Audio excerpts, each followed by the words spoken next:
Taken right on the 30.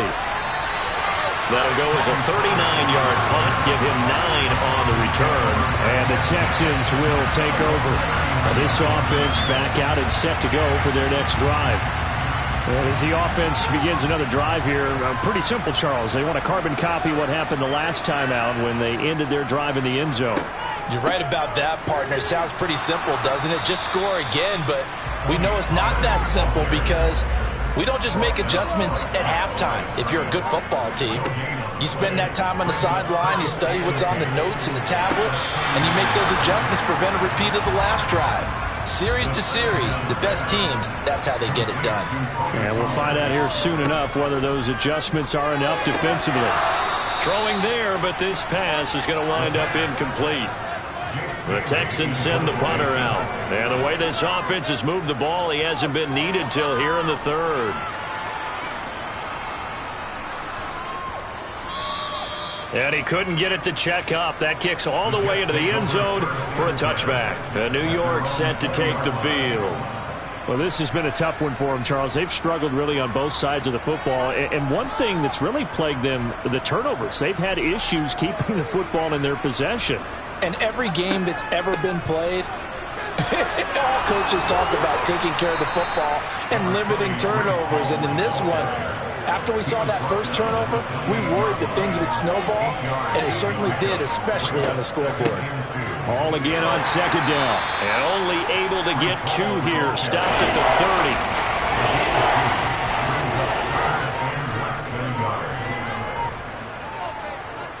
Paul ought to give up the middle. He's not going to get there. That won't even be close. It was blown up in the backfield. A loss of a yard, and it brings up 4. I see a shake of the head as he gets up, and you've got to imagine he's thinking, guys, you got to help me out. He's hoping his team can read his thoughts because he definitely needs some assistance. Here's Jamie Gillendow as he'll punt it away for the 4th time today.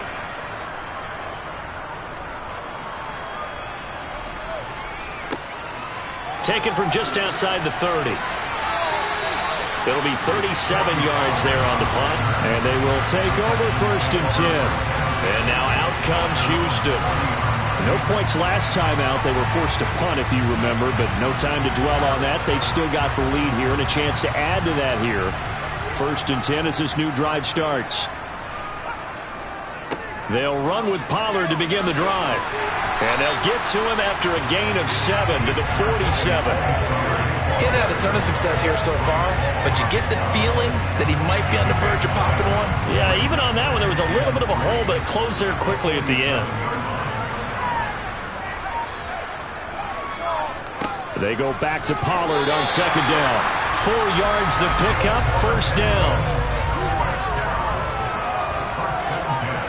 From the midfield stripe, they'll look to throw. And that's going to be caught by Peoples-Jones. And they're going to get this down to about the 37. This is just more of the same. This defense has had no answer on a lot of these throws. They've let these receivers run wild, and here's another completion for good yardage. So 1st and 10, and if they score on this drive, might have to start digging in our second half blowout material. They run straight ahead here with Pollard, and he'll manage to pick up about 4. It's 2nd down.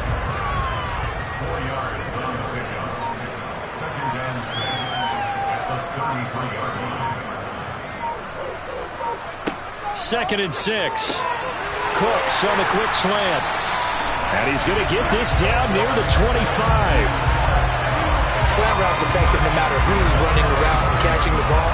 But when you have a receiver of that stature, you have to be a little bit more precise throwing it. You don't have the same catch radius with the bigger targets.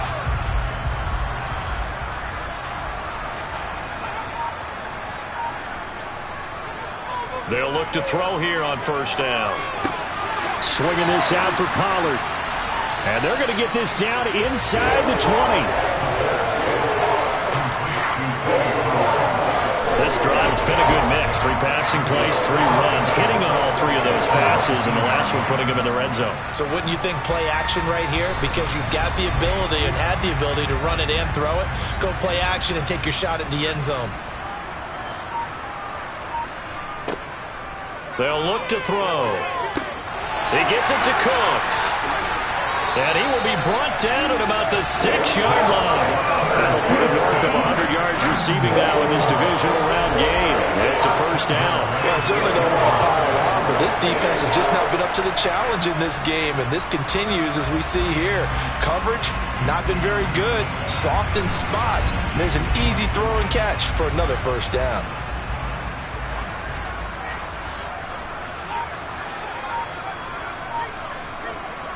Here's a carry for the fullback. This is Andy Janovich. And he gets halfway there from the 6 to the 3 on a gain of 3.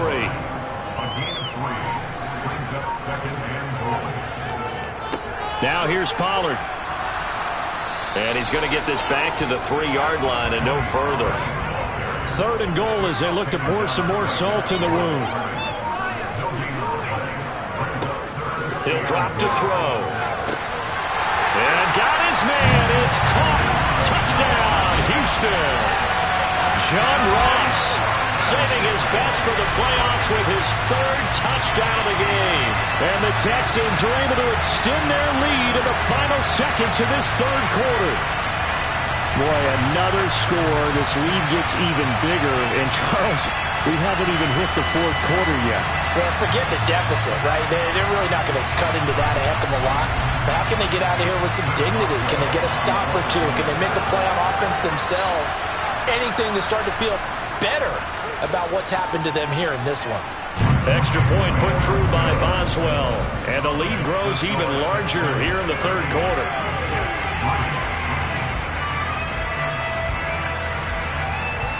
Boswell now to kick it away after the touchdown. Taking it about the 1. And able to get this out to the 25. Jets offense coming up now to start their next drive. Well, we're still in the 3rd quarter, so there's some time to kind of clean this up and make it look more respectable now. A win, that's probably gone out the window, Charles, but I don't know. Do you look at this as a time to just improve and maybe start to look towards the future? I think you have to find something to play for, something to grasp onto until the clock runs out. But, Brandon, we've been around this game a long time. This is an outlier. You don't get many blowouts like this no matter how the game looks on paper going in. This one has turned out to be everyone's worst nightmare realized. Now Wilson. And that's knocked away and incomplete. They lead big, and a major part of that has been how they've taken their play to a whole new level this second half. No points allowed since the break, and you can add another incompletion to the total number that they've forced in this runaway contest. Uncorks one for Davis. And he bats it away, and it falls down incomplete. The Jets try it, but the 4th down play doesn't work. And the Texans take over an excellent field position. Now, that's just simply good coaching and excellent technique on that play. You know why? Because everyone wants to rush the passer when they want to throw the football, but you're not always going to get there. So what are you taught to do? When the ball's finally thrown, get your hands up in the passing lanes, and they batted that one away. No, no, no, no.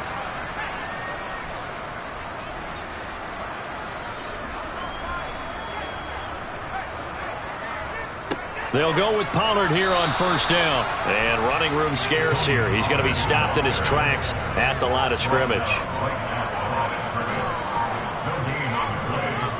They go back to Pollard on 2nd down.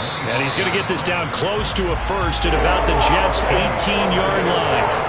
52 yards rushing for him now to this point. Brandon, I've got to think this offensive line has got some smiles on its faces. And I know it sounds crazy, but they practiced for this back in training camp. They knew they'd be in situations where it'd be extra defenders in the box coming after them, trying to keep them from locking down a game. Right now, they want to show the world they're up to the challenge. And he will be very close to a 1st down, but I see the closed fist of the referee, and that means 4th down.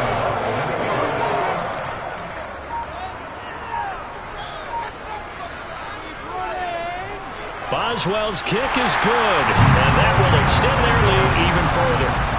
So the starting field position was terrific following the surprising turnover on downs, but the end result, only 3 points. Simply stated, I think you have to look at that as a missed opportunity. Fielded just outside the goal line. And he brings us out past the 20 to the 24. And the Jets set to take the field. Their hopes of advancing past this divisional round hanging by a thread, if that, as they begin here with a 1st and 10 on the wrong side of the scoreboard.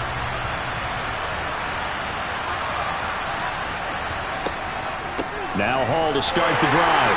And boy, this defense again really making things tough on him as they stop him for no gain. Officially nothing on that last run. They'll try again, 2nd and 10. Now it's Wilson. He'll be brought down on the 30-yard line after a gain of 6. One thing I think that's safe to say defensively, the tackling's been really good. And because of that, it's been very, very hard for them to move the ball because you're not getting the benefits of run after catch. They tackle them almost on the spot. That means you have to run extra plays, harder to move it. Here's Wilson. They'll set up the screen for Hall. And he'll be taken down, but he does have 1st down yardage. Ball up to the 35 now as they come up on 1st and 10. Play action. It's Wilson. Now he's flushed out left. And that'll be incomplete. We do have a penalty flag down, however. Let's see what that's about.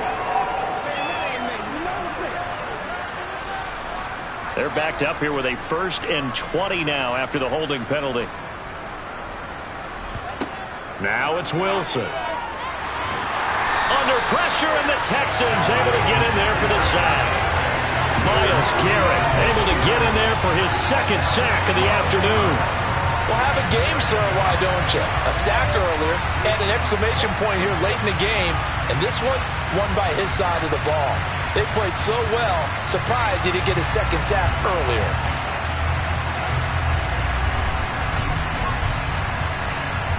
After the sack, they're staring at a challenge basically from the other side of town. It's 2nd and a country mile. Now this one complete downfield on the left side. Tall task ahead of him here, needing a full 15 yards to move the chains. Now on 3rd and long, they'll look to throw. Open man is Uzomah. And he'll be taken down well before the 1st at about the 36-yard line. It'll be a gain of 5, and it'll be 4th down. Hey, let's face it, you can put any Halloween costume on him. You're not going to be able to disguise him because for a tight end of his size, difficult to sneak him anywhere, but that's what they tried to do. Lined up on his right, tried to work his way back to his left, but just a minimal gain as the defense was able to react quickly. Here's Jamie Gillen now as he's on for the 5th time here today. And he deserves a bronze leg as he gets this one away. Fielded just inside the 20. A nice return that time, gets 12 yards back. And it will be 1st and 10 as they take over. Brandon Cooks trots back onto the field with the rest of this Texan offense. And I know that they've double-teamed him a couple times, but not a ton. Whatever they're doing isn't working. He's up over 100 yards. We'll see how they adjust. And when they do that, they weaken their defense in other places as well. And how many times have we done games where we've seen a guy have a big game like this? But it's usually not by himself, is it? Usually it opens it up for other people to have big games as well. 71 yards on the ground here for Pollard. This is a 1st down. The running game continues to be a big part of their success here early in the 4th quarter. And with those types of runs, that tells you that they feel very confident in their running game. They feel very strong at this stage of the contest, and they want to keep doing exactly what we saw there, running the ball down their throat. So one play, and they're already just shy of midfield. Gonna run again here with Pollard. Looking for a seam, but finding none. He'll get back to the line of scrimmage, and that's it.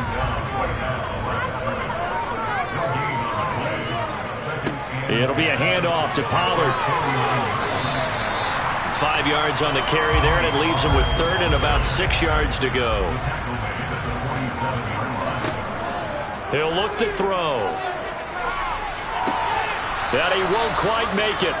He needed 6. He got about 5. 4th down.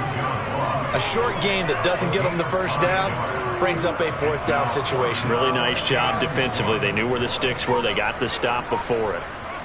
Here we go on 4th down. And he's going to have the first down, yardage to the 35. They're able to keep the drive alive, 7 yards that time, and the decision to go for it proves to be a good one. Well, partner, I know this type of running back. I mean, this size, this intensity usually gets better as the game goes on. I just tell you from experience, the first few quarters, oh, you're eager. You come running up there, I'm going to tackle this guy. By the 4th quarter, you're coming up and thinking about it. And D-line wearing down 4th quarter. Yeah, that's not a guy they want to see consistently. First down, they go right back to Pierce. And he'll work his way inside the 30 now to the 28. A solid run on first down, gain of 7, leaves him with a 2nd and 3.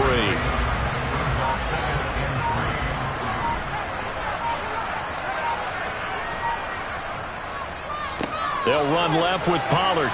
And they'll be inside the 25 now at the 24. A gain of 5, good enough for the first down.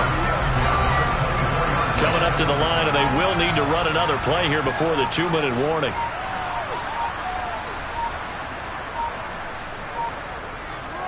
First and 10, it's Pierce. Bryce Hall there defensively. Just 2 minutes remaining here in the 4th quarter of what has been a one-sided affair. So it's Texans football as we welcome you back. They've got a 2nd down now as they look to salt this one away. Now a give here to Pollard. And tackled down after a gain of 3. Leaves him with 1 yard to go on 3rd down. And hold on here, because on that last run, it looks like we have a player who was shaken up. The medical staff will attend to him, and we will step aside.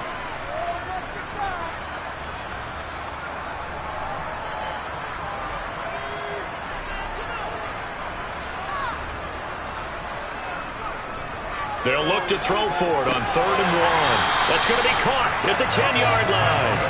And the Texans are going to have a 1st and goal coming up as they find a way to convert there on 3rd and 1. And that's understanding where the markers are, because it's not just running to them. Because on the catch, you could actually be pushed back before the first down. It's getting past it and allowing that opportunity to drift back towards the first down line and still having picked it up. Really well run.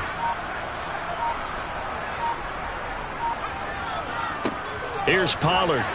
And he gets halfway home from the 10 to the 5 on a pickup of 5. And the ball smack dab on the 5-yard line. Here's 2nd and goal. Here's Pollard again. And he'll get him a bit closer as he's down to the 2-yard line.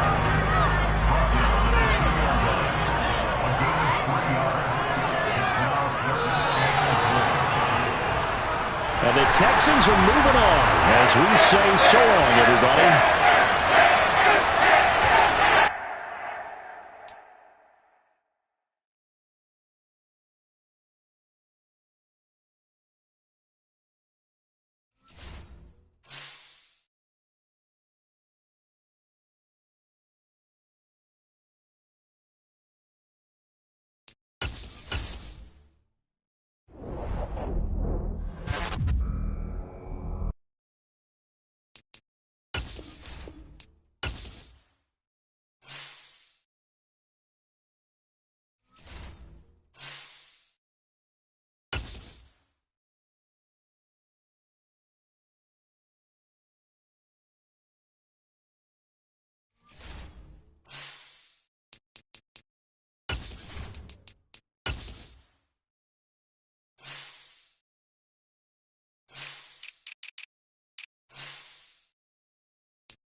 to the Super Bowl, and we'll know soon enough which team that'll be as we are underway in the AFC title game.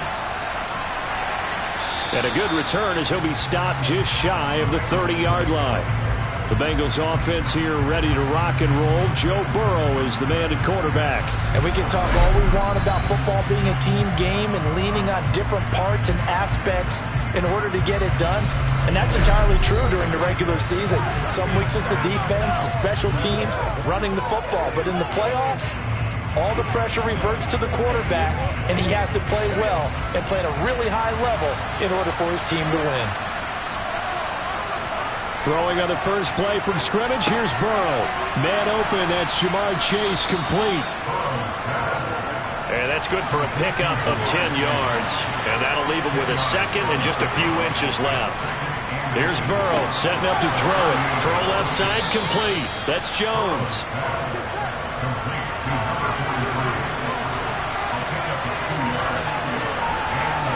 On 1st and 10, Joe Burrow. Oh, he's got a man wide open, complete.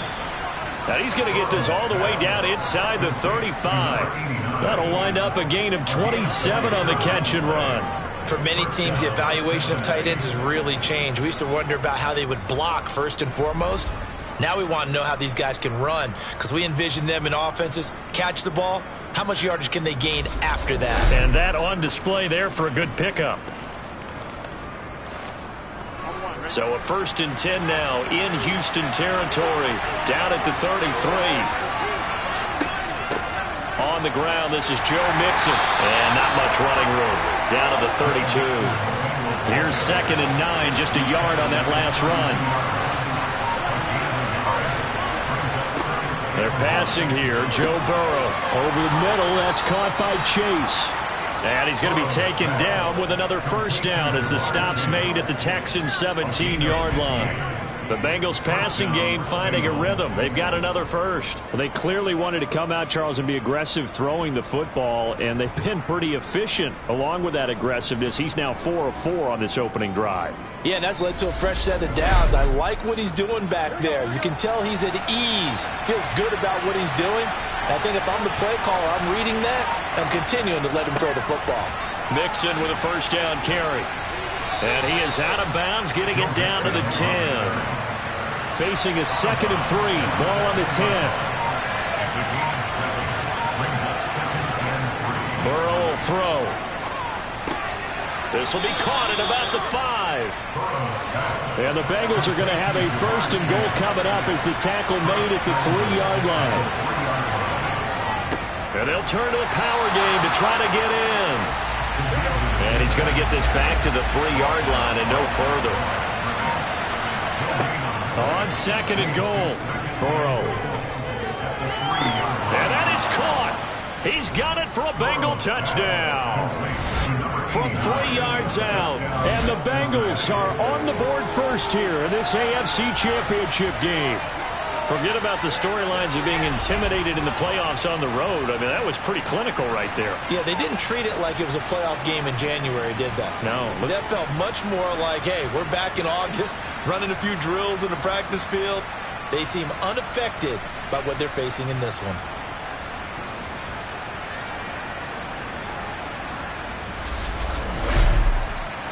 Evan McPherson now for the PAT.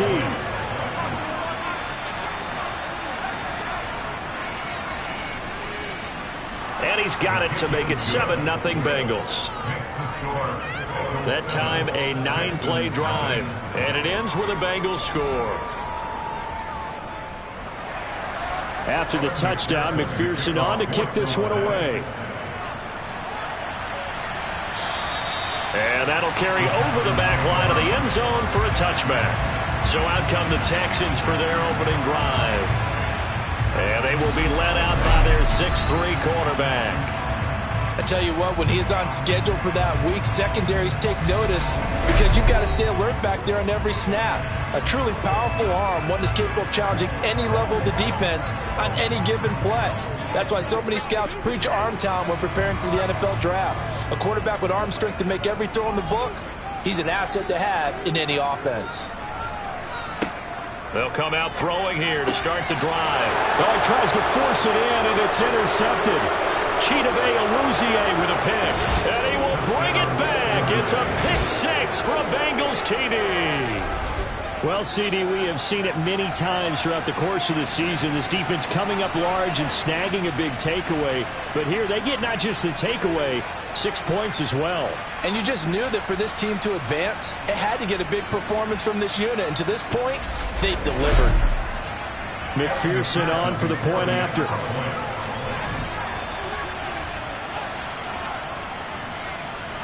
And it's good, and they have jumped out here to a quick 14-0 first quarter lead. So the defense creating some points, not only getting the interception, but then returning it to the end zone for the pick six. So they'll get another shot on offense following that pick six, and now the kick is away. And this will not be brought out. It's a touchback. And here comes the Texans now. Right now, they're in some uncharted waters, Charles. They haven't been facing deficits like this season. We're going to see what they're made of. And I think the easy thing right now is for us to discuss how the home crowd can help them, carry them along. Bottom line, though, they've got to make plays to get the crowd back into it, to help them with the rest of their game. That means best players got to make those big-time plays right now. They need them in a big way. They fought so hard to be here at home for the conference championship game, see if they can propel themselves to the Super Bowl. I have to admit, I'm excited by that play call and the end result, because this is a team that's down big early in the first quarter. And a lot of teams will just panic, abandon the playbook, and just start firing the ball all over the place. It's way too early for that. Stick to what works for you. Down double digits, and we talked about their game plan being both running and passing there. You're right. They're sticking to the game plan, getting the ground game going. A lot of football left to be played. They go play action here on first down. And that's complete downfield to Cooks. And he's going to get this down to the 35-yard line. A really good pickup of 28 yards. And, partner, they're locked in man coverage out left, and they end up running a crossing route. Rounded it a little bit more than a slant. And he's just going to angle himself towards the right side of the field, and that's very difficult for a defender to shadow him across all that ground. So they'll come up in Bengals territory now with a 1st and 10 at the 35-yard line. The first carry now for Tony Pollard, and he'll be taken down at the 34. The run only got a yard. Here's 2nd and 9. Out of the gun, they'll look to throw. He's got his tight end. It's Tommy Tremble. And he'll be marked down at about the 26-yard line. On 3rd and short, they'll try and pick it up through the air. And he'll be marked down right at the 20-yard line.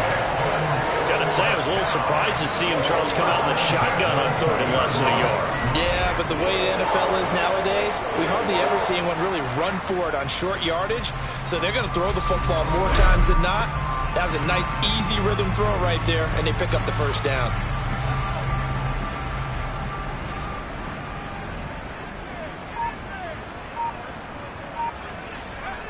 From the red zone now, they'll look to throw. And Cooks has it over the middle. And they're going to get this down inside the 15. On 2nd down, it's Pollard. And he's dropped just before the line to gain. 4-yard pickup leaves him with 3rd and 1.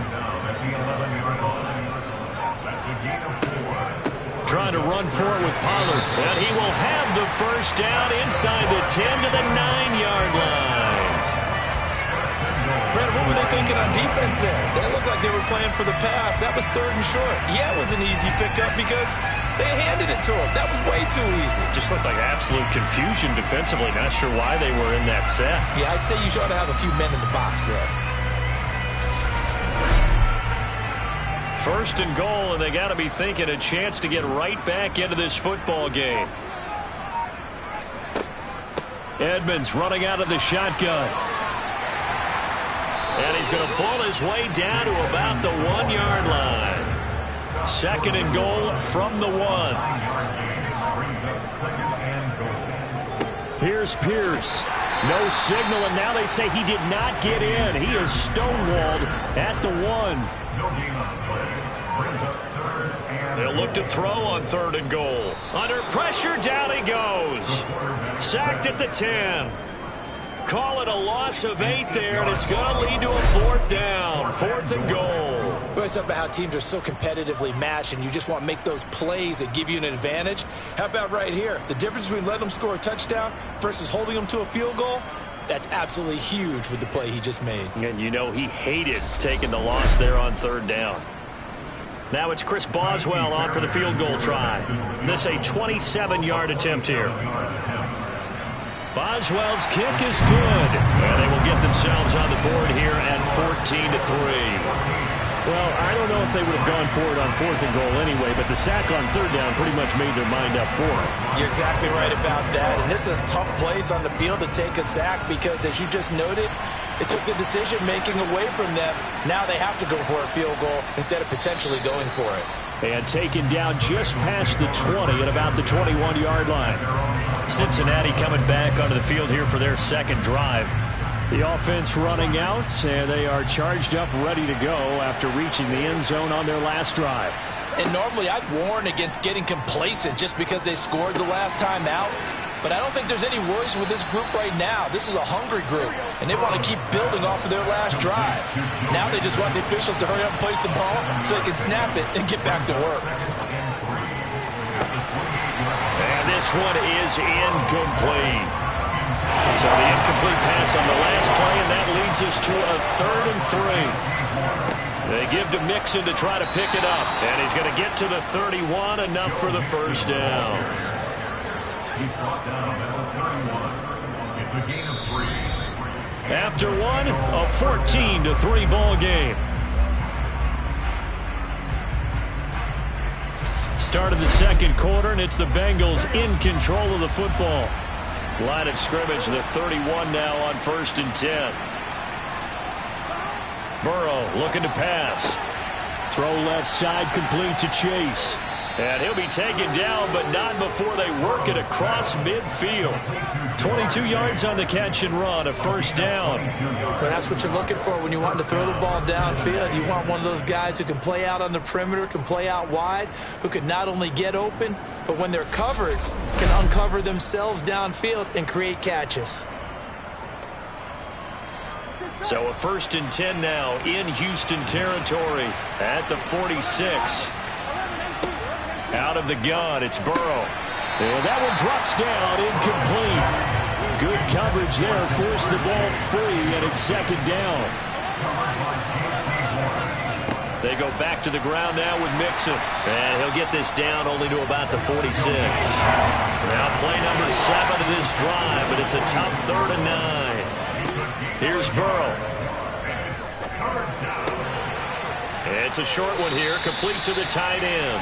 And he is stopped just short on 3rd down. Got 9 yards, but needed 10. I thought they might take a shot down the field, but instead they ran a little drag route there. I think they were hoping he could catch it and run away from the defender. But a really good job keeping the play in front of them, and they force a 4th down. Zach Taylor's made the decision. He's going to go ahead and throw out the red challenge flag. Previous play is under review. The thing that they'll be looking at is a spot of the football, and this is always such a tough one for officials to get exactly right. Not just because of how fast the game's going, but just trying to get the right sight line to the football. That's not always easy. We'll see what they decide here.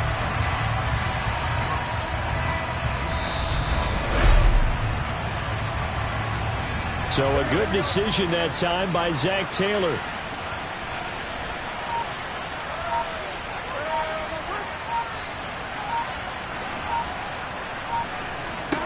Now Burrow on 1st down. That's going to be complete on the sideline, but, you know, that throw left him no room to run, and the good footwork nearly all for naught. Short completion, just 4 yards, and that'll make it 2nd down. I do have to admit, I like it when it all comes together. When the top part, catching the football, right, whether you're catching it with your hands or cradling it, comes together with the legs, in this case the feet, doing a little toe tap. to stay in bounds and complete the catch. And a great job by our crew on the camera shot. Love when you see the grass or on the field turf, those rubber pellets flying up. Great catch. Throwing again, it's Burrow. He's going to have the hook up here to Chase. And he is going to have a Bengals first down by about 3 yards or so as they wind up getting 7 there on 3rd and 4. Did you see that route the way that I did? I thought he was trying to get deep. Yeah, that first. wasn't the first option. No, not it came off of that guy, the deep guy, and came underneath on the drag, completed it very well. Here we go.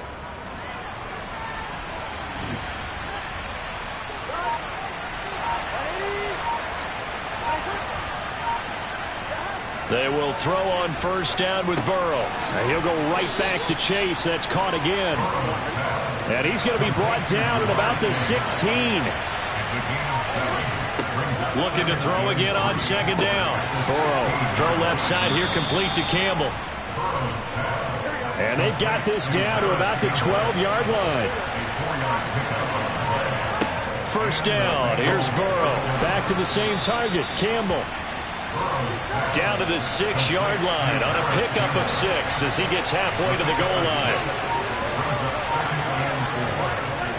On 2nd down, here's Mixon. And he may have given those 6 yards right back as they're going to get to him well behind the line. Give him a loss of 6 yards, and it brings up 3rd down. They have 3 tight ends in that formation. That's almost a universal sign that they're planning to run the football. But how about the defense there? They met force with force and caused a stack up behind the line of scrimmage and threw him for a loss. The Texans here on 3rd down, putting an extra defender in the secondary. From the shotgun, Joe Burrow. To Mixon on the check down. They'll get only a yard out of that, and it'll bring up 4th down. We can make this one pretty simple. Locked up all his progressions downfield, forced to get it to his running back. But how about the way they ran to the football and knocked him down to force a 4th down? McPherson's kick is good. And they will stretch the lead now to 17-3. So a nice kick there as they are able to add on to their lead. And that's exactly what you're looking to do. Maneuver yourself into range. That way, if your drive stalls out, you're able to get something out of it. And they do so right there. From the 6. And they'll start this drive just across the 30. Pretty nice work on the return. Heading out is the Texans offense as they get set to take over here. They've got to be a little shell-shocked. Down double digits at home in the playoffs. Still in the first half. They've got to turn things around quickly. That's complete to John Ross. And he'll be taken down, but not before they work it across midfield. And a nice gain of 21 yards. Well, these guys have definitely been outplayed in the first half. I like their countenance. I like the way that they haven't panicked out there, the way they're carrying themselves. They're starting to move the ball, and what you have to do, maintain your poise, and start to put together some drives.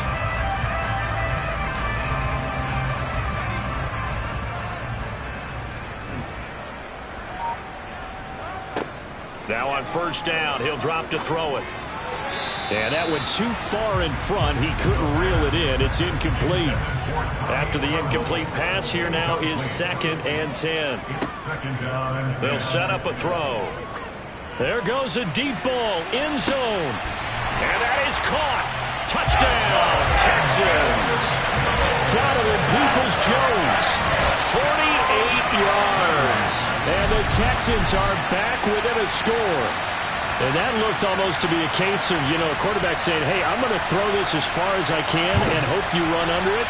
Mission accomplished. And I'm telling you, nothing will light up a crowd more than a play like that. Here in the stadium, all eyes were on the receiver streaking downfield, and everyone was thinking, throw it, he's open. What a connection there for the touchdown. And that throw, pretty impressive, and even 61 yards through the air. Boswell good with the extra point. And that slices the lead down to 17-10. Boswell now to kick it away after the touchdown. No return there for Harris, and the drive will begin at the 25. Cincinnati now ready to take the field. And last time they got 3 points, but it was a chip shot field goal. And when you go to the sideline after a chip shot field goal, maybe the offense not too happy. It's a balancing act, isn't it? Because you're exactly right. They're none too pleased that they didn't punch it in for 6 points. But you also have to remember, they did put points on the board. 3 points is 3 points. And in this league, you take points when you can get them. Not easily done. The drive starting play, a good one. Give him 19. Good strong throw and catch right there. And so far in this game, the alleys have been open for them to get completions, and they're taking advantage of it.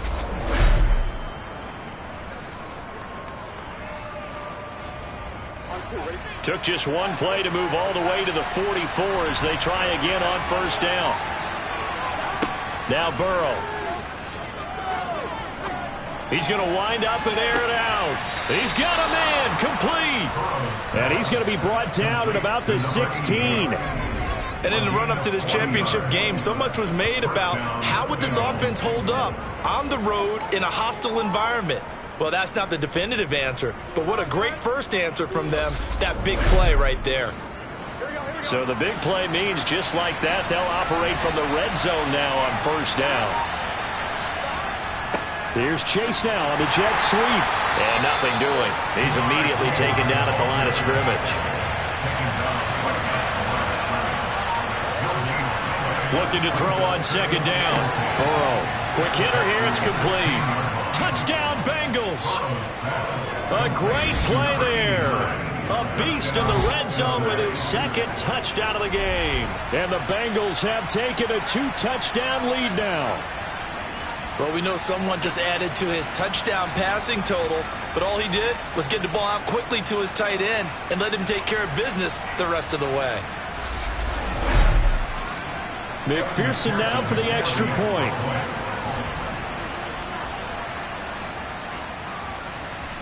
And the lead is up to 14.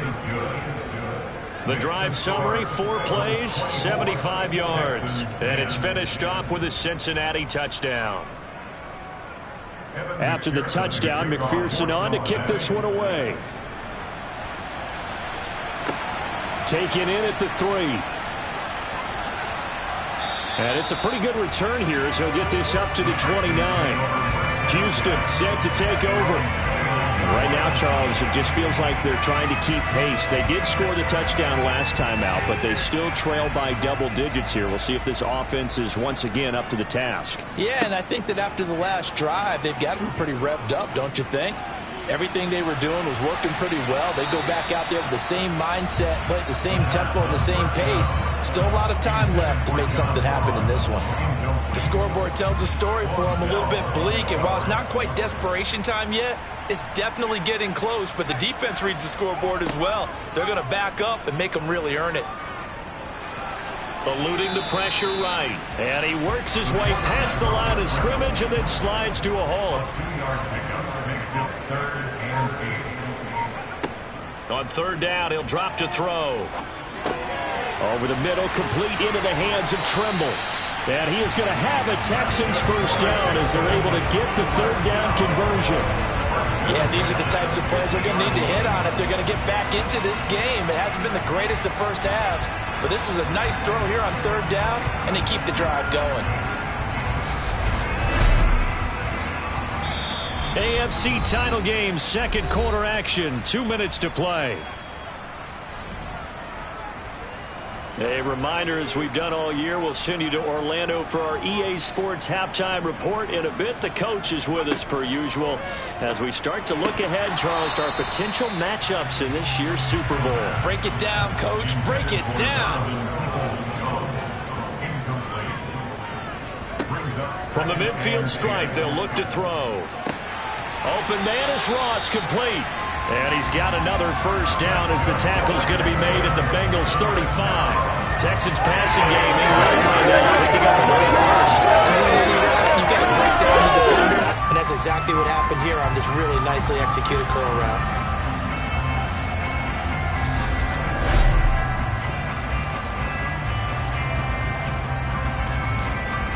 Ball up to the 35 now as they come up on 1st and 10. Back to throw again. And that's going to be caught by Peoples-Jones. And he'll be marked down at about the 26-yard line. They'll look to throw again. There's Trimble, the tight end.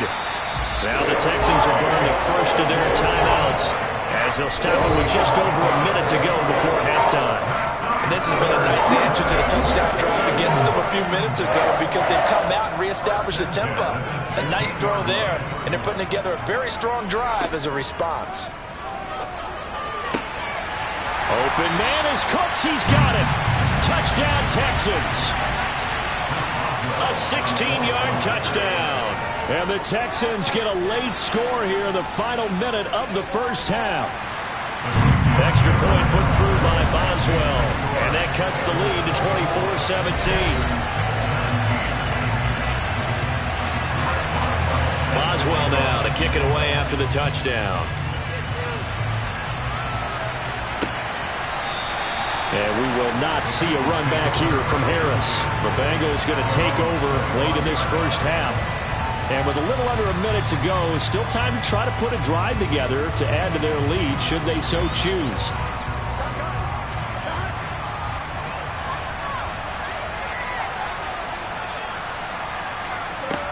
On 1st and 10, Joe Burrow puts it on the carpet. It's out, and the Texans scoop it. Oh, he shifts past him. And he will return this one to the 30-yard line. We have seen this before, and we know coaches preach about this and work on it all the time. Catch the ball. You know there's going to be some traffic somewhere. They've got to put it away and secure it as they try and get downfield. The Texans with the football here late in this first half. And now following that turnover, they've got an opportunity here to try to cash in with good field position before intermission. They'll come out throwing here on 1st down. Firing quickly, but it's incomplete. Ball on the 30 as they come up 2nd and 10. Incomplete. It's now 2nd and 10. They'll drop to throw. And that is knocked away in the middle of the field and incomplete. The chance of wasting this great starting field position, a real threat. This is 3rd and long. He's going to launch this thing way downfield. And unable to connect. Incomplete.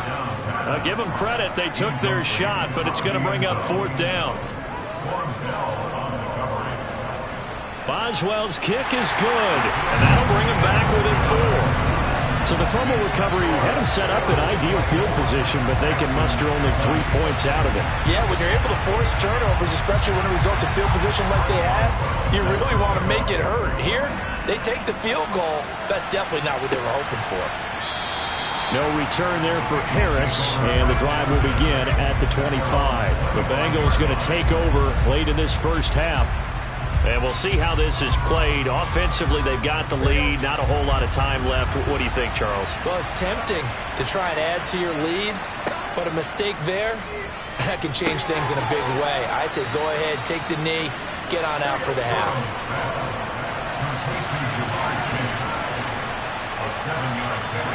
Final play of the half for Burrow and company. And the ball is knocked out. And this will be recovered by the offense, but it will be of little importance now as time has expired here in this first half. So we are halfway home to figuring out who will represent the AFC in the Super Bowl. As we'll get you over to Orlando, where standing by is Jonathan Coachman. He has our EA Sports halftime report. But first, time to look ahead to the NFC Championship coming up later today. And it should be a great one as well, as it's going to be one heck of a battle, that's for sure. Time now for a check of the next-gen stats for the Bengals in that first half. For the Seahawks, and they had success all season throwing the football. No reason for that to change in the playoffs, as they've continued to move the ball well through the air. Meanwhile, for the Texans, they too were able to take advantage of a soft secondary, as both of these two teams really threw the ball at will in that first half. And we welcome you back now. Alongside Charles Davis, I'm Brandon Gaudin, getting set for quarter number 3 here.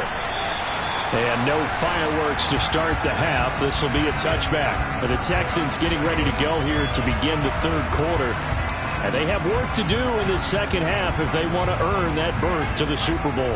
And I'm pretty sure this is where their coaches at halftime were saying don't panic, and then demonstrating it by not making a lot of drastic changes to the game plan. Let's just get back to doing what we've been doing all year long. That should be more than good enough. He'll lose a yard there, and it's 2nd and 11. I think sometimes when you're trying to get after the quarterback, maybe it's better to be lucky than great, because I think on that one, he's just trying to get upfield and rush the passer. Instead, the tackle for the loss landed right in his lap. A loss of a yard there to start out. That leads to a 2nd and 11. They'll look to throw here. That's complete to Peoples-Jones. He'll be brought down on the 30-yard line after a gain of 6. Out of the gun now on 3rd down. The Bengal pressure gets him that time. Down he goes. Multiple defenders there to drop him for a loss of 4. He seemed to have a reasonable amount of time in the pocket, but he couldn't get rid of the football, and the end result, Charles, him on the ground. Yeah, he's got to keep an internal clock to go along with his offensive line. When you're talking about 3, 4, 5 seconds, that's a reasonable amount of time to expect to deliver the ball downfield. So great to try and complete a pass, but it's equally important to know when to throw the football away, too. And the punter Bailey on now as he sends this one away. Fair catch called for and taken right near the 30-yard line. It'll be a 39-yard punt, no return. And the Bengals take over 1st and 10.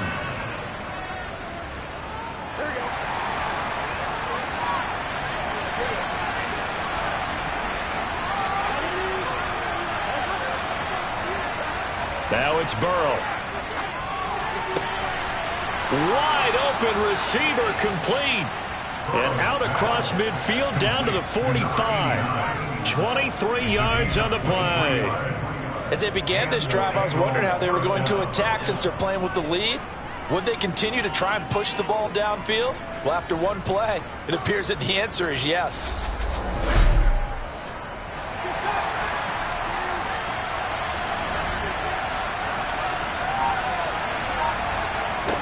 Now Burrow on 1st down. Throw right side, pulled in by Higgins. And the tackle going to be made at the 38. It's a gain of 7. 2nd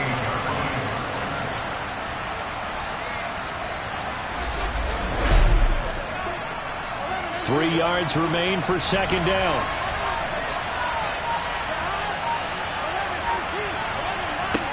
Out of the gun, it's Burrow. Catch, and he coughed it up. And they have the football and will set up shop at the 33-yard line. So turnovers, Charles, you figure will be key in the second half, and that's a big giveaway there. Yeah, and as you and I both know, coaches are always preaching ball security, and none more often than right here in the second half of a tight football game. Now you've got to believe what the coaches are saying and take care of that football. So they'll come up 1st and 10 now from the 33. They'll run with Pollard to begin the drive. And just no chance of turning the corner. He can only get back to the line of scrimmage. 2nd and 10 coming up. Back to throw now on 2nd and 10. And the timing a bit off that time as that one falls to the ground. I think he's a little trigger happy right there, and it turned into an ill-advised throw into their zone. Well, we know he has confidence. He'll throw it any place, anytime, anywhere. That time it fell incomplete.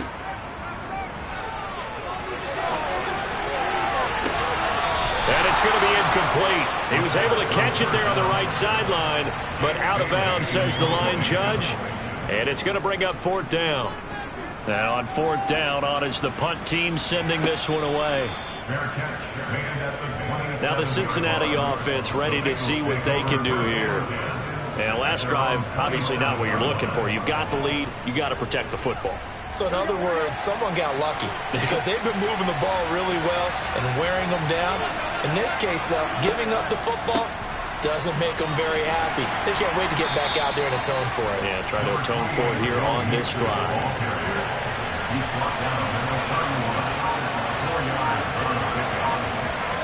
From the 31, Burrow. Oh, he dropped it.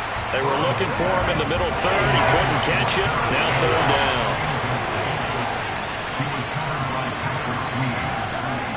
On third down, Burrow. Trying to get it to Chase, but it's intercepted. Jalen Petrie picks it off. And they will score a pick six for the Texans TD. So this whole game gets flipped on its ear right there. The interception, return for a touchdown, and this lead changes hands here in the third quarter. And it certainly felt like this defense had a read on what was going on the offensive side of the ball and said, let's cut down our coverage a little bit. Let's be in a position to make a play on the ball. And, boy, that sure turned out well for them.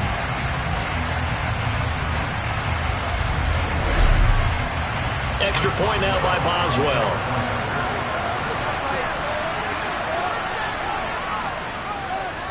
And that one gives him a 3-point lead. A heck of a play there defensively, getting the interception, navigating his way into the end zone for the touchdown. So they throw the pick six. They'll get another shot at it now as this one's in the air. Fielded right around the 8. And he'll take it up past the 25 to the 26-yard line. Ready to go on offense. Out come the Bengals. They're sort of seeing themselves spiral out of control. Let's see if they can get things back on track. And this is where the coach is walking that line of being calm and really being firm with his team. I had one tell me once, when we were having a tough patch, this too shall pass, this too shall pass, and finally kept having a rough patch. He said, but you got to do something to make it pass, and that's what they have to do. They've got to get some control back, get themselves reasserted, and calm things down. See if they can get calm and reassert themselves here.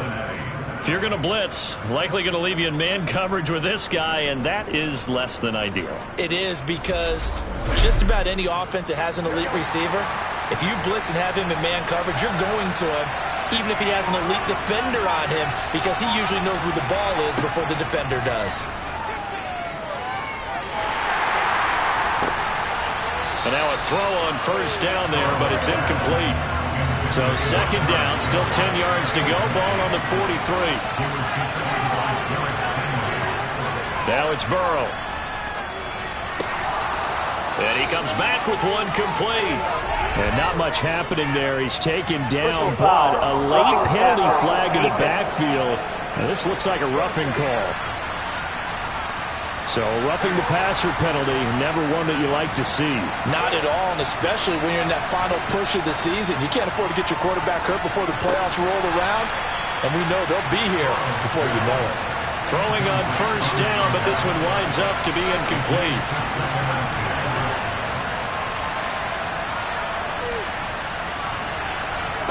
Throwing again, it's Burrow. Got a man open, it's Chase. And he's brought down, but not before he reaches the 8-yard line. That'll put him over 100 receiving yards now in this AFC title game. It's a first down. I'll tell you what, a lot of those mid-range throws have been available because sometimes teams get too concerned about the deep ball and they leave too much space in front of them. And these guys have been taking advantage so far.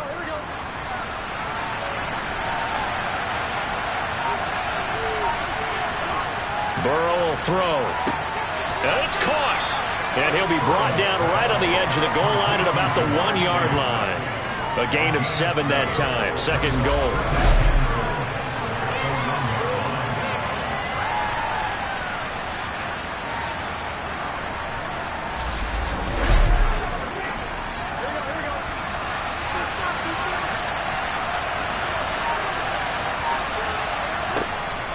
Mixon is in. Touchdown, Bengals.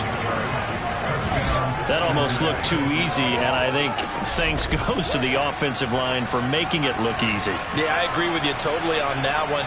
I'm not sure how much everyone understands the preparations that go into a game for an offensive line, because there's a reason that running backs and quarterbacks give them big gifts at the end of a season after a big year.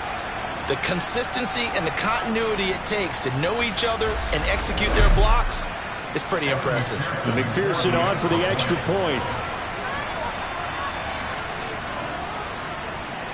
And that will make this a 4-point game. So the drive there took 6 plays, and it all culminated in the touchdown run coming from Joe Mixon. And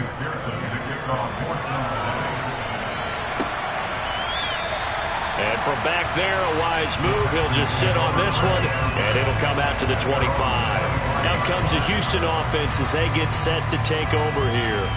And Charles, a very uninspired effort. The last time we saw them out there was a quick 3-and-out, and they punted the football. Yeah, and you never want to get stopped so soundly during a series, but what would be even worse now is letting it happen again right here. They've got to get going. That's complete out right to the tight end, Trimble.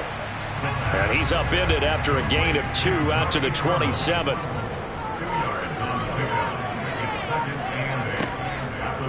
Here comes the blitz as they look to throw. And he fires one incomplete. So the failure to connect on second down, that leaves him staring up here at a 3rd and 8. Looking to throw. Got a man, it's Ross, complete. And he is going to have a Texans first down as they're able to get the 3rd down conversion. Even against double coverage, he found enough of an opening for a noticeable gain. 2 guys on him, yet he finds a way to uncover downfield for the completion.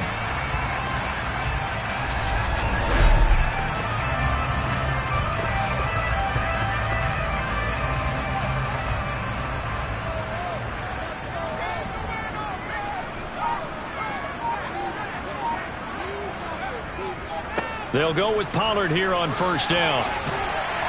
And he's going to get a solid gain of 9 before being brought down. 2nd and right at a yard. Offensive linemen love creating space for their guys carrying the ball. But when that guy also breaks tackles and creates extra yardage, they almost feel like he's one of them, and they really embrace him. They go back to Pollard on 2nd down. And he'll be brought down at the 48-yard line. So they'll come up in Bengals territory now with a 1st and 10 at the 48-yard line. They're going to look to throw. Flush to his right. That caught by Trimble. And he'll go out of bounds after taking it a little further down inside the 40.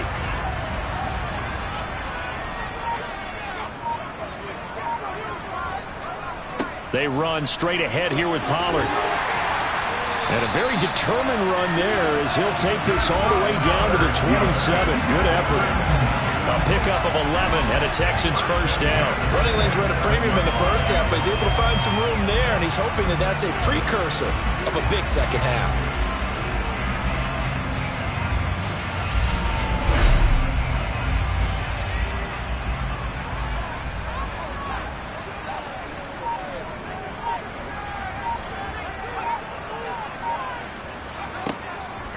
They'll run on first down. Edmonds. 2 yards the loss, 2nd and 12. Partner, one thing I was lousy at growing up, track and field, I could never anticipate the start before a race, but how about that backer? He figured it out, jumped the count, and turned it into a really nice play for his defense.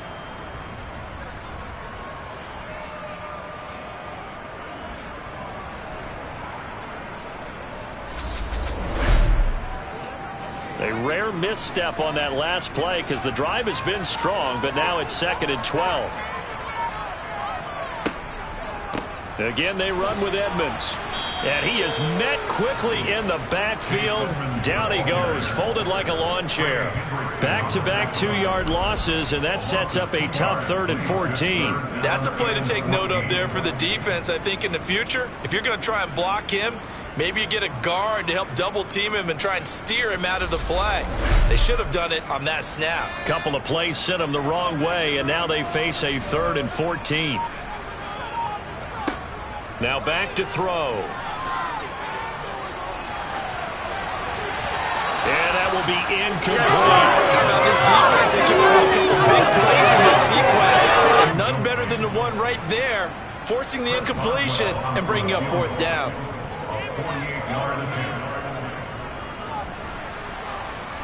Boswell's kick is good, and that'll bring him back within a point. So give him 3 on that drive. You know, normally you'd say we'll take it, but the way points have been flying around, it feels like a little bit of a letdown. Yeah, you just have to wonder, are field goals going to be enough? Because as you pointed out, the way touchdowns have been scored, does kicking a field goal actually put you at a disadvantage the rest of the way? And no alley to be found. The coverage was solid, and he's dropped at the 18. The Bengals drive about to get going. The offense coming back out here. Plenty of energy, ready to roll, looking to just add to what they have been doing after scoring a touchdown, Charles, their last time out. And that's a great feeling to have on the sideline, partner, knowing you just won the battle against the opposing defense. And since they came off the field, I'll guarantee you all they want to do is get back out there because they know they have the upper hand on that defense right now.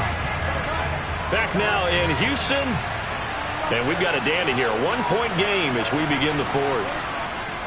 Burrow going to give this to Mixon. And he's brought down, getting this one up to about the 35. It's a Bengal first down, a pickup of 11. Well, it is our business to analyze what we saw out there. And on that play, I saw a defense staying in base, not taking a chance, not blitzing in a situation when they absolutely need the football back. That's either a case of overthinking it or not thinking it through. If you do blitz, do you have to be careful about where you're coming from, or are you just coming from all angles? You have to be careful about where you're coming from, obviously. But at this stage, you have to take a few chances as well. Now a pass dumped off to his running back. Only 3 there on the screen at second down.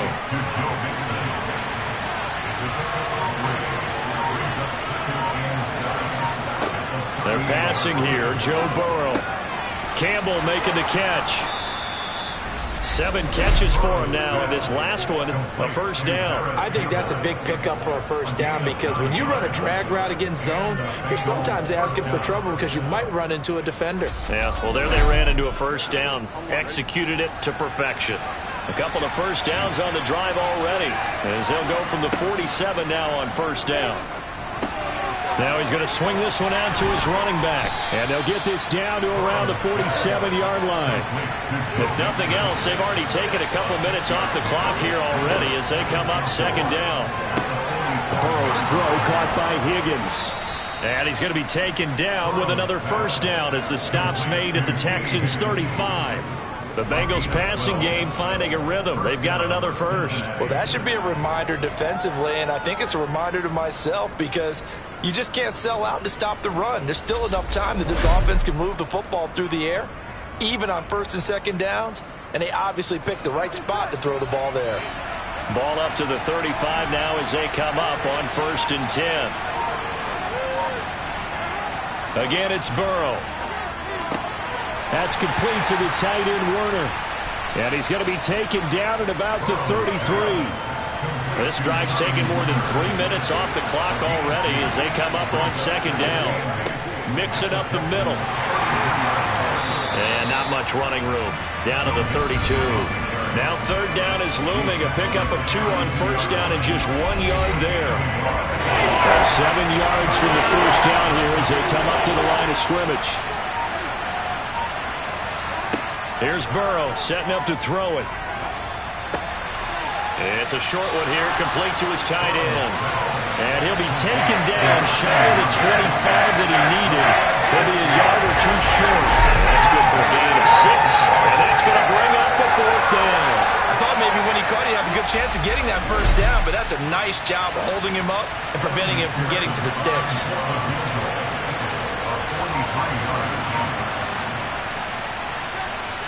McPherson's kick is good. And that'll move their lead up to 4 now. So they get the 3, but you wonder now, is that going to be enough? Excellent question, because when I look at the smiles on that side of the field, they're a little tight, aren't they? If they had scored a touchdown there, those would be big half-moon grins right now because they'd feel a whole lot better about their position. And a touchdown in the other direction, all of a sudden they're down. And not much happening on the return as he'll get this to about the 23. And the Texans set to come onto the field.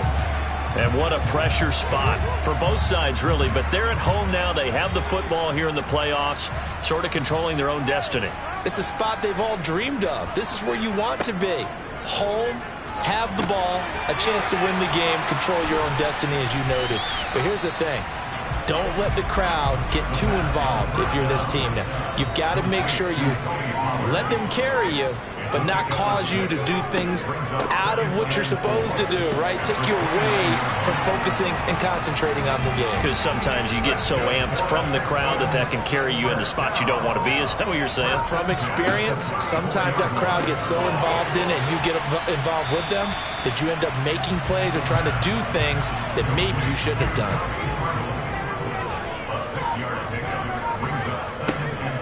Now a shotgun handoff to Pollard. And the reinforcements come in as they're going to stop him behind the line. Call that a loss of a yard, and things get a little more difficult here. 3rd and 5.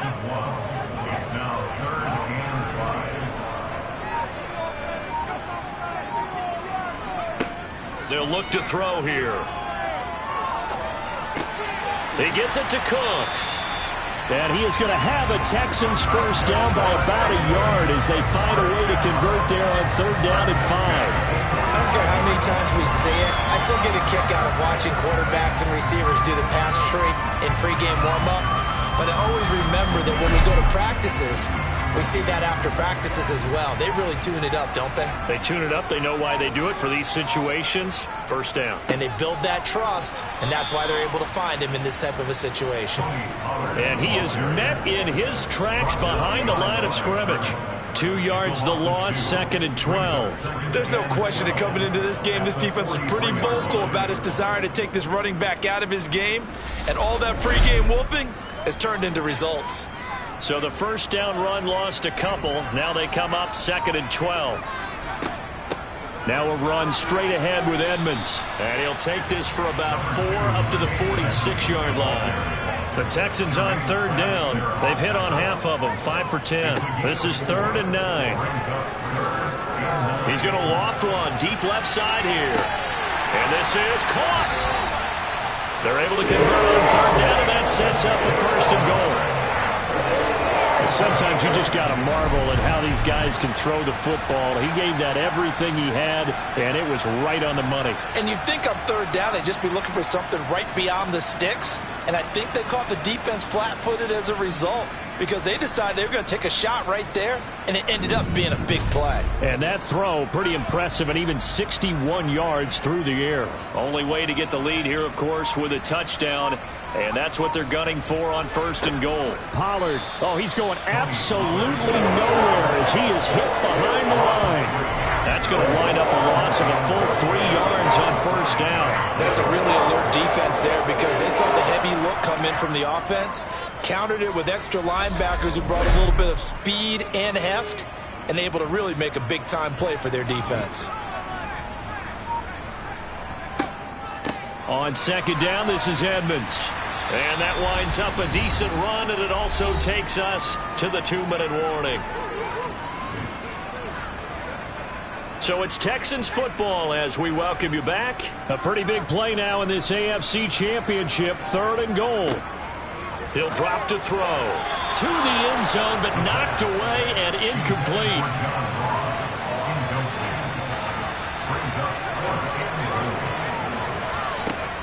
They'll go for it with Edmonds. And he's in for the score. Touchdown, Texans. Chase Edmonds punching it in from a yard away. And the Texans have taken the lead here now in the 4th quarter of this championship game. This defense held out as long as they could, but ultimately the running game wears them down from the 1-yard line. And that gets set up throughout the entire drive, doesn't it? And when you put those big bodies and determination into that carry, the end result, touchdown.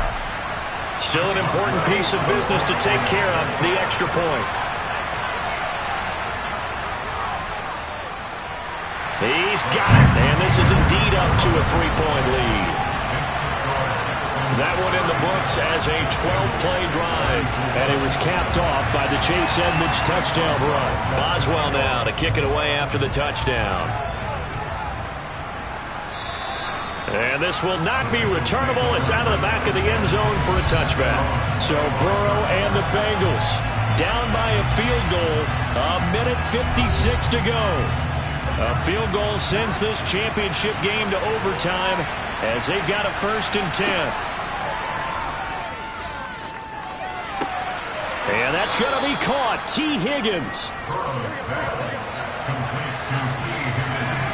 Now Burrow. Pass complete to Higgins. And they're going to get this up to midfield. Now the Bengals urging everybody to get back to the line of scrimmage. Burrow going to get this into the hands of Mixon, his running back. And he's going to be taken down with another first down as the stop's made at the Texans' 34-yard line. Throwing for Chase on the crosser. He's got it. And all the way inside the 15 before they drop it. To throw, Burrow. Over the middle, he finds Higgins. So 5 yards here, 5 on the play. And that will bring up second down. Now the Bengals going to use the first of their timeouts as they'll stop it with a little over 30 ticks to go in the football game. 2nd and 5 from the 8.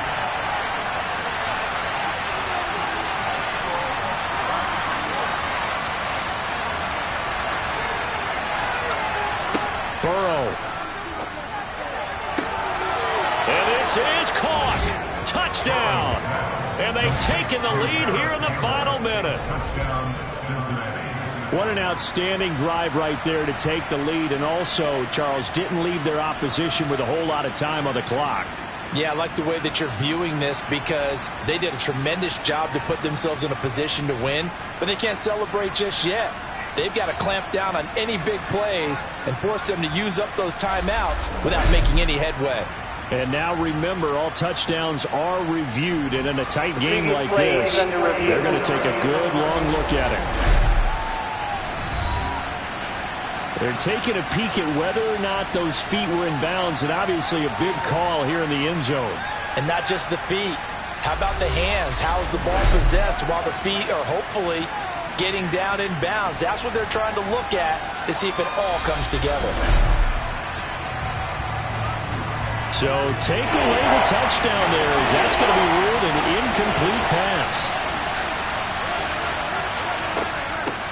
On 3rd down, here's Pierce. And they'll bring him down 1 yard shy after a pickup of 4. They still got 2 timeouts. Got to start using them, don't they? You absolutely have to. You save them for this situation, but you have to use them. So a pressure spot here for Evan McPherson. This to potentially send us to overtime. Now the Texans will burn the first of their timeouts. That'll leave them with 2 remaining. We'll be back after this.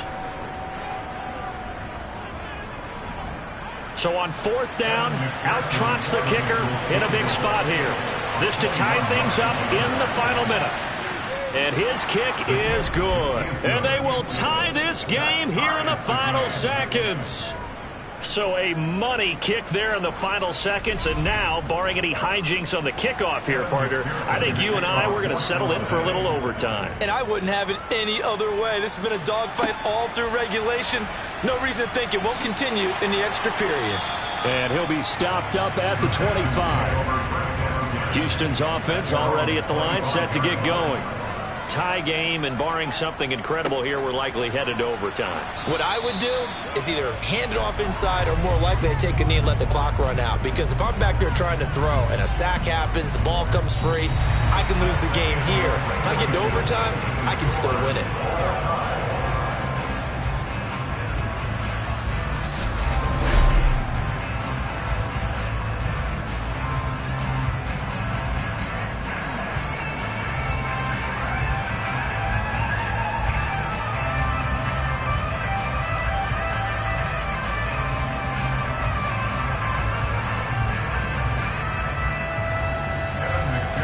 Well, 4 quarters couldn't decide a winner, and now we're back underway for the right to hoist that Lamar Hunt trophy.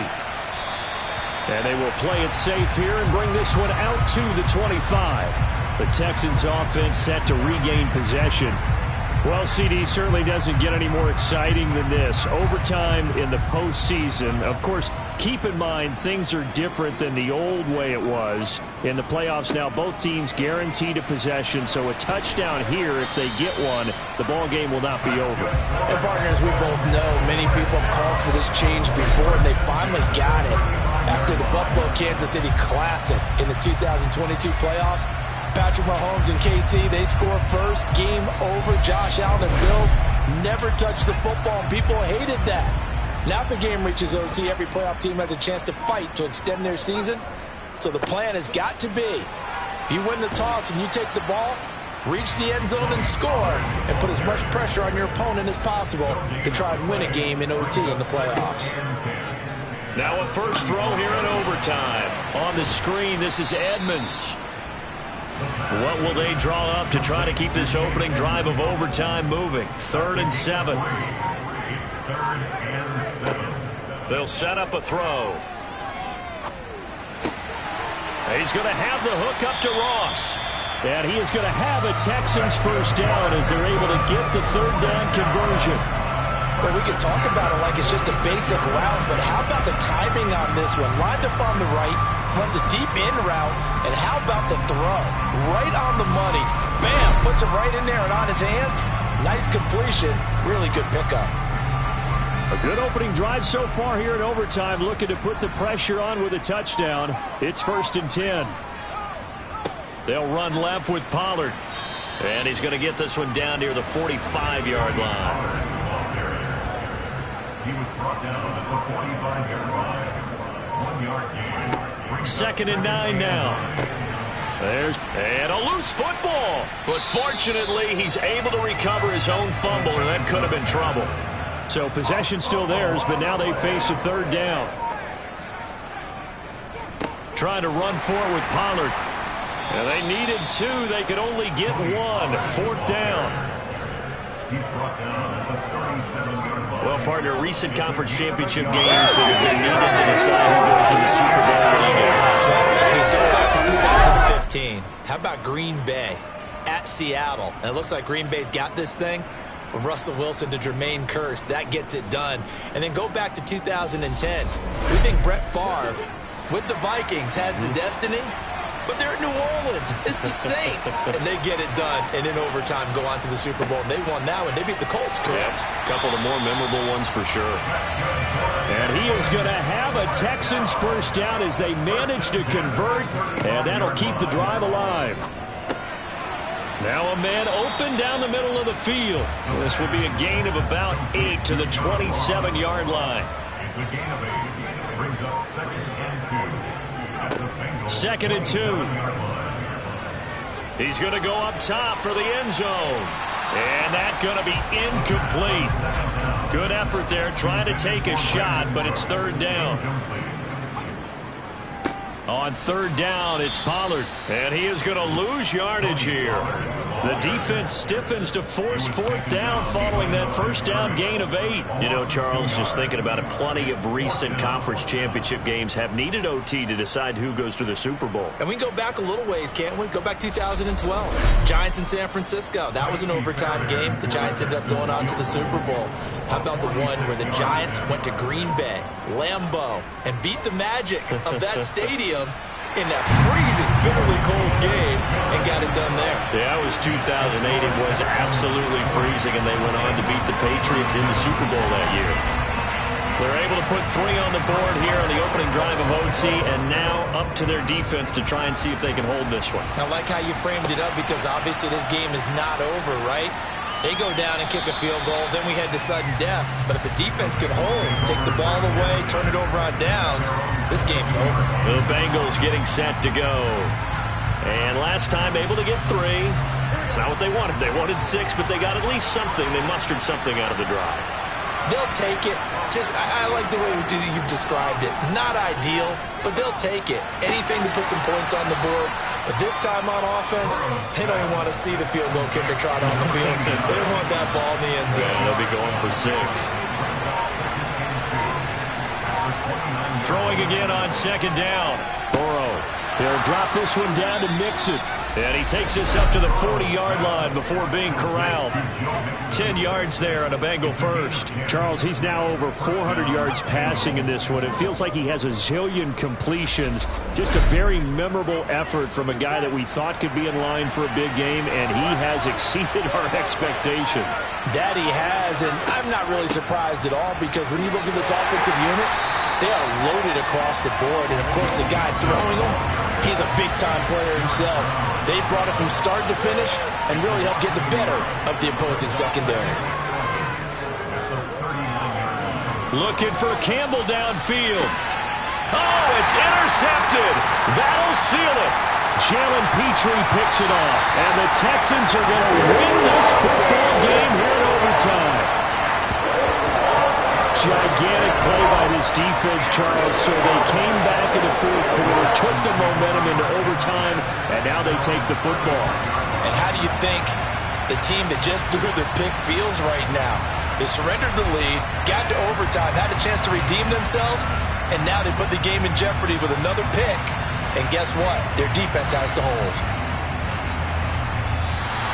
The Texans, they are going to the Super Bowl as we sign off and say goodnight, everybody.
and 25. Away we go in Super Bowl 59. From a couple yards deep, he'll bring it out of the end zone. And look at this. Right away, a loose football. And it looked like he was able to get it back. So a big sigh of relief there, as that would have been a disastrous way to start this ball game. I didn't do this in college, but I did it in high school. When you return kicks and you lose it yourself, the panic that goes through you and the determination to get the ball back, I don't even know how to describe it. And I think we just saw an example there. Yeah, and the relief when you get it back like he did. Yeah, you go to the sidelines, you know you're going to get yelled at, but you can handle it because you got the ball back.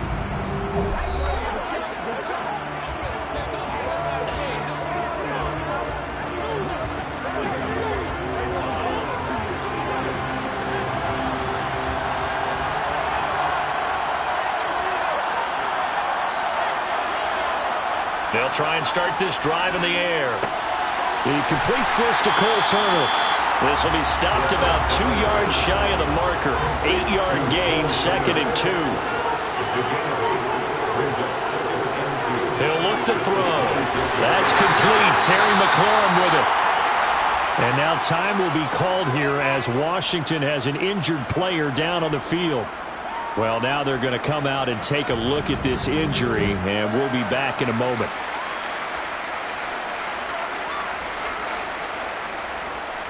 Line of scrimmage, the 31 now on 1st and 10. Shotgun handoff to Gibson to about the 33-yard line.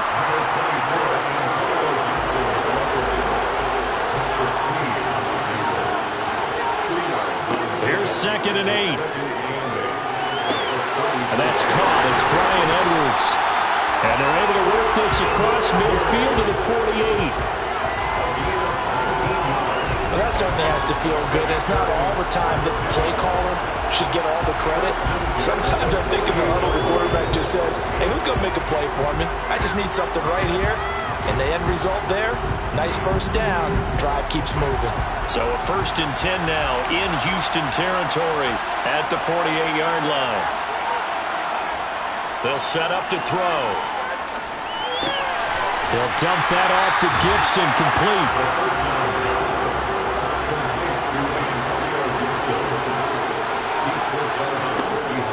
Back to the ground with Gibson.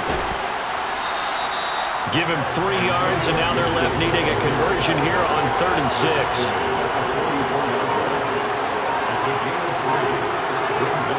They're going to look to throw. Got this complete to Jahan Dotson. And he's going to have a Commander's first down as they're able to get the 3rd down conversion. Solid opening drive so far, Charles. They moved this football into field goal range, but you know that they want to cap this off with 6 and not 3. Absolutely. As one of the better coaches in the league always tells me, on offense, I want their body blows all game long and finish it with uppercuts. Well, here are the body blows right now. He's hoping in one uppercut will take care of the end of this drive. Here's a throw out wide, complete to his running back right side. And he is out of bounds inside the 30.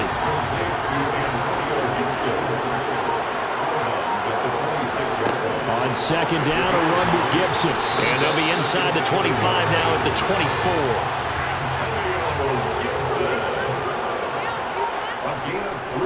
On 1st down, right back to Gibson. He's able to work free for about 6 down to the 18. 6 yards on that last play. Here's 2nd and 4. Looking to throw. Middle of the field, he's got McLaurin. And the Commanders are going to have a 1st and goal as the tackle made at the 10-yard line. Well, no question, this is exactly how they wanted to start this football game. And nice pass there. Now they're set up beautifully, Charles, to finish this off with a touchdown. Yeah, but they've still got to finish it off, partner, and that means they've got to execute at this stage of the field. So we've seen many teams march it right to the goal line and not cash in. They've got something dialed up here that puts it in the end zone. And he gets halfway home from the 10 to the 5 on a pickup of 5. And they'll let the fullback try and take him home. And he will take it in. Touchdown, Commanders. Ethan Carter. A 5-yard touchdown run. And the Commanders are on the board first here in this Super Bowl. A long opening drive, but a very successful opening drive. We call that methodical, I guess, when it takes that many plays. Methodical and almost like a boxing match where you hit them with body blows. They can withstand them here. Look, they gave up the touchdown, but you don't feel like a knockout is there. But they keep doing that in the fourth quarter, that's when the knockout occurs. It becomes tough for that defense if they're on the field that long. We'll see if they can continue that in future drives. Extra point right down the middle, and that makes the score 7-0. So that one a 13-play drive in total, and it's finished off with a 5-yard touchdown run. Set now to kick this one away, and off it goes. From a yard or two deep, here comes a return. And beyond the 20, but not by much. In fact, just a yard pass there to the 21. So out come the Texans for their opening drive. And leading them out there, we get a look at their 6'3" quarterback. And there are a lot of quarterbacks who had terrific careers. Think about guys like Phillip Rivers, Randall Cunningham, Dan Fouts, Warren Moon. But they never got to a Super Bowl. Yet here he is in his second NFL season, already getting his chance. And we harken back to Dan Marino, another superstar, made it in his second year, lost the game, and never made it back again. Oh, he's going to air it out right away. And that is incomplete. Took a shot there on first down, but he couldn't reel it in. Now here's a little touch pass as they tap it quickly to their receiver. A nice play design there with a touch pass. Looked good at the start, but bottom line, the defense was ready. And they did a nice job scouting, didn't they? Not just scouting, but now executing once they saw the play for real after having worked on it all week in practice. They drilled on the play, then they drilled him. His first catch of this Super Bowl, and it'll be good for a first down. This Super Bowl, of course, is a huge one for this head coach. The first time he's walked the sidelines in a game of this magnitude, and I might normally ask the cliche, what's going through his mind right now? But maybe the better question, CD, what do you think are the pitfalls of being a first-time head coach in this game? Well, you know it's something that he thought about, Brandon, and he had to. And he was thinking about it long before he got to this stage. As the season progressed and he saw that his team was good, if he was smart, he started to make plans right then and there. Reach out to other coaches who've been there before. Find out how they handled winning, losing, handling all the ticket situations, travel, practice, all those things. And then trust your gut, make your best decision, and put it all out there and give your team their best chance to win. 2 first downs have them up near midfield now on 1st and 10. A first carry for the Fordham Ram, Chase Edmonds. It's a pickup of 4, and it'll bring up 2nd down. Now a shotgun snap as they'll look to throw. That caught by Tremble. And he's going to be taken down right at the 40-yard line. We've seen quite a bit of the short passing game here early on first quarter, haven't we? We have, and I think it works a couple of ways for this team because, number one, you throw the short game until they stop it. And if they're not going to stop it, you keep throwing it, and occasionally you'll break a tackle and turn it into a bigger gain. Also, if they start to creep up, start to pressure receivers, now you go over the top, take it deep, and now you get some of those big shots downfield. Right back to him for 10 more and a first. Well, that's not just his first, not his second, already his 3rd completion here on the opening drive. And I think it's safe to say that getting him the ball in this game, one of their top priorities. And a top priority for the defense has got to be finding ways to cover him. And I don't think you can have one basic coverage to get it done. You have to throw a number of coverages at him, make him think as he's running downfield, and hope you can create a little bit of havoc. They'll stick with the passing game as he looks to throw. And he's got his man in stride, complete. And he'll be marked down right at the 20-yard line. Back to throw again. And probably the wise decision there. No one open. He just throws it away. And that keeps the field goal on the table as it's 4th down. Tight defense there on 3rd down, but what a product of good coaching and even better execution because he realized he's in field goal range. No sense forcing anything, and he made sure he didn't. Got a man. It's Ross, complete. So this offense able to convert on 4th, and now a fresh set of downs here, 1st and 10. quickly here, and that's complete. And this will leave him a yard short. Nice pickup of 9 yards on first down. After one, 7-0 on EA Sports. First down marker at the 5. It's 2nd and goal. Welcome back to the date on the calendar we circle every year. Super Bowl Sunday. Brandon Gaudin, Charles Davis here with you as we get set to begin quarter 2. Now a 2nd down throw for the end zone, but it's incomplete. They'll look to throw again. And a quick throw here, that's complete. And the Texans are going to have a 1st and goal coming up as they find a way to convert there on 3rd and 1. Plenty of things to talk about here, partner, but to me, their defense gave up a touchdown on the first drive. How about how they're responding, coming back? That's a big 3rd down pickup to keep their drive alive. And they've got 3 tight ends here on 1st and goal to add some extra mass. Movement there on the offensive line, a little quick, and a 5-yard penalty. Ball start, offense. That flag accepted, and it backs the offense up a little bit. And they'll try again here, 1st and goal after the false start. Pierce now up the middle. And he gets halfway there from the 6 to the 3 on a gain of 3. So the ball position now at the 3. Here's 2nd and goal. Now here's Pollard. And he is going to be stopped cold behind the line of scrimmage. It'll go down as a 2-yard loss, and it brings up a 3rd down. That was well played there defensively. 2 tight ends in the formation, which essentially gave them 7 blockers up front. Hard to imagine with all that size and beef that they could let a tackler through. But that's exactly what happened. A loss resulted. They'll look to throw on 3rd and goal. Touchdown, Texans. Tommy Tremble. A 5-yard touchdown. And the Texans are an extra point away from tying up this Super Bowl.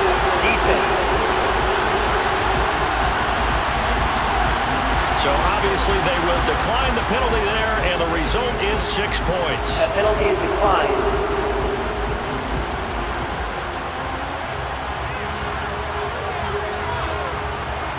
Chris Boswell now for the extra point.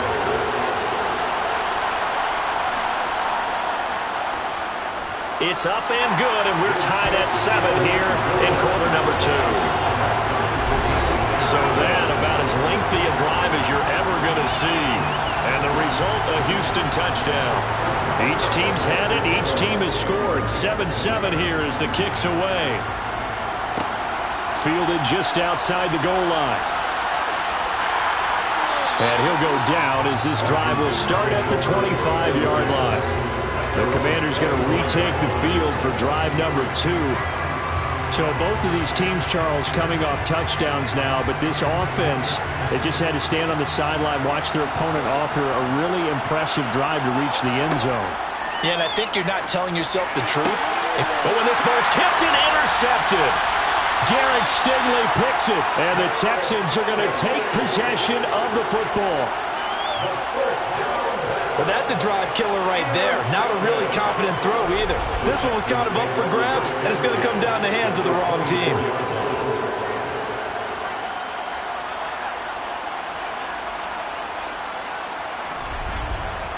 So now we get set to see Houston for their 2nd drive of the ball game.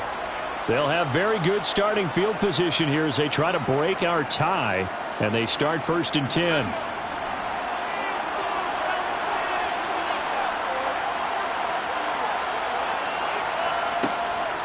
They'll go with Pollard here on 1st down. They'll get him to the ground at the 20 following a pickup of 4. The ball resting on the 20. Here's 2nd and 6. Back to throw. And Cooks has it over the middle. And they're going to get this down inside the 15.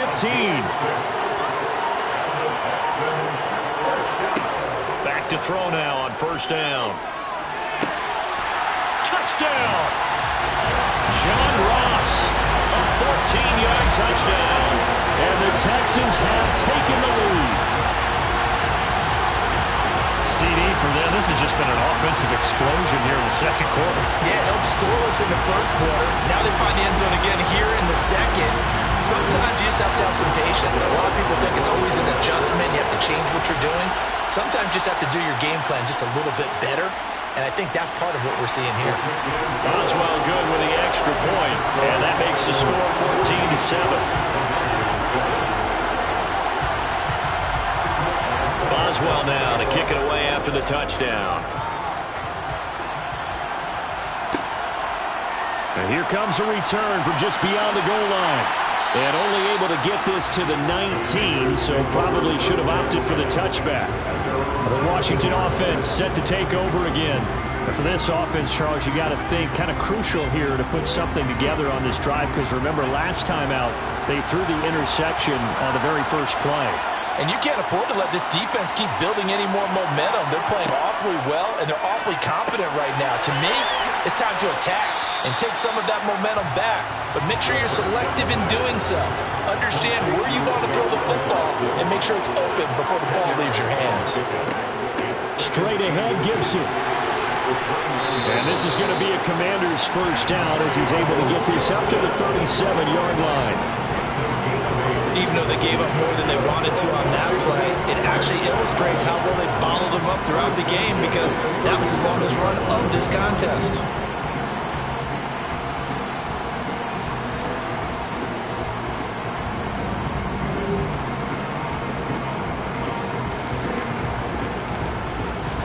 Back-to-back good plays have them on the move on first down.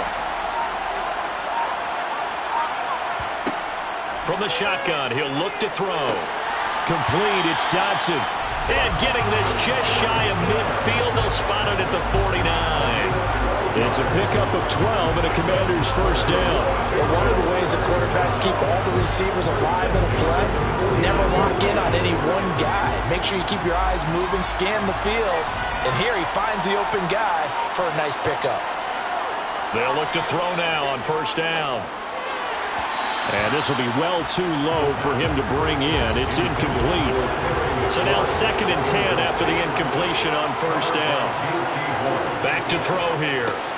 Over the middle, complete. It's Turner. And they'll get this down to around the 47-yard line.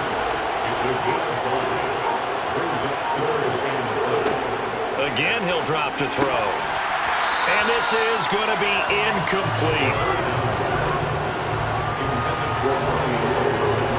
Fair to say, hasn't been his best game throwing the football, but also not getting a lot of help out there either.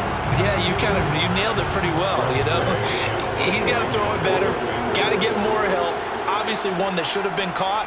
They got to find a way to bring those two elements together so they can make some progress in this one. The field position game, such an overlooked facet, Charles, of an NFL game. But this offense, they're going to be pinned back. What an ideal punt. An ideal punt, and it leads to that term complementary football. Because them doing that puts their defense in a great spot, doesn't it? Gives them a chance. If they want to be aggressive, try and maybe get a safety out of this whole thing, it puts them in that position.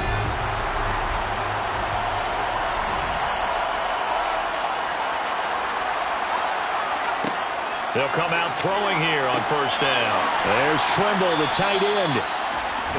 Calling a gain of 6 on the play, and it'll be 2nd down. They'll look to throw.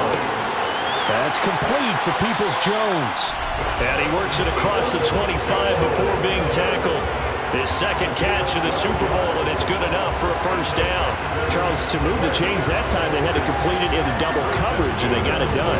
And it's never easy overcoming multiple defenders, but he sure made it look simple. Found the right spot to exploit and won his 1-on-2 matchup.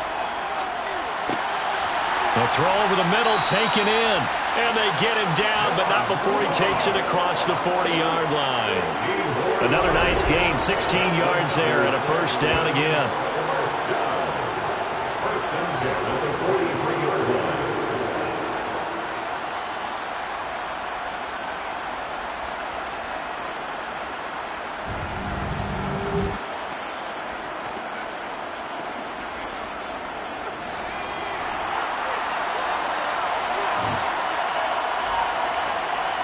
They'll set up a throw. Oh, he rifles one, and that's going to be intercepted. Picked off by Cameron Curl. And the Commanders are going to take over a couple of yards shy of midfield. He's certainly not been afraid to take some chances downfield. Now, look, it's paid off for him a couple of times. That time, not so fortunate. And that's where I want to start, what you said. It's paid off a couple of times. So his aggressiveness has been good for his offense for the most part. So he throws an interception there. No one likes that, but I would not rein him back in. The return on investment thus far has been pretty good. 2 touchdowns to 1 interception. A good starting spot for Washington as they come up 1st and 10. Just shy of midfield at the 48. And the first play of the drive there is incomplete. So after the incompletion on first, now 2nd and 10.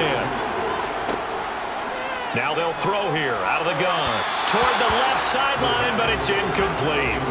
Now they face a 3rd and 10 after back-to-back incompletions.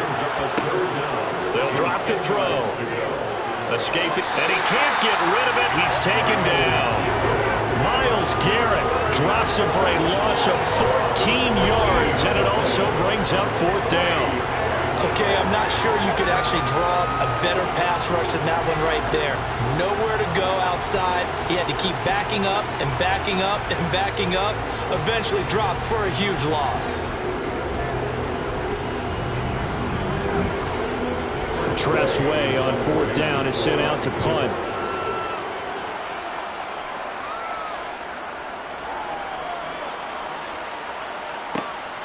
This is brought in at the 21. They'll get 9 yards on the return there following a punt of 42. And the Texans will take over with a 1st and 10. And now out comes Houston. As the offense comes out here, Charles, maybe perhaps a bit more of a focus on the run game for this drive after tossing an interception on the previous one? I think that's a good way to look at it and a good way to think about it, but maybe they get to it in a little bit different way because after you throw an interception, you want to make sure you keep your quarterback's confidence high. So maybe give him a couple easy throws that he can complete and then get to the running game and try and get things settled down. Yeah, it's still in the first half here, a long way to go.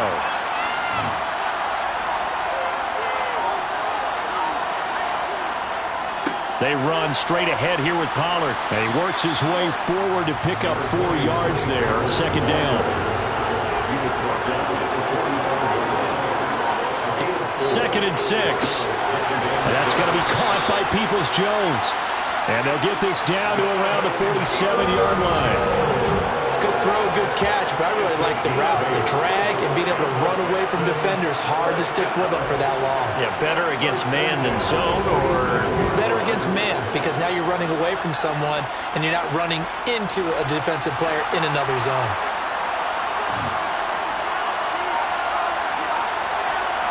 Two minutes on the clock in the 2nd quarter of this Super Bowl.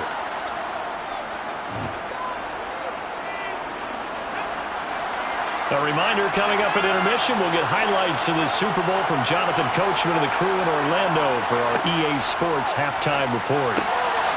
Now a man open down the middle of the field. And they're going to get this down near the 35-yard line.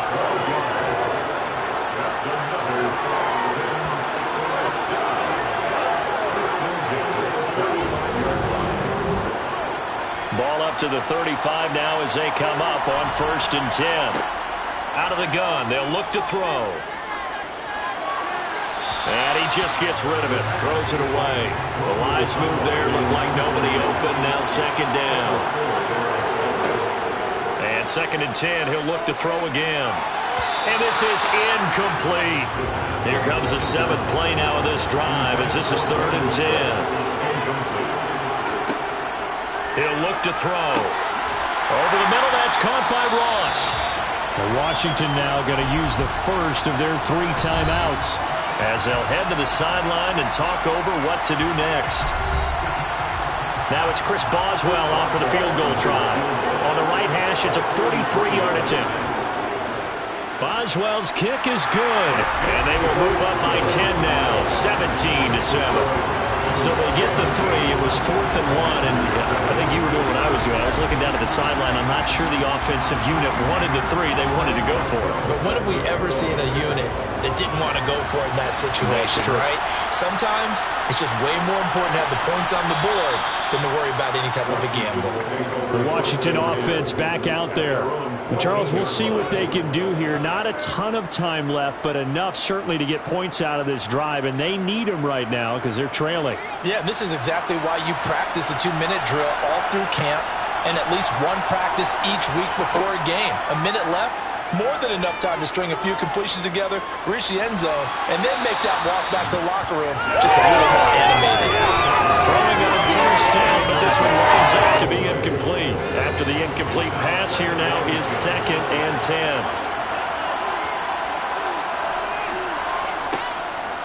Now back to throw. Quick slant, Dotson. And he's taken down, but not before he gets this across the 25-yard line. Now Washington going to use the second of their 3 timeouts as he'll stop it with just over a minute to go before halftime.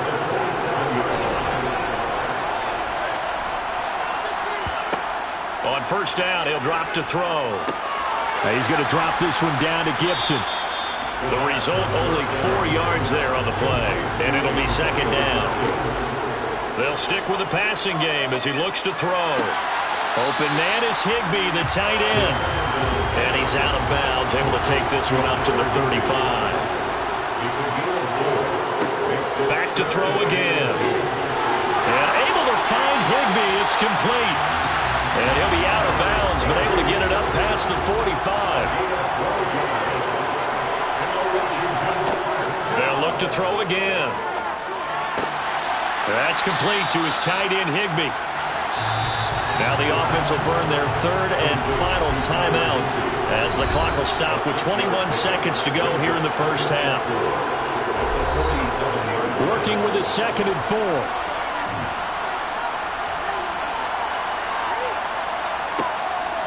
They'll look to throw here. And that is incomplete. So 17 seconds now on the clock here. Out of the gun now on 3rd down. Able to connect with Dotson. Oh, he's brought down. And remember here, no timeouts left. They got to get to the line quick. So we've reached halftime here in the Super Bowl as we send you on over to Orlando for Jonathan Coachman at our EA Sports Halftime Report. Take it away, Coach. Okay, Brandon, thanks very much. What a season this has been. Hard to believe it ends tonight, as we'll get back to you guys for the second half of this Super Bowl in just a moment. Moving on, let's take a look at the next-gen stats in the first half for the Texans. And it's been the passing game that's gotten them to where they are, 2 quarters away from a possible Super Bowl title. Meanwhile, for Washington, they weren't quite as successful throwing the ball as their counterparts were, but they still were able to move the ball reasonably well in that first half. All right, Coach, thank you, and we welcome everyone back for quarter number 3. And he will not bring it out. It's a touchback. And the Texans getting ready to go here to begin the 3rd quarter. And I would imagine this is where you have to take stock of the situation, CD, and say, gosh, we're halfway to the Lombardi Trophy. Let's not slow down now. And I like the way you went there. Let's not slow down now, because the first half certainly went their way. And I would expect them to continue with that type of a game plan. But you're right. You do think back to Super Bowl 54. 49ers had a double-digit lead in the 4th quarter, couldn't hold on. So plenty can still happen. And now we get into the psychology of the whole thing, because a lot of teams with a 2-score lead in the 3rd quarter, they almost become defensive with their offense, just playing not to lose. I think with this team, you got to figure at this point, this is a great spot for them to go into attack mode, really try and put the hammer down and finish this one off. Back to throw now on first down. And he slings one that's incomplete. So 2nd down and 10. Once again, they'll go from the 40. Now a give here to Pollard. And he's got some space here. And he's going to be out of bounds, but not before he takes it inside the 40. 23 yards on the pickup there and a first. If they're going to try to complete this comeback, they need more runs like that from him, because until that point, he's been virtually shut down. And based on where they are right now in this game, you would expect the ball to be in the air. But his ability to break off those types of runs, you can get big chunk plays on the ground as well, and he just provided one. They'll look to throw here on first down. Open man left side. It's the tight end Trimble.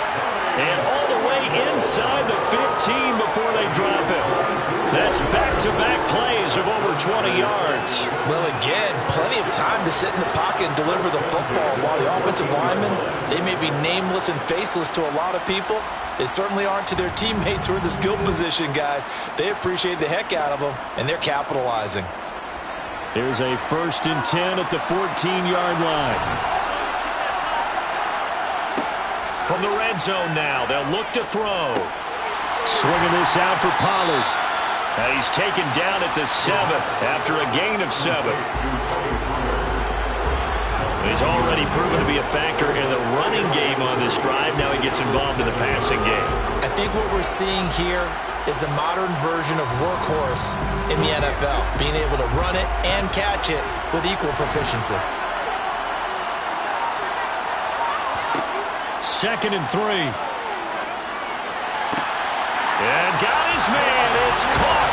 Touchdown, Houston. John Ross, his 2nd touchdown of this Super Bowl. And the Texans will extend their 3rd quarter lead here in this Super Bowl. That drive that really increased their cushion felt very military to me. Very precise, methodical. That's one of the words you've taught me. And they just got it done. And slowly but surely now starting to pull away a little bit. Things looking good for them here in the 3rd quarter. Not only pulling away. And now, of course, all scoring plays are reviewed. And I think they're going to take an extra long look at this one. They're taking a peek at whether or not those feet were in bounds. And obviously a big call here in the end zone. And not just the feet. How about the hands? How is the ball possessed while the feet are hopefully getting down in bounds? That's what they're trying to look at to see if it all comes together. So they called it a touchdown originally, and this will stay a touchdown after the video review, so they had it right. Extra point put through by Boswell. And that'll make this a 3-score game now. The lead moves to 17. Boswell now to kick it away after the touchdown. From a couple yards deep, he'll bring it out of the end zone. And he had no room to run as he's tackled down inside the 20. First possession of the 2nd half now for Washington.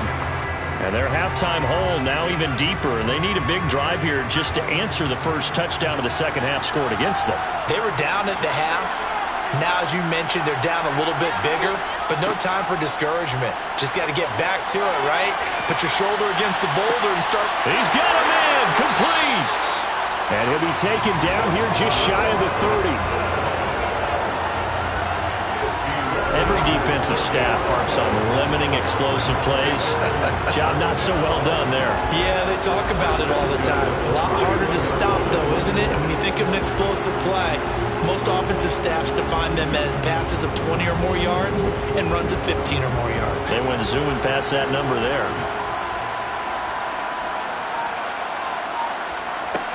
Now on first down, he'll drop to throw it. Going right back to Dotson. And he'll be brought down at the 27.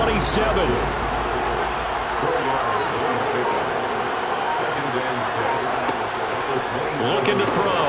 Over the middle and complete to the tight end, Higbee. And he'll be marked down right at the 20-yard line. I got a kick out of that one, partner.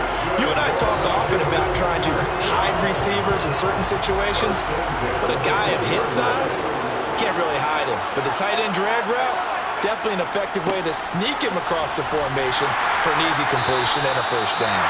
And ultimately, this won't go for much, maybe a couple, but boy, he showed off that make-you-miss ability that certainly is in his arsenal. Here's 2nd and 8. And that falls to the ground, incomplete. A nice job of bodying him up defensively, and now it brings up third down.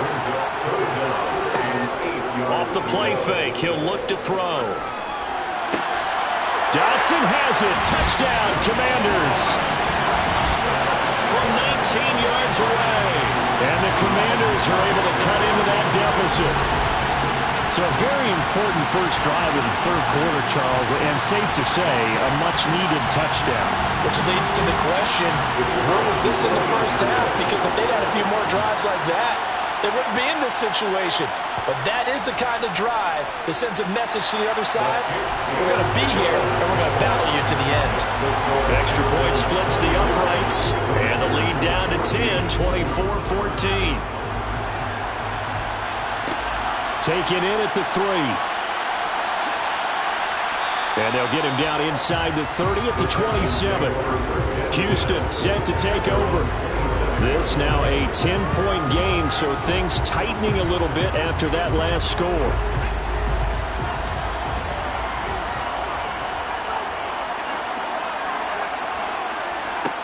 They'll come out throwing here to start the drive. Throw complete right side to Cooks. And they get him down, but not before he takes it across the 40-yard line. 16 yards right off the bat and a first down. Never make the mistake that the slot receivers, especially the little guys like we're watching here, are just quicker than fast. A lot of them combine quickness and speed, and they catch a lot of footballs, as we just saw there. One play has him up past the 40 already, and another 1st and 10. It'll be a handoff to Pollard, and he is met quickly in the backfield. Down he goes, folded like a lawn chair. 2 yards the loss, 2nd and 12. Sometimes you just sit back and marvel at what he can do defensively. Speed, strength, quickness, he's the whole package. And that package just wrapped up the runner for a loss. Now they contend with a 2nd and 12 after the loss.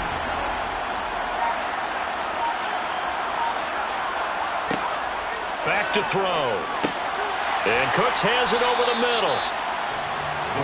An extra man here in the secondary for Washington on third down. They'll set up a throw. He's letting it fly for Cooks. He's got it at the 15. And they've got this down to about the 12-yard line. We always talk about the guy who paid off the play, don't we? A guy who caught it or ran it. But how about the elements that go into making a big play? This one in particular, able to scan the field, pocket held up nicely. What a terrific job by the offensive line. The route, well run, and the football, right on the money. So how about this for field position after the big play? Inside the 15 now as they come up on 1st and 10. Pass to Tony Pollard out of the backfield. And he's got this inside the 10 to the 9 before he's out of bounds.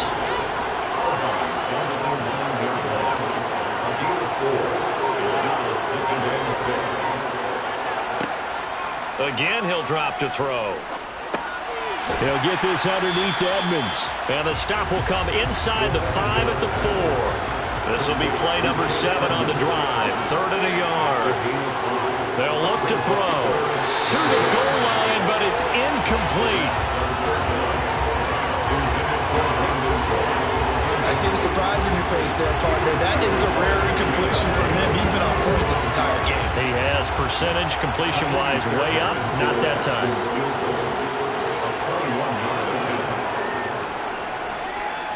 Boswell's kick is good, and that will extend their lead even further. So 3 points, response there to that opening touchdown in this third quarter. And that's an important 3, both in terms of adding to your lead, but also letting the other guys know you're not going to just come out in the second half and take over. This taken in at the goal line. And out a little across the 25 to the 27. Jahan Dotson getting set for this next drive. Good day for him so far here in the third quarter. He's hit pay dirt once, over 100 yards, but hey, it's the third quarter. He's thinking, I want more, right?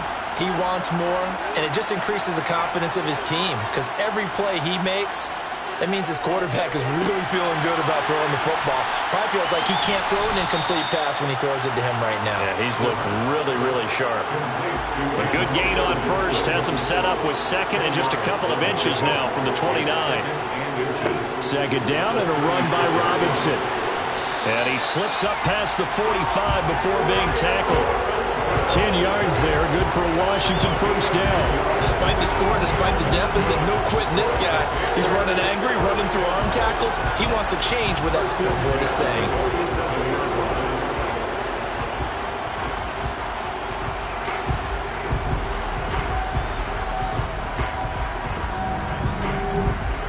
Back-to-back good plays have him on the move on first down.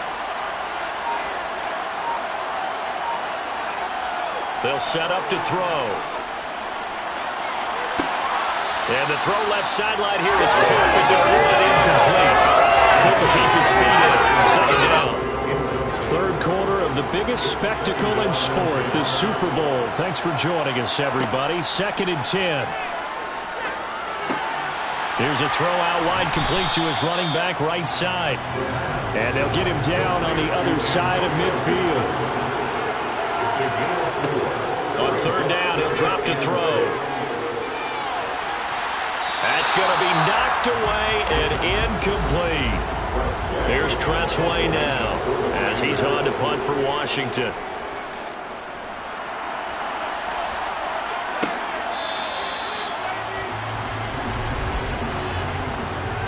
Personal foul. Roughing the kicker. Defense. That hurts. If it was running into the kicker, wouldn't be a first down. Roughing, it is a first. And just think about the differences between the two. Running into the kicker almost feels inadvertent, just a small tap, so to speak. But when you rough him, usually bodies are hitting the ground and flying all different places. And the difference is 5 yards or 15. And in this case, that's a big play. And he's going to get 7 out of this before being taken down at the 27th. A give up the middle to Gibson. And they'll be inside the 25 now at the 24. They'll get 3 as the drive continues. It's a first down.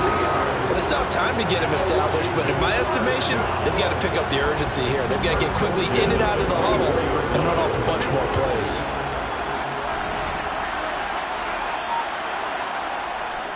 On 1st and 10, it's Gibson. And they've got it inside the 10 at the 8.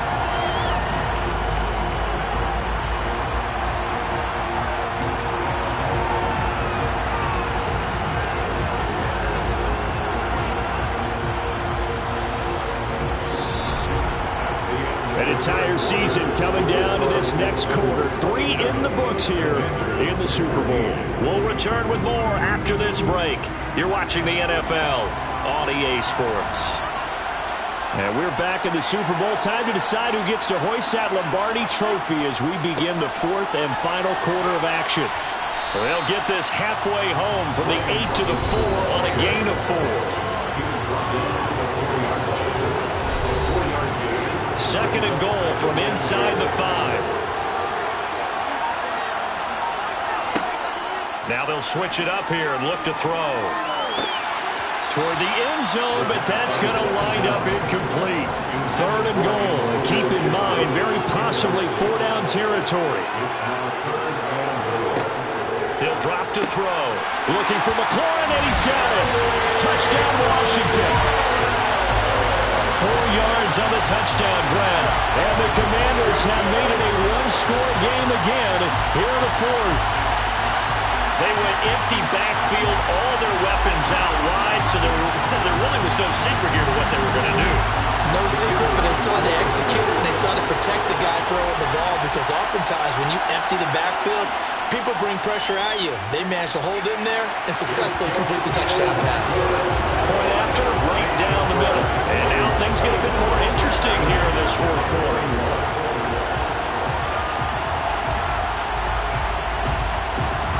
The kickoff team on the field now as they will send this one away. From a yard or 2 deep, here comes the return. And they'll get him down right around the 25, actually the 26 officially, so a net gain of 1 there. And now this offense comes back out onto the field. And the tension ratcheting up all around. A one-score game, 4th quarter of the Super Bowl. This is what you folks came for. Every play with the potential to win or lose a title as they look to drain some time off this clock. And not a whole lot of room to operate there on the first down run. He gets maybe 3. They go back to Pollard on 2nd down. And tough going there as he'll only get it up to about the 31. The Texans on 3rd down. They've hit 4 of 7. This will be 3rd and 6. Back to throw here. And that is incomplete. The Texans send the punter out as he's on to punt for the first time tonight. Sets up 4th down. And a fair catch signaled for and taken at about the 18-yard line. So a change of possession here on the punt. And the Commanders will take over with a 1st and 10. They're coming out with a jumbo package to start the drive. They'll start on the ground with Gibson. And he's going to lose yardage here. Back to his own 18. After the loss to start out, here's 2nd and 11. They'll drop to throw.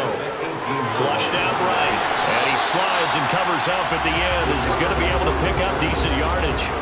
It'll be a gain of 8 yards, and it'll be 3rd down. I like how he hung in there and went through his progressions, but eventually his internal clock went off and told him it was time to make a run for it, and he ends up sliding down with a solid gain. On play action, they'll throw. And that ball incomplete, nearly intercepted. Took a chance with that one. It'll lead to a 4th down.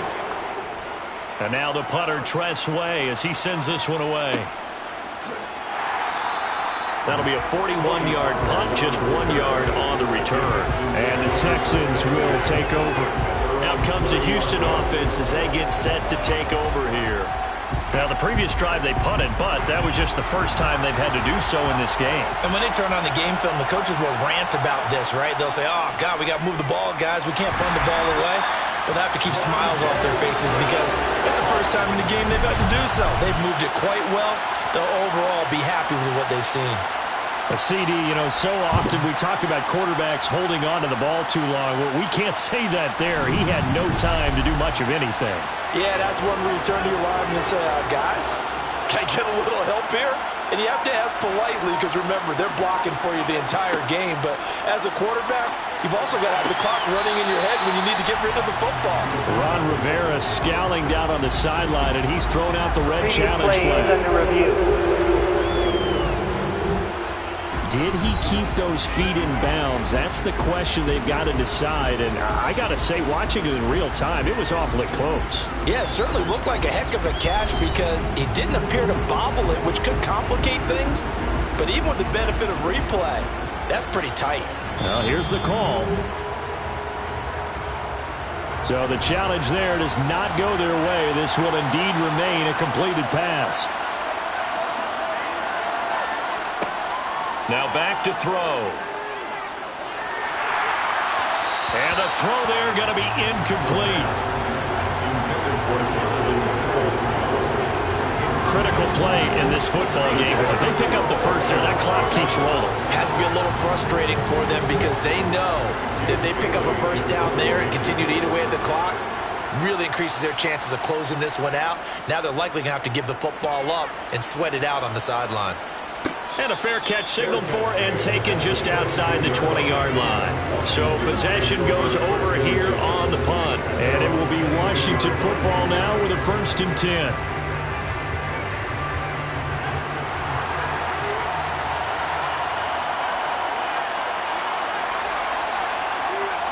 They'll try and start this drive in the air. Throw right side taken in by Gibson. And he's able to break out of one tackle, but then quickly brought down. 2nd and 6. Back to Gibson and another catch for it.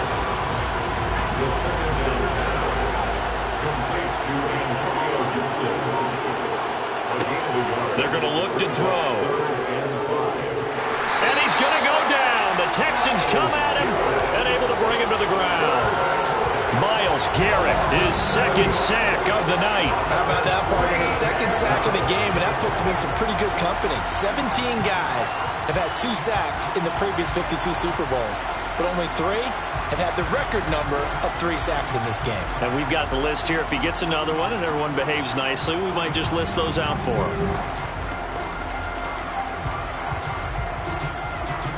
Here's Tressway now as he's on to punt for the 4th time tonight.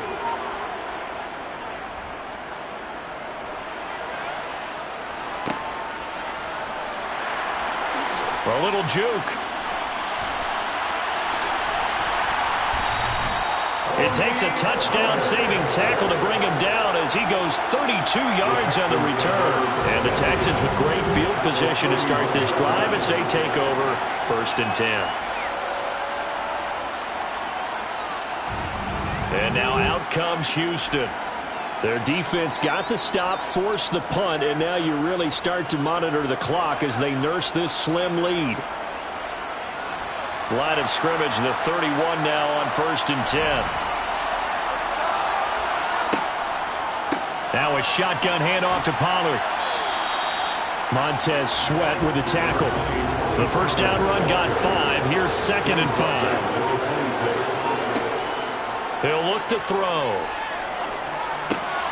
And that's going to be caught by Peoples-Jones. And they're going to get this down inside the 20. So here's a 1st and 10 now down inside the 20. They'll look to throw here. That is caught inside the 5. Touchdown, Texans.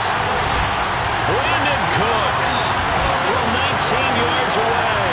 And the Texans are starting to pull away in the 4th quarter of this Super Bowl. And that's certainly an important touchdown there and makes this a 2-score game. But as we've seen, no lead is safe in this one with the way these 2 offenses have lit up the scoreboard. I would imagine that on their sidelines, they're both yelling at their defenses, hey, you want to get involved here? One big play from you, that could win the game for us. They'll try and run it up the middle. And he is into the end zone to bump the lead up 2 more.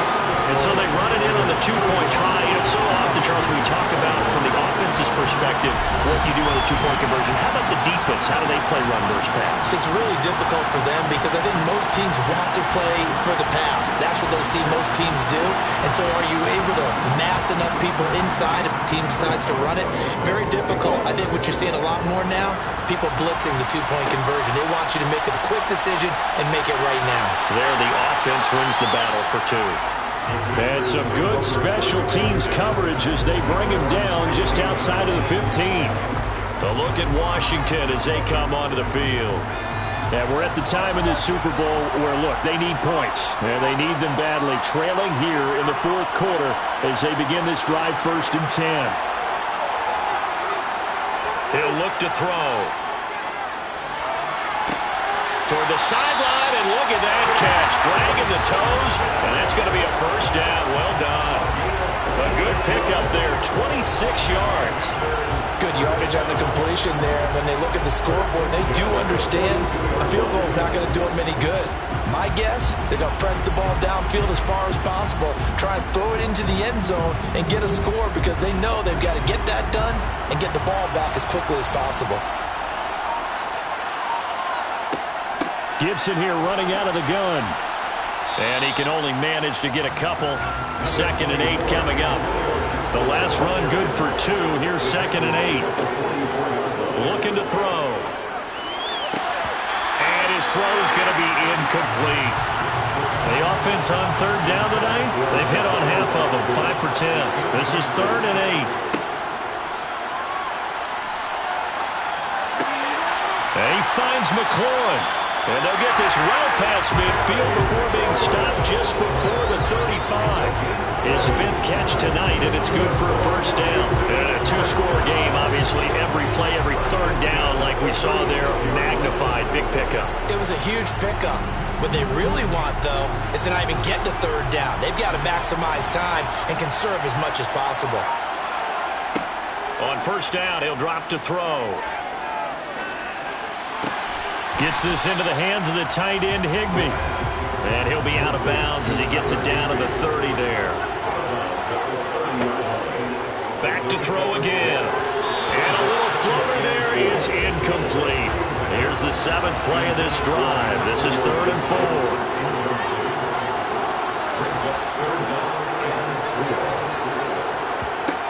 They'll look to throw again. And able to find Higbee. It's complete. And he's going to have a Commander's first down by about a yard. It's a gain of 5 on 3rd and 4. They'll stick with the passing game as he looks to throw. That's out to the flat for Gibson. And he'll go out of bounds inside the 15-yard line. There's a 1st and 10 at the 14-yard line. A handoff for Gibson. And he's taken down at the 7 after a gain of 7. 49 yards rushing for him now in the ball game. 2 minutes left to play in this football game here on EA Sports. 2nd down and 3, ball on the 7.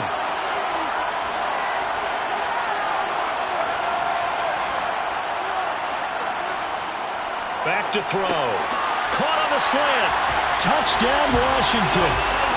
Jahan Dotson. His 2nd touchdown of this Super Bowl. And the Commanders have cut it back within a score. They do tack on the extra point as well. And now things get a bit more interesting here in this 4th quarter.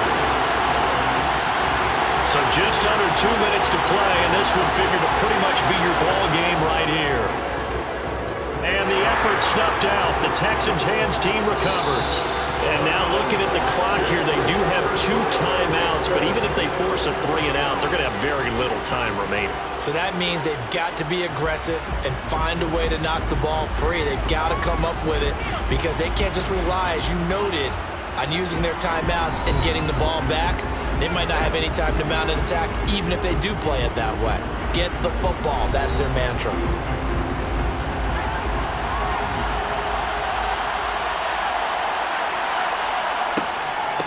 They'll run with Pollard. And he'll take this one down to about the 40. Whistles now and a timeout. So defensively, they burn it here with 1:51 left. So 2nd and 9, and you'd have to figure just about all 11 probably crashing the line here. Here's Pollard again. And he gets this to the 35. Good for a gain of 5. Now Washington going to go ahead and use their final timeout, as they'll head to the sideline to talk over what to do next. In search of 4 yards here to pick up the first down. Out of the gun, they'll look to throw. That's complete to Peoples-Jones. And he is going to have a Texans first down as they're able to get the 3rd down conversion. He's been the go-to guy. They needed a big play there on 3rd down. Went his way, it worked out. Doesn't matter whether they've scouted it or that they think he's going to get the ball. He has a knack for finding his way open and completing the connection. And not totally home free yet, but it's looking good as they come up 1st and 10.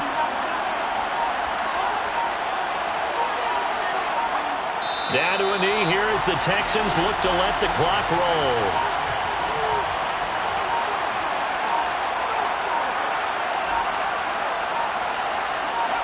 Time for this one final knee to put a bow on this title bout.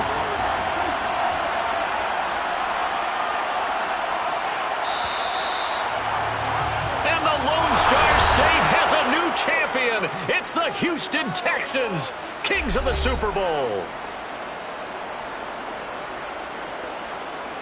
And their remarkable season ends in the most remarkable of ways. They get to put next to their name, Super Bowl champion. And they can't ever take that away, can they? Nope. That lasts forever. So good to see the emotion when it's all said and done. You see the hugs. You see the guys sharing, the collective happiness. Makes me want to carry you around a little bit on my shoulders to celebrate the triumph. And congratulations to them. A fantastic season.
The Pittsburgh Steelers on the clock now. On the clock now, the Houston Texans.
With the next selection, it's the Pittsburgh Steelers.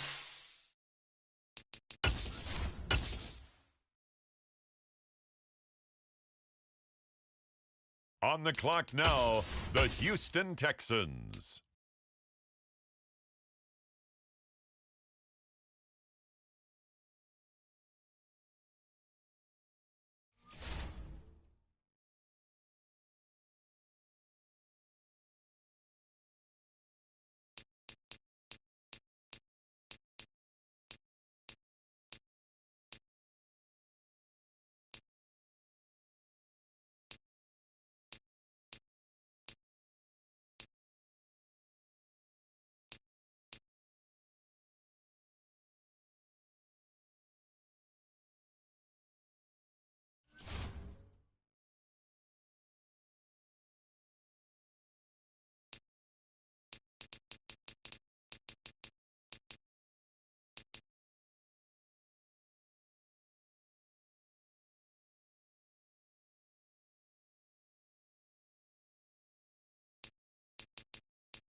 NFC Championship game. Off we go in the divisional round of the NFL playoffs. And here comes a return from just beyond the goal line. And ultimately cannot get this out to the 25-yard line as he's dropped at the 23. So out come the Texans for their opening drive. And they'll be led out by a guy who has a couple years under his belt in the NFL, their third-year quarterback. And he and his team, they were the beneficiaries of a first-round bye earned by a tremendous regular season. He'd been a little bit nicked up, so he could use the rest. And I'm sure his teammates felt the exact same way. But now it'll be interesting to watch their first few drives in this one. Because sometimes getting the rest is great, but sometimes you accumulate a little bit of rust as well. Maybe they come out flat, and they can't afford that in the postseason. 16 yards on the game's first play and a quick first down. Oh, that was a nice job there. Quarterback and receiver reading the pressure that was brought. They both knew it was going to open up the middle of the field. Nice little shake and bake at the line of scrimmage, got right into his route. And the quarterback hit him in stride, and he was able to run free after the catch. From all the way up at the 38 now after a good start to the drive.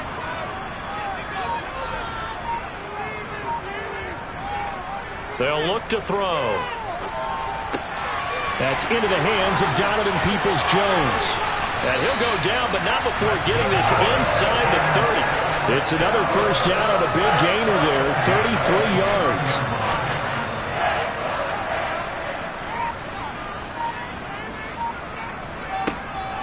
They run it for the first time with Tony Pollard. Stopped at the 24-yard line after a gain of 5. After the pickup of 5, here's 2nd and 5. A gain of 5 brings up 2nd and 5. They'll set up a throw. Throw complete right side to Cooks. And they're going to get this down inside the 15.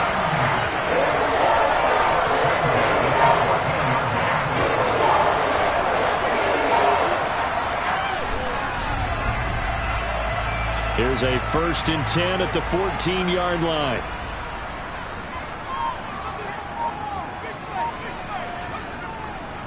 Now Pollard. And he'll take this into the end zone. Now hold on here. We do have a flag down. So let's see what this is about. Holding. Offense. So erase the red zone score. They'll have to dial that one up again. And you know how difficult it is to strike in the red zone because things are a little bit more condensed. You got to go back to their play chart and see if they can dial up another one. And good downhill running. He's got 6 yards down to the 13. He was brought down at the 13-yard line. 2nd and 9 now. Oh, that's into a double team, and it's intercepted. The safety, Terrell Edmonds, picks it. And the Steelers force the turnover. They'll take over at the 10. Definitely not the ideal time to see that mistake, partner, because this is still a one-possession game, and that's at least a field goal that just vanished with that turnover. Now, pressure's on defensively to prevent that pick from turning into points for the other side. So here are the Steelers backed up to start their initial drive. And trotting out there leading them is their 4th-year quarterback. And if he and his guys want to spring the upset here in the 2nd round and move on, they've got to focus on the good that they did in the wild card victory.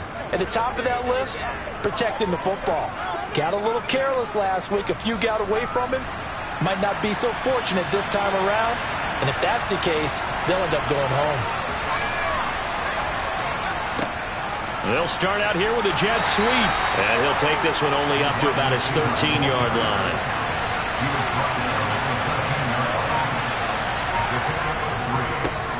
First carry for Najee Harris. And he is met in his tracks behind the line of scrimmage.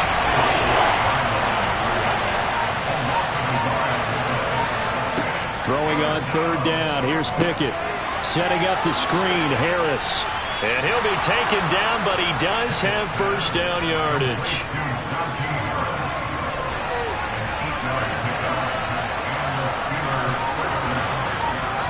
1st and 10. Here's Pickett. Open target here, Darius Slayton. And they'll get him down after a pickup of 8. 2nd and 2. On On second down, this is Harris. And this is going to be a Steelers first down as he's able to get this up past the 40. Well, there's plenty of real estate for him to maneuver on that run, and let's face it, this shouldn't be a surprise. He's one of the better backs in the league. Had to come into this game with the idea, slow him down, otherwise it's going to be a long afternoon.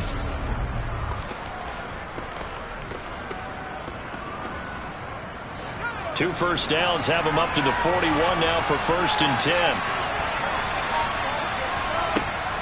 First down, and they go back to Harris. And he'll fight forward on the straight-ahead running for just a couple of yards. Second down.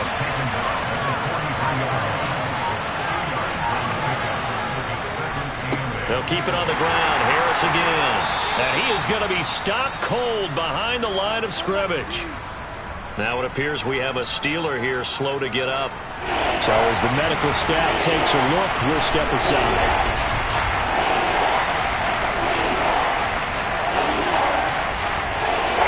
Now play number 8 on this drive, and they need 9 yards to pick up the first on 3rd. Pickett will look to throw it here. He'll air this one out for Boyd. And that will be incomplete. They weren't scared to let it fly, but it falls to the ground and brings up 4th down. The Steelers send out their punter now, as he's on to punt for the first time this afternoon. Fair catch signaled for and taken at about the 15-yard line. So now we get set to see Houston for their second drive of the ball game. Remember last time out they threw the interception on their first drive. Good news, their defense backed him up, so it's still 0-0 here as they begin their second possession. Yeah, and one great way to judge a defense, how do they handle what we call sudden change? When all of a sudden, you know, it goes against their offense and have to run out in the field and try to put out the fire. Give this one great kudos for getting out there and not letting that interception lead to points. Excellent job by them defensively. On second down, it's Pollard. And this won't be enough to pick up the first. A gain of 2, 3rd and 1. On 3rd and short, they'll try and pick it up through the air. Looking left side, and he's got a man. That's Mason. And he is going to have a Texans first down as they're able to convert, albeit not by much, on 3rd and a yard.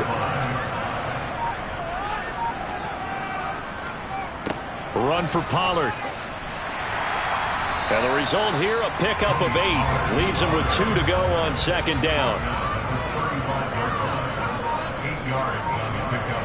Brings up 2nd and 2. They go back to Pollard on second down. And he'll be brought down right around the 37. 2 yards, good enough for a first.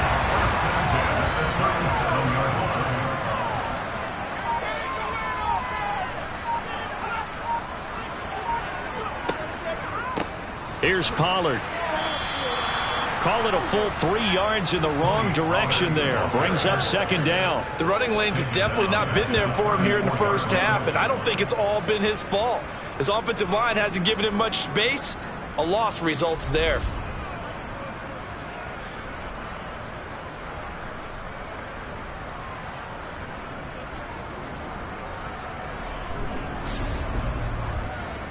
After the loss, they'll come up 2nd and 13. Now they'll switch it up here and look to throw. He's got Mason complete. And he gets this up across the 35 before he's out of bounds. On 3rd down, he'll drop to throw. Into double coverage, and it's intercepted. Picked up by Minka Fitzpatrick. And the Steelers are going to take possession of the football. Oh, and I saw the pressure coming at him. That just looked problematic. Hit him as he threw it, and the interception ensued. Let me pay homage to the man who stood in this spot before. He always talked about how much pressure is in the face of a guy, and can he step into a throw. And when you can't do that, oftentimes interceptions result. Out comes the Steeler offense now, ready to see what they can do here.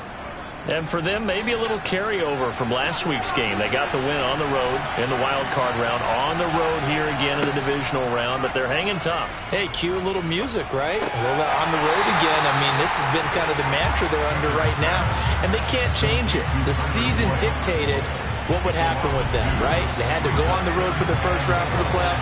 They're on the road again, and sometimes teams get really comfortable with that. Not only the idea of going on the road and shocking the world, but just, hey, it's just us. We don't have to worry about outside distractions. It's just us. Let's go play. It becomes that us against the world mentality, doesn't it? And while it may be overplayed, in the media, it's real when it comes time to play ball. Steeler football here to begin quarter number 2. As they've got it with a 1st and 10. Harris running straight ahead. And he'll power his way forward for about 4 yards there on the first down carry. The run got 4. Now they deal with a 2nd and 6. Now whistles here before the snap, and it looks like one of the Steelers may have moved. So they accept the penalty, of course, and push the offense backwards a bit. And that false start penalty certainly not helping their cause here. 2nd down and long. Looking to throw, Pickett. And he's going to be taken down here. A sack back at the 32. Multiple players combined for their team's first sack of the game. And another long drive from the offense, but the defense is denying them the end zone. Nothing to show for the last drive offensively. They can't come away empty-handed again.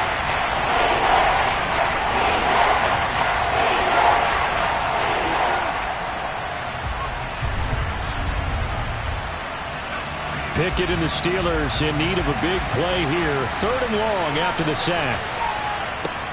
Back to throw here. Under pressure, they got him again. Jalen Petrie providing a little deja vu. Back-to-back sacks, and now they're staring at a 4th and long. And just not much a quarterback can do there, CD. The pressure was in his face almost instantaneously. Led to a very quick sack. Yeah, that's one where you turn to your lineman and say, guys, can I get a little help here? And you have to ask politely because, remember, they're blocking for you the entire game. But as a quarterback, you've also got to have the clock running in your head when you need to get rid of the football. But this time, he had no chance. They were on him instantly. As we check the next-gen stats, you'll see he had precious little time to do anything with the football there.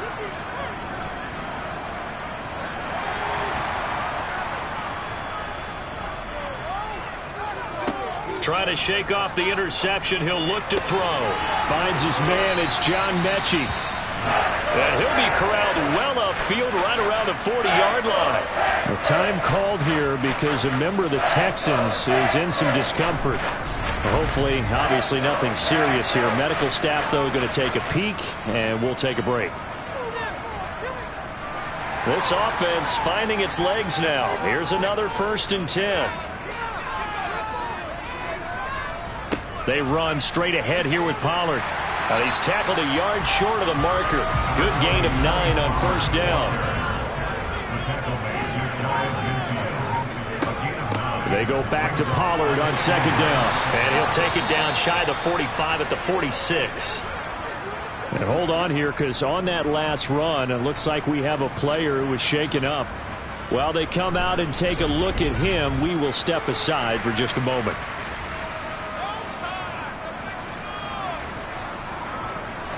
Operating out of Steeler territory now. Here's 1st and 10 at the 46. Gonna run again here with Pollard. And he's going to get this inside the 30. Holding offense.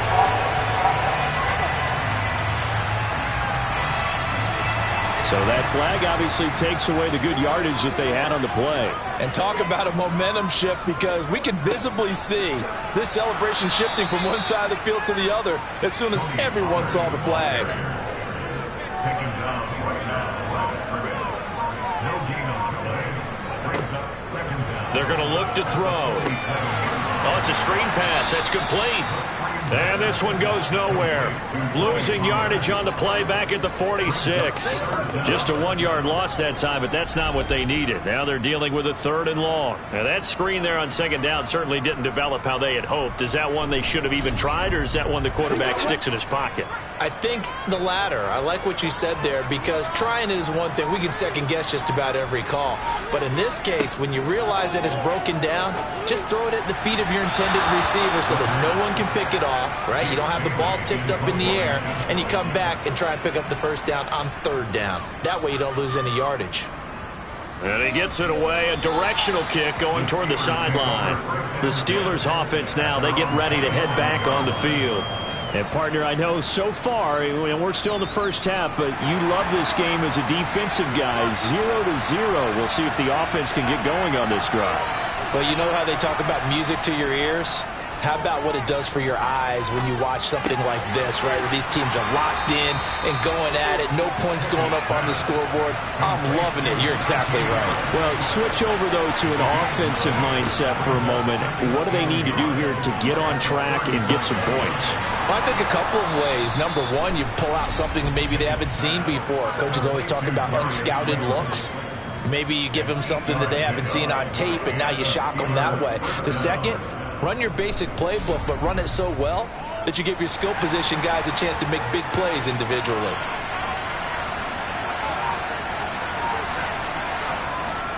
Now a 1st down carry for Harris.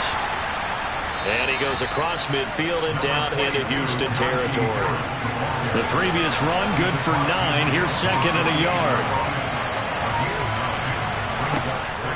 A run with Harris out of the shotgun. And he'll be brought down at the 45-yard line. They'll get 3 as the drive continues. It's a 1st down. Yeah, they really needed to get something going, didn't they? They had punted on the last 2 possessions. The running game starting to come to the front for them, providing a nice pickup there to keep this drive going. Oh, now Harris lost it. It's a fumble, but this will fortunately wind up out of bounds. Well, obviously you never want to fumble, but if you do, good to be towards the sideline and saves them the possession. Saves the embarrassment, saves it going down on the play sheet as a turnover, but I still think it should go to the defense, even if they don't recover it. If you give up the football, you gave up the football. Agree to disagree, I guess. Can you tell what I played? Yeah, you played defense. Yeah. I'll let you go. I took a shot. Now a carry for Allen. 5 yards gets him back near the original line of scrimmage as they'll be left with a 3rd and long. Pickett, he'll look to throw it. Under pressure, and the Texans able to get in there for the sack. Derek Brown coming in to drop it for a loss of 8, and it also brings up 4th. So, Charles, no turnovers yet for this offense, but those sacks now, they're starting to pile up. And one thing usually leads to another, because they've got to figure out how the offensive line and everyone else involved in protection can keep their quarterback upright and allow him a chance to throw the ball downfield. The Steelers send out their punter now, as he'll come on to kick this one away. He's been a busy man here in this first half as he gets it away. 35 yards that time on the punt. And they will take over 1st and 10. Houston set to take over. We've seen both of these offenses still sort of in that figuring things out phase, but I suspect some action on the scoreboard soon as they start out here 1st and 10. They'll try and start this drive in the air. They'll drop this underneath to Pollard. And he's upended after a gain of 4 up to the 25-yard line. Well, offensively, that's the mismatch that you want. You want to force a linebacker to try and cover your back out of the backfield, out in some open space. But linebackers nowadays, they run like backs, and they take a lot of pride in covering. What a nice play he made there in the open field. It'll be a handoff to Pollard. Oh, good move. 43 yards rushing for him now on what was his 10th carry of the ballgame. He used to work relentless a lot with guys who are aggressive on the field. In this case, it really fits, doesn't it? How about his ability to break tackles and his feet never stop moving?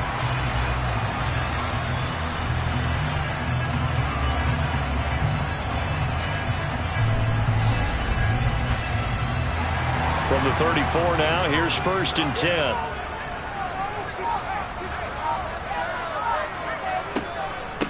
Now a shotgun handoff to Pollard. Takes it to about the 37.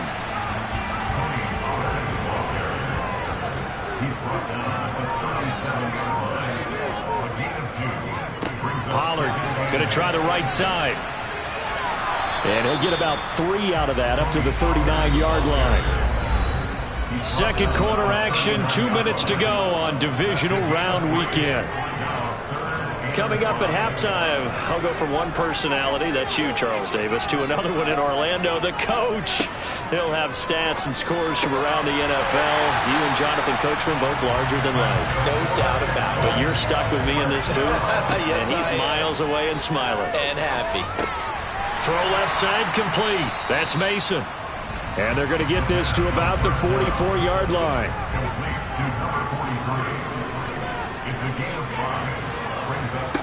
Second and 5. He's going to fire this thing deep right sideline. And that is incomplete. And on 3rd and 5, this will be the 8th play of the drive. Again, he'll drop to throw. And that's going to be caught by Peoples-Jones.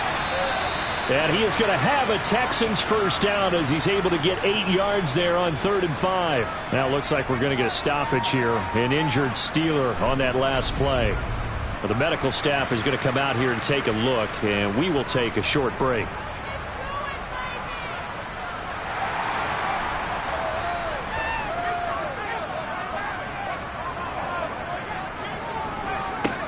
They'll look to throw again.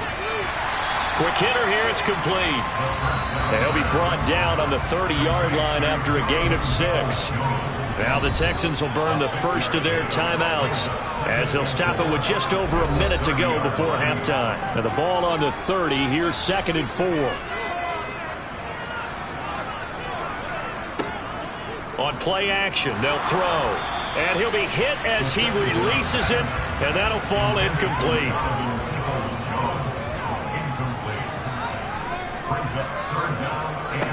Back to throw again. Firing quickly here, and that's complete. And he is going to have a Texans first down. He needed 5. He got it barely, as it will officially go down as a gain of 5 yards.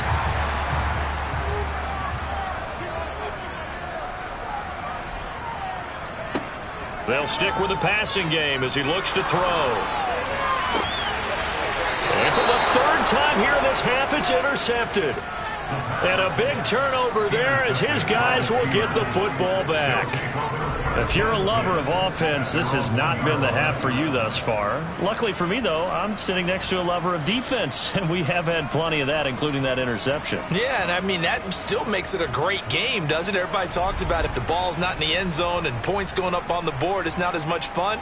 I love these defensive battles. Something's got to give with these turnovers. Who can convert them into points?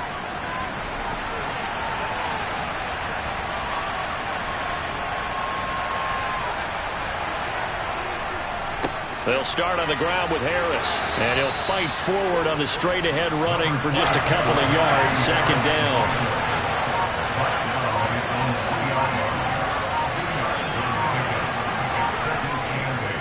Harris going to get it again on 2nd down. And he'll just keep 2 hands on the football as he'll be taken down after a short pickup. So it's on to halftime of this AFC divisional round matchup. As we'll get you over to Orlando, where standing by is Jonathan Coachman. He has our EA Sports halftime report. Okay, Brandon, thanks very much. This 4th and final matchup on this divisional round weekend.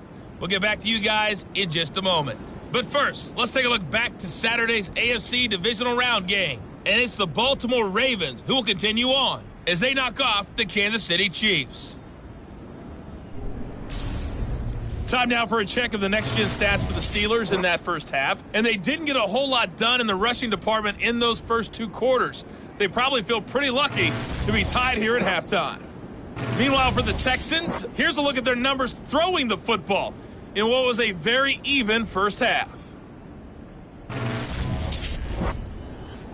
Okay, Coach, thanks as always. This one's still anyone's game as we welcome you back for quarter number 3.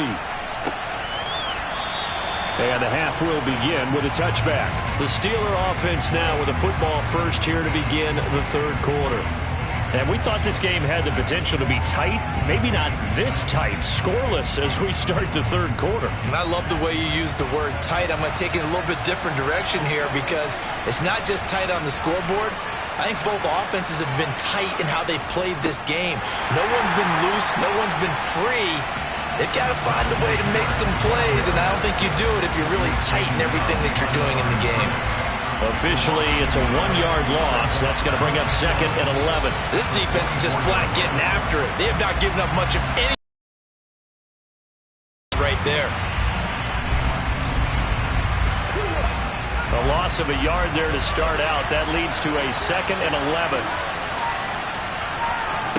Off the play fake, here's Pickett. And on the left sideline, he caught it, but out of bounds, according to the head linesman. Incomplete, so the ball a little late getting there, and it's 3rd down.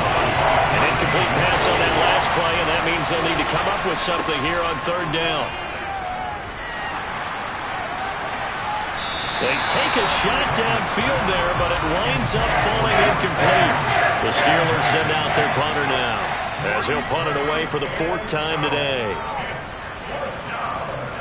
Fair catch taken just inside the 40-yard line. They'll call that a 33-yard punt with no return.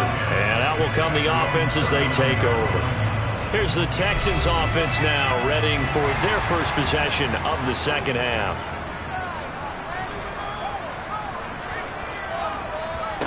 They'll come out throwing here on 1st down. Now he'll dump it underneath to his running back, complete.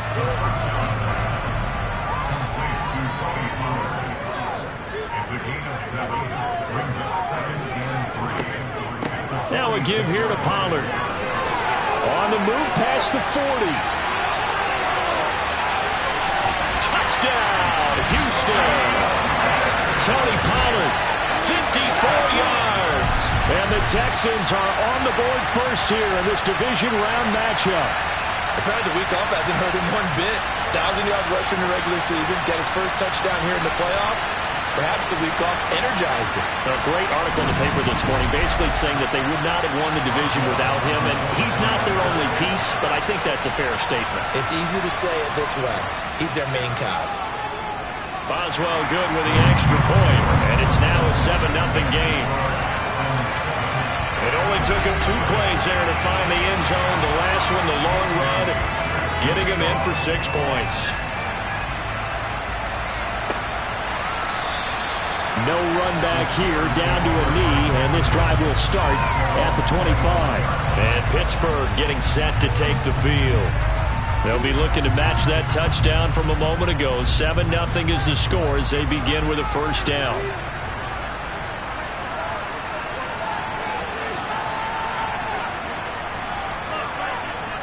They turn to Harris to begin the drive. And they're going to get him behind the line yet again as his nightmare afternoon continues. 2 yards the loss, 2nd and 12. Well, we saw a lot of negative plays that resulted in plenty of lost yardage in the first half. And that trend is continuing here.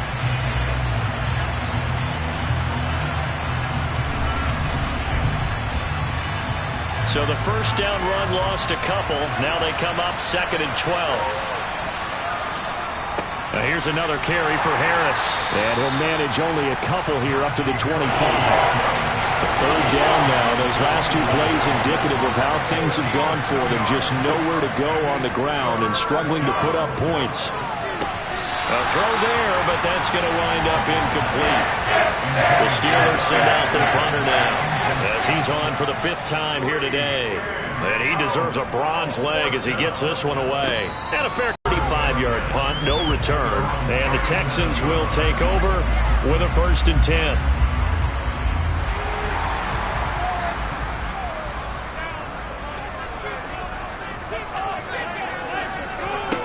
They'll come out throwing here to start the drive. Over the middle, that's caught by Mechie. And a 5-yard gain gets him to the 42. Now back to throw. That's complete to Peoples-Jones. And he'll be brought down on the other side of midfield at the 43. this was a nice example of an offensive coordinator scheming his guy open. Just a little underneath route, just trying to free up some space, and it worked awfully well. Got him not just space, but plenty of room to run after the catch to pick up really nice yardage.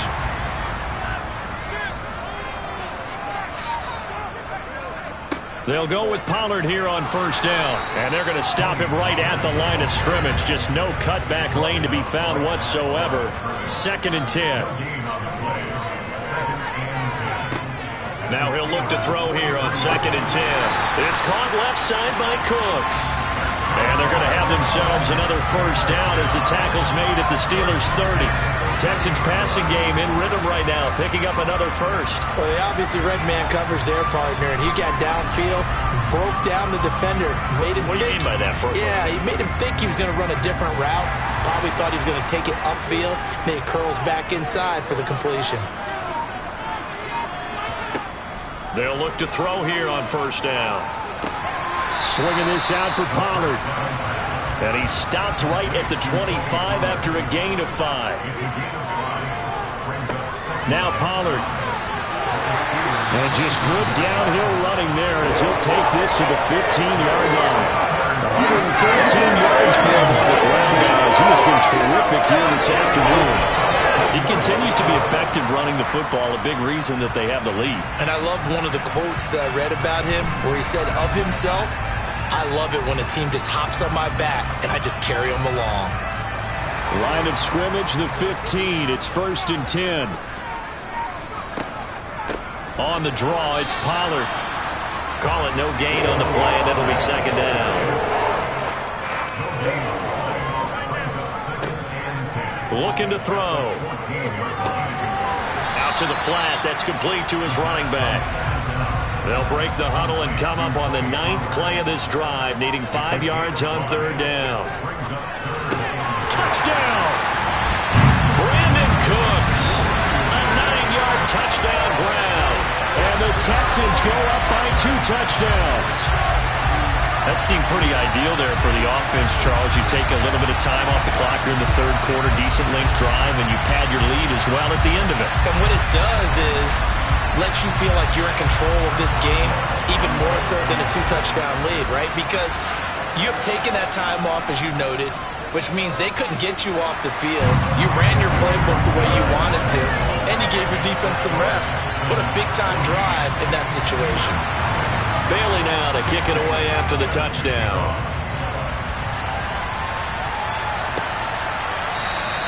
And it'll come out to the 25 as he will not attempt to return. And Pittsburgh getting set to take the field. They're staring at a 2-touchdown deficit, 14-0 to score as they regroup with 1st and 10.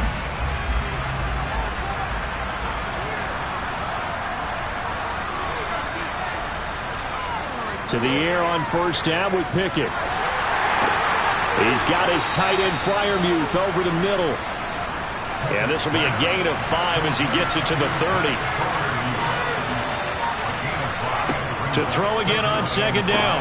Pickett, pass complete. George Pickens with it. And he gets this one just shy of the 40, down at the 39. His first reception of the divisional round matchup, but it's good for a first down as well.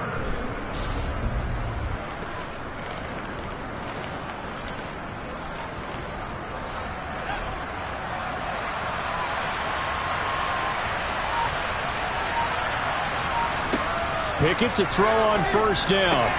Finding Pickens for another catch. So the completion good for 6 yards, and it'll be 2nd down.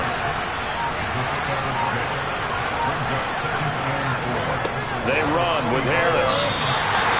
No gain on the play that time, and they'll look to convert on what will be a 3rd and 4. Now Pickett. Catch made by Slayton. And he'll be tackled on the other side of midfield at the 46-yard line. Well, hang on now. We're going to pause here. We've got an injured player.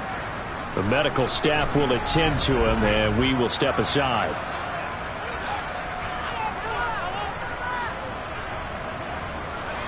Still in search of their first touchdown of the game, but they're on the move. 1st and 10. Off play action. Pickett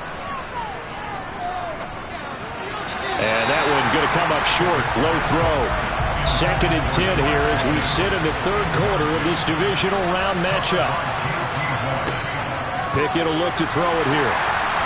And this one too low. Well, but he came through for them on this drive. No surprise that they were hoping he could do it again. This offense in desperate need of a conversion as they come up on 3rd down. From the gun, here's Pickett. Harris has it over the middle. And he will get him down a couple yards shy of the 1st down marker. A nice tackle coming up from his free safety spot. They do get 7 out of that, but not enough to prevent a 4th down. So much about this game is just understanding situations and then having to execute, isn't it? Guard the 1st down sticks. Don't let them get there. And they rallied and made the tackle.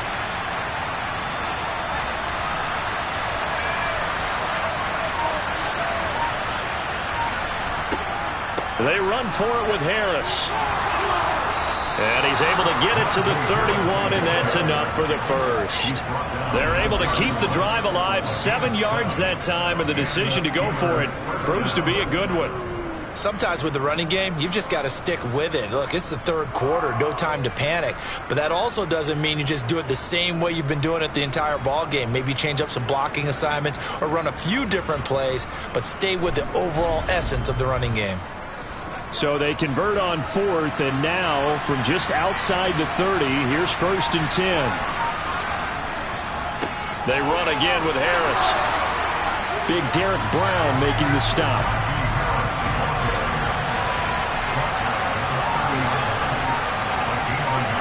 On 2nd and 9, Pickett. Looking right sideline, but it's incomplete. They got to get it to the 21 here on 3rd down.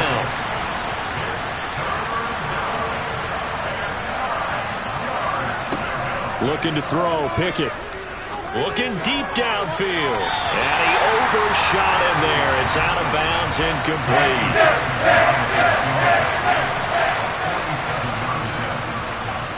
The kick by Fairbairn is good. And they will get themselves on the board here at 14-3. So they get 3, certainly hoping for 6 after a 13-play drive. So you console yourself on defense by saying you did your job, right? If they go 13 plays, you only give up a field goal, you did a nice job there. But here's the other part. 13 plays, you don't force any mistakes, you don't take the ball away. Maybe that's the way they should look at it. And the tackle going to be made right there at the 25-yard line. The Texans offense ready to go here for their next drive. They really struggled in the 1st half, but they've made some adjustments looking better in the 2nd half. But sometimes do we overanalyze? Is it always adjustments, or sometimes is it guys just sticking better to the game plan? I think the latter, and I love how you brought that up because we always want to credit, oh, they adjusted here and they made this change there. Sometimes it's just executing what they worked on in practice all week much better. In this case, I think it's a combination. They found a different part of their playbook, and it's working really well for them. Working extremely well at this point. Here's a throw to his running back. It's complete. So give him 5 yards there on the pitch and catch. And 3rd and 1 now. That might feel like a little bit of a lost opportunity there for the offense because the defense brought pressure that time. And sometimes against that, you can get out to your running back, and it can turn into a big gain downfield. But what a nice job they did getting to him quickly and holding him to a short gain. On 3rd and short, they'll try and pick it up through the air. Open man is Mechie, and he's got him. And he is going to have a Texans 1st down as they're able to get the 3rd down conversion. And that pickup of a 1st down, that's going to leave a mark because they really needed to stop them there, didn't they? So frustrating. Defensively, you're a play away from getting that football back here down late. Tough. Now they've got to find a way to create a turnover or a takeaway. Otherwise, this one will probably get away from them. They'll run with Pollard. And a pretty athletic run right there as he's going to get this down inside the 40. 126 yards rushing for him now in the ball game as he is trying to will his guys to the championship round next weekend. I think we're seeing the effect that runs like that are starting to have on this game. They're a little bit slower, that front 7 reacting to the football, almost like body blows in boxing, slowing them down, and they're really starting to take over in this game. Now a play fake here on 1st down. This ball caught by Mechie. And they'll wind up getting this one all the way down inside the 20. 23 yards, the final tally. Partner, I like that they're staying aggressive on offense because to me, this drive is what is known as a put-away drive. You score here, that might put this one to bed. I like the fact that they're playing with confidence and not playing with fear. So from the 17 now, here's a 1st and 10.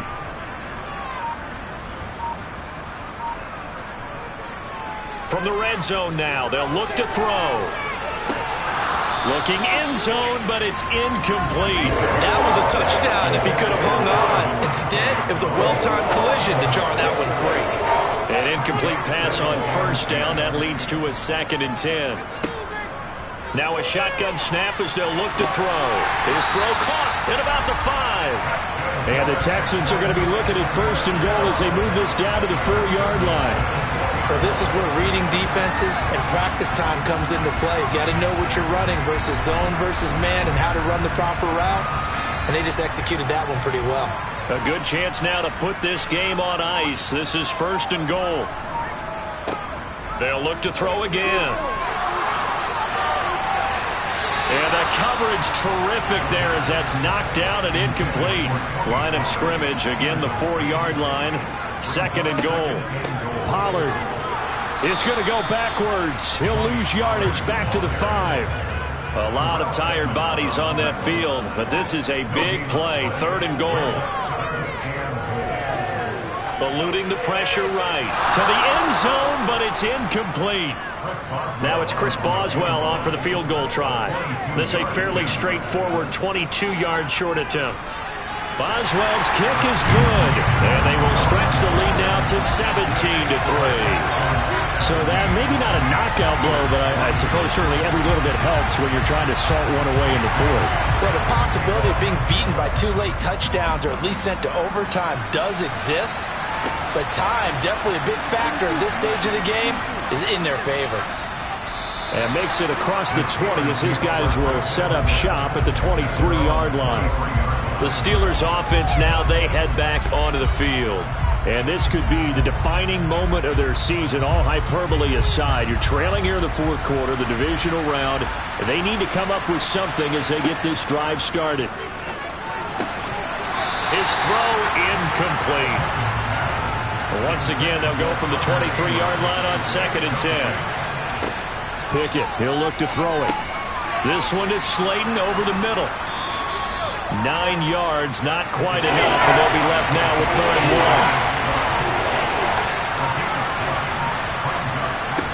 Back to throw, Pickett. Throw left side, got to be taken in by Harris. And he'll go out of bounds, it looks like right at the 40. A strong 8 yards will keep this drive rolling. 4th quarter, every drive so critical, and you figure may only get one more shot after this, so a touchdown's imperative on this drive. It is, but you also have to think to yourself in play calling, don't hold anything back. Don't save it for the 2nd touchdown. You got the 1st one for the 2nd one to even matter.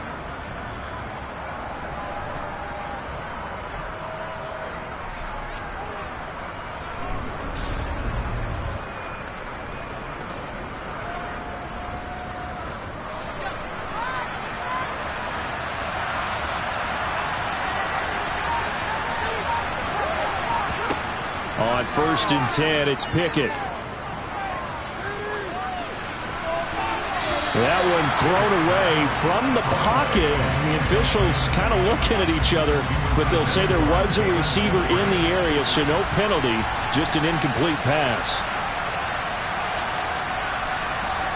To throw again on 2nd down. Pickett. And his throw's going to be incomplete. Steelers on 3rd down. They're hitting at just 30%, 3 for 10. This is 3rd and 10. A throw for Boyd, but it's intercepted. Derwin James with a pick. And the Texans are going to take possession of the football. This spot in the 4th quarter with that deficit had to throw the football. Unfortunately, there's the risk of big turnover. And you know you're going to be throwing against nickel, dime, all sorts of exotic defenses, but you have to do it anyway. Ordinarily, you might want to run the football a little bit, try and get them out of it. But as you noted, this time of the game, this point on the clock, had to throw it. He's brought down at the 39-yard line. 2nd and 4. He's got Mason complete. And they're going to work this down to about the 32-yard line. From the 32 now, here's 1st and 10.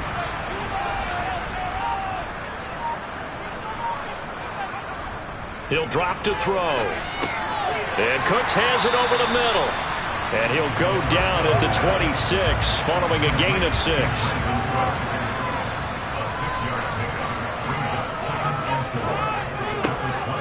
They'll set up a throw.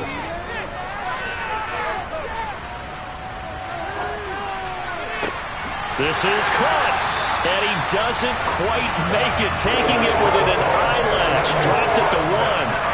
A good chance now to put this game on ice. This is 1st and goal.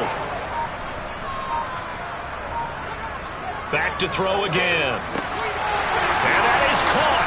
Touchdown, Texans. From a yard out. And the Texans are drawing closer to a date in the AFC title game as they extend this 4th quarter lead. So, my man, another touchdown. They're looking like the #1 seed that they earned throughout the year. Looking pretty dominant right now. We knew the road to the Super Bowl would run right through this stadium. Somebody's going to have to come in here and beat these guys. Good luck. I don't think it's happening this weekend. No, definitely not this weekend. And for anyone else out there, bring your game. Buyer beware. Extra point put through by Boswell. And the lead now to 3 touchdowns at 21. 5 plays there on that drive. And it results in the Texans finding the end zone. Bailey now to kick it away after the touchdown. From a couple yards deep, he'll bring it out of the end zone.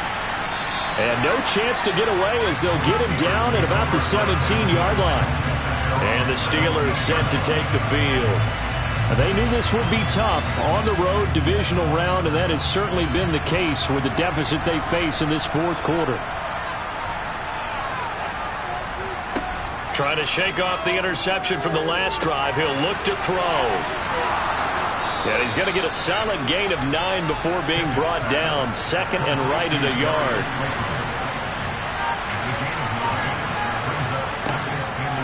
On 2nd down, this is Harris. And a nice move will yield nothing as he's stopped behind the line. He winds up giving a yard back there, and now it's 3rd and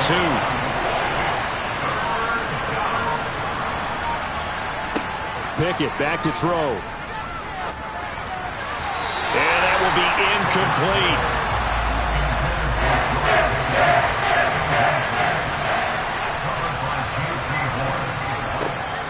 They're going for it. This is Harris. And they're able to get this one across the 35. The 4th down run successful. Now they look to pay it off on 1st down. To the air on 1st down with Pickett. He gets this one to Boyd. And they'll get him down on the other side of midfield. 1st and 10. Here's Pickett. Wisely will throw that one away. And we are inside of 2 minutes left in this lopsided affair. So now 2nd and 10 after the incompletion on 1st down. Pickett. And he can't hang on to it, and the screen never got started. Here comes the 8th play of the drive, and they need a full 10 yards on 3rd down. They'll throw again with Pickett. He's going to let this one go deep. And this is incomplete. It looked like he had a pretty good line on that one. That would have been a big play, but he could not pull it in. Pickett, 4th down, desperation time. Able to find his man. It's Pickens.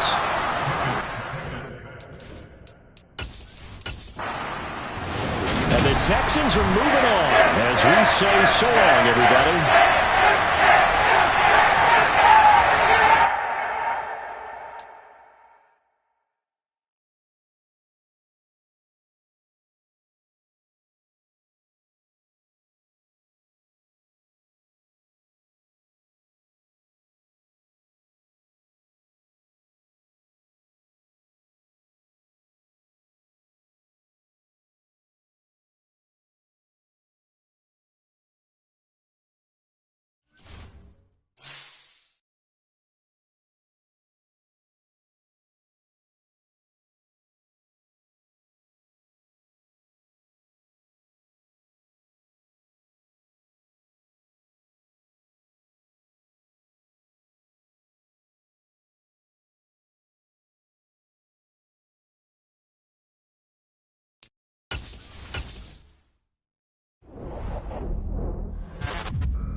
advance to the Super Bowl, and we'll know soon enough which team that'll be as we are underway in the AFC title game.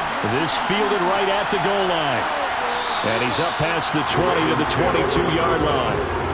Number 8, Lamar Jackson, trotting onto the field at quarterback, ready to lead this Ravens offense. And he remains the league's premier rushing threat and one of the biggest playmakers among quarterbacks. His goal each and every season, continue to expand his game as a passer and become well-rounded. All those highlight reel plays you see, they come off the fact that he can run it, throw it, and scares defenses every time he takes a snap.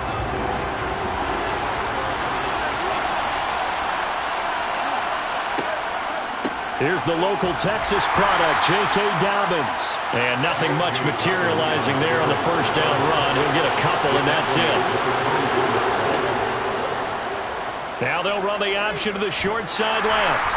And he'll be brought down here at the 28. Third play of this opening drive as they're looking at a 3rd and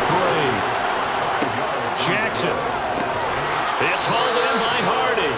And he will have a Ravens first down, although it doesn't appear to be by much. He needed 4, and he got 4 on 3rd down. Well, they kept it simple there, CD, only needing the short gain to move the chains, so they didn't want to go with a deep throw. They just go with that safer, shorter throw and able to convert. Nothing wrong with that at all, partner. Check the box, right? Make sure you pick up the first down. Offense is getting established. You're moving the ball. You're not turning it over. Check, check, check. They like what they're doing early in the game. And he's going to go down. The Texans come at him and able to bring him to the ground. Nick Bosa just would not be denied. That's a loss of 7.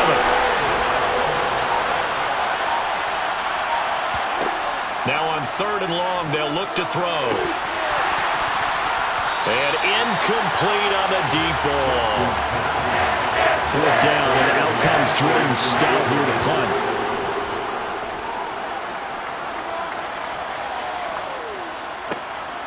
Fielded at about the 28. And he'll be out of bounds right at the 40. So out come the Texans for their opening drive. And a glance here at their quarterback, standing 6'3". Every quarterback in the NFL has a little bit of his own signature style out there, but for this guy, he really plays the game in a different way. It's led to a couple double takes from us up here as we see him as something truly unique. It's not that he's just the strongest passer or the best athlete to ever play the position. He just has a certain way of seeing the action, and it allows him to make some special plays out there. They'll try and start this drive in the air. And his throw here's incomplete. So after the incompletion on first, now 2nd and 10. Now back to throw. That's into the hands of Donovan Peoples-Jones. They'll come to the line, needing only 2 yards to gain the first here. Trying to run for it with Pollard. And he's got the first down yardage as he takes it down to the 49. 3 yards there, good enough to keep the drive moving. I haven't met a football team yet that runs the ball successfully that doesn't talk about having an attitude to be a running football team, right? You got to be able to put your nose in there, smell where the first down sticks are, and get there.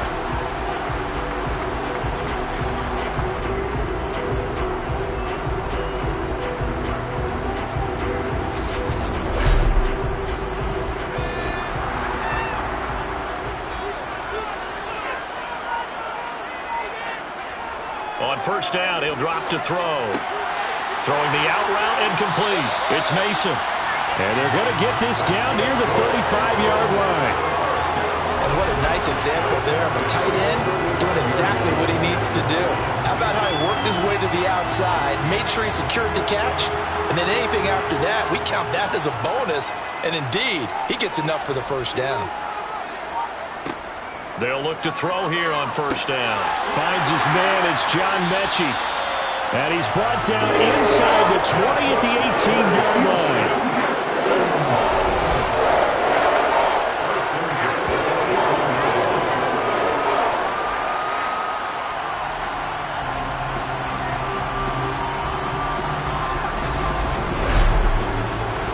So from inside the 20, here's 1st and 10 at the 18. They'll drop to throw. Now they set up the screen. That's complete. And they're going to get this down inside the 15. Clock rolling as we hit the midway point of this first quarter. On second down, it's Pollard. And he's going to be met at the line of scrimmage and taken down. So it's 3rd and 6, and this will be the 8th play of the drive.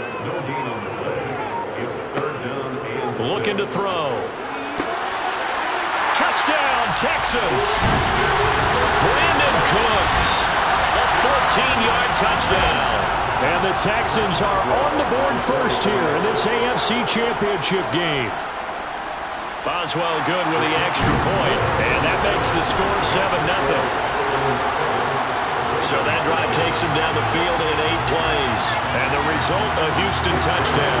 Bailey now to kick it away after the touchdown. Taken at the goal line. And he takes this near the 25. Just a little pass there. Call it the 26. Baltimore set to take over here for their second possession of the game. These guys definitely hoping for a better showing than their last appearance. They couldn't really even move the football much beyond the shadows of their own goalpost, Charles. We'll see if they can get a better, more sustained drive going here. Yeah, and every team that we ever talk to says the exact same thing. When you start a drive from that deep in your own territory, the goal is a minimum of at least 2 first downs, because even if you have to punt then, you change the field position, right? You flip the field a little bit. They didn't get that done. This time they want to string together a nice drive and help themselves out.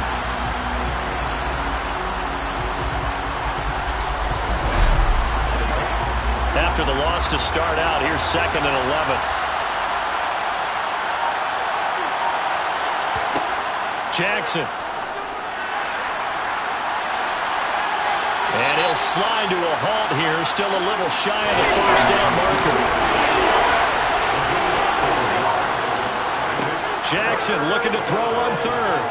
And that is incomplete. Now is the punter, Jordan Stout. First kick, 47. This one looks good as well. Good coverage there holds him to just a 2-yard return following a punt of 44. And the Texans will take over. So now we get set to see Houston for their second drive of the ball game. They've got a 7-0 lead in the football as well as they start out 1st and 10. They'll come out throwing here to start the drive. A quick throw there going to be batted away and incomplete. After the incomplete pass, here now is 2nd and 10. It'll be a handoff to Pollard. And he'll get about 6 up to the 27-yard line.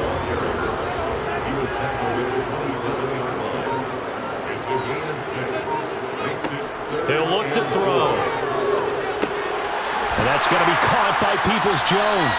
And he is going to have the Texans first down by about 3 yards or so as they wind up getting 7 there on 3rd and 4. But give the defensive guys a little bit of credit. They didn't let the deep ball beat them on that play, did they? No, the drag, that guy can be your safety valve. We saw it right there. Yeah, and they picked up a first down for them, too. Ball up to the 35 now as they come up on 1st and 10.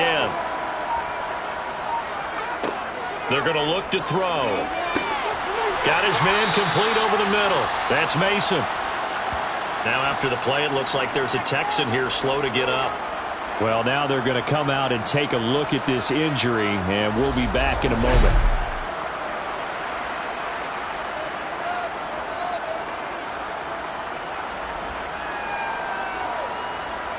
Second and 2.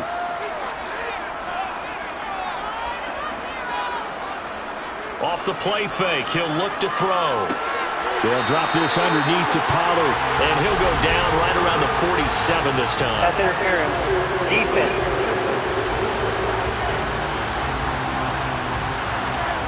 So the yellow flag came out, and that leads to a new set of downs for this offense. 1st and 10. They'll set up to throw. And nowhere to fit that football in. It's knocked away and incomplete. They'll stick with the passing game as he looks to throw. That's complete to Peoples-Jones. And he's going to be taken down with the first down at the Ravens' 38-yard line. 13 there for the Texans. Well, it's almost as if they didn't leave the field after their first drive. They picked right up where they left off. Another good throw there. And this offense, humming here in the early going. So in Raven territory now. Here's a 1st and 10 at the 38. Back to throw again. And that'll be knocked away. It's incomplete. They work again from the 38 on 2nd and 10. They'll look to throw again. That's into a crowd and intercepted. Picked off by Marlon Humphrey. And the Ravens are going to take possession here at their own 33. Well, this had trouble written all over from the start. He's got 2 extra defensive backs in the game he's got to deal with. They're in a dime set. So everywhere he's looking, he's seeing a different color jersey. And sure enough, this one winds up being intercepted. The Ravens ready to take over. Still in the first half, but this offense has struggled. Haven't really been able to get anything going, not only in the points category, but in the yards category. We'll see if they can do better here on this drive. They'll start on the ground with Dobbins. And he maneuvers up the middle for 3, and it's 2nd down. The last run got 3. Now here's 2nd and 7. Now they'll run the option to the short side left. And he went nowhere. Well, he went backwards, back to the 33. It'll be a loss of a couple on the play, so now 3rd down coming up. Well, that play never really got off the launching pad. He had a linebacker in his face before he had a chance to do much of anything. Yeah, I think his big boys up front, that offensive line, they've got to do a little bit better job of protecting him if they're going to continue to run the option like this.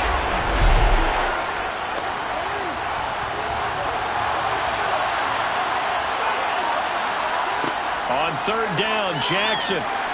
Flush to his right. And he'll take this beyond the line of scrimmage as he slides to a hole.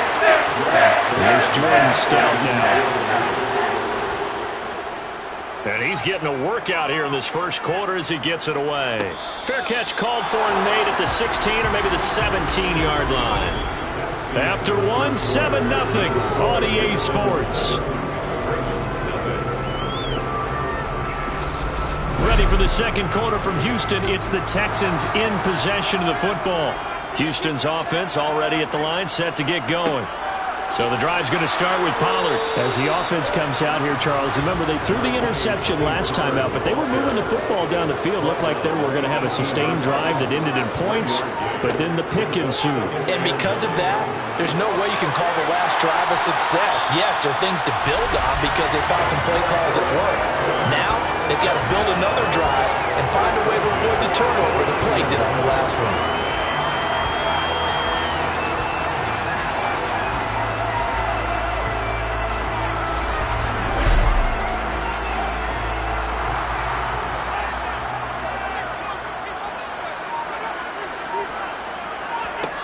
They'll look to throw now on 1st down.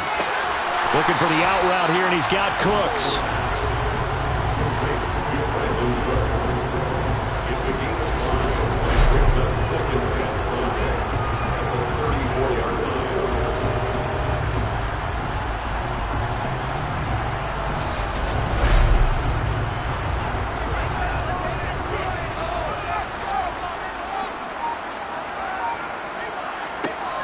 Now a shotgun handoff to Pollard. And he'll get about 2 there to the 36.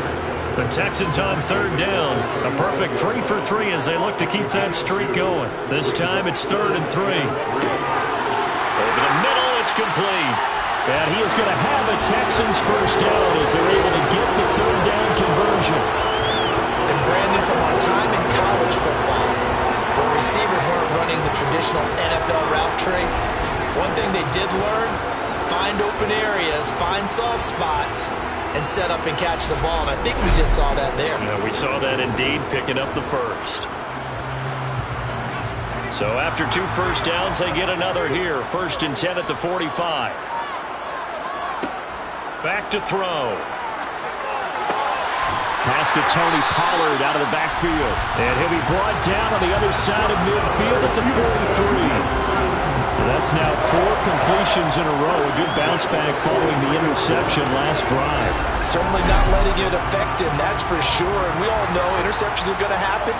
So the big trick, Don't let it affect you going forward.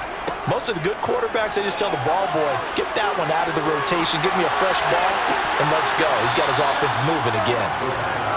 Now a throw to the end zone on first down, but it winds up incomplete. Pollard going to try the right side. Trying to run inside, but nothing there. It's been a pretty long drive. This will be play number 9, and they need 10 yards out of it on third. They'll look to throw here. And this will be caught by his big wide receiver. Give him a gain of 5 on the completion, and that's going to make it 4th down. One hallmark of good defenses is understanding the game, understanding positioning, and tackling immediately in the secondary after catches. I think we just saw that on display right there. Got to him before he ever had a chance to think about turning it upfield. So now they're going to send out the field goal unit to, as they say, fire away from long distance. This officially a 55-yard attempt. And he's going to miss this one. That is no good. Well outside the left upright. These playoff games have a tendency to be tight. You have to wonder if that missed field goal could haunt him later. Yeah, we're always looking for the key plays, right? The ones that we're going to magnify. Usually those happen in the second half or later in the game. This might be the key play of the game showing up here in the first half. Here comes the Raven offense now, ready for another possession. They've shown precious little here offensively thus far as they try again with a first down now.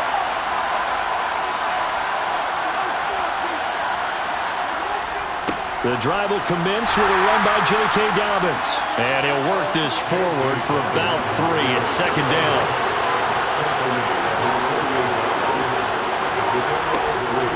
Now Dobbins again on second down. And he goes across midfield and down into Houston territory.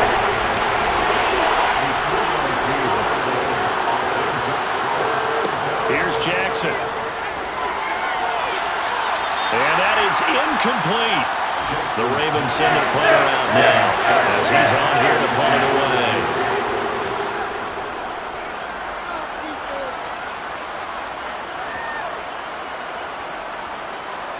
Oh, and what a play on special teams here. This is going to be down inside the 5, all the way down at the 2-yard line.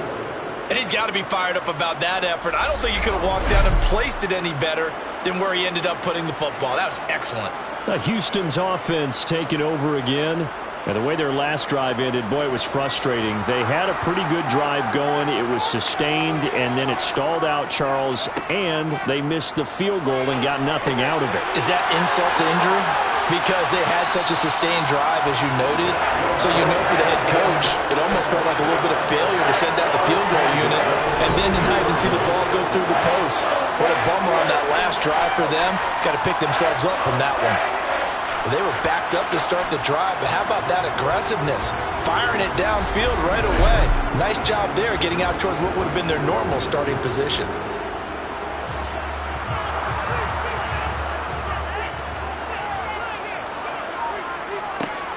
They run straight ahead here with Pollard.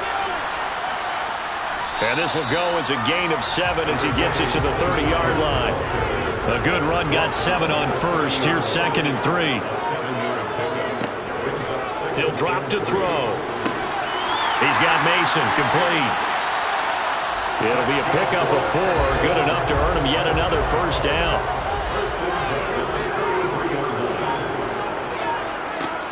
Back to throw here. Cooks on the quick slant. And they bring him to the ground just shy of midfield. Texans passing game in rhythm right now, picking up another first. You can see the time and effort and thought that they put into their passing game because it was evident right there. It looks like a simple pitch and catch, but you and I both know that they have planned for this and worked hard to make it happen. 1st and 10, and they've got 3 tight ends out there. A jumbo package look. Now a give here to Pollard. And great blocking downfield as he's got this almost to the 35-yard line. That's another gain of 15 on back-to-back plays. A CD a lot of times like to separate speed and quickness, and they've got a back that's both. We know that he's fast in the open field, but man, his first step is so quick too. It is something, isn't it? Because you think of that type of speed getting to the perimeter and turning upfield, but also when you run those inside runs, he can get into the secondary so fast the linebackers don't have a chance to react.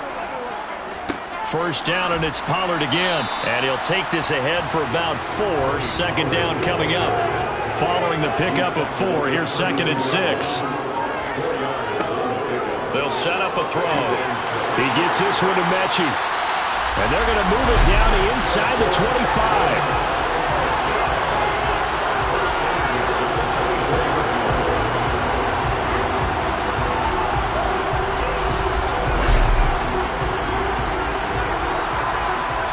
AFC title game, second quarter action, 2 minutes to play.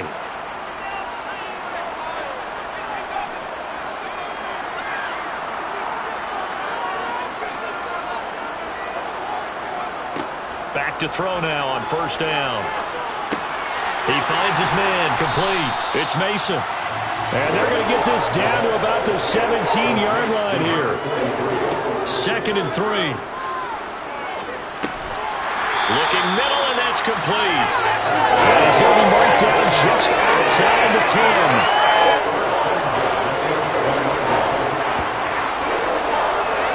Now a 1st and 10 at the 11. Again, he'll drop to throw. Over the middle, that's caught by Mechie. 2nd and 6 with the ball on the 7. Now the Texans will burn the first of their timeouts as they'll stop it with just over a minute to go before halftime. 6 yards left on 2nd down.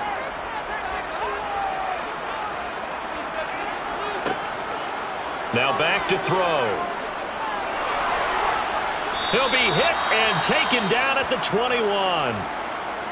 Now a pause, and there's an injured Raven in need of some assistance. So as the medical staff takes a look, we'll step aside.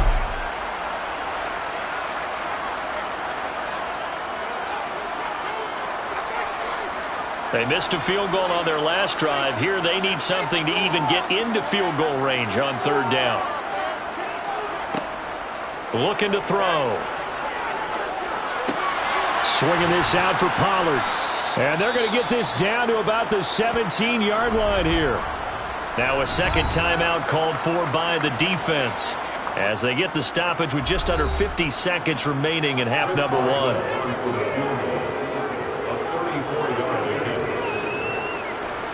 Boswell's kick is good, and that will extend their lead even further.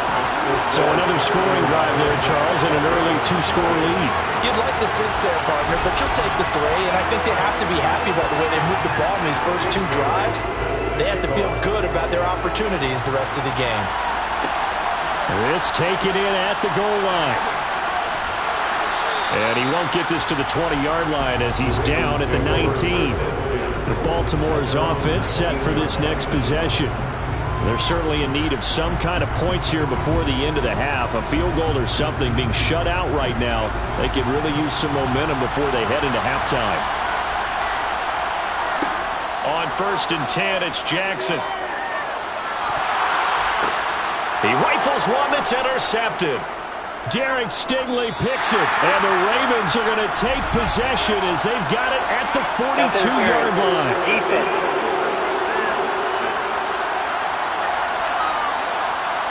A 1st and 10 here, and you know, if they could just get 3 out of this, something about whittling it to a 1-score game at half that might provide a psychological boost.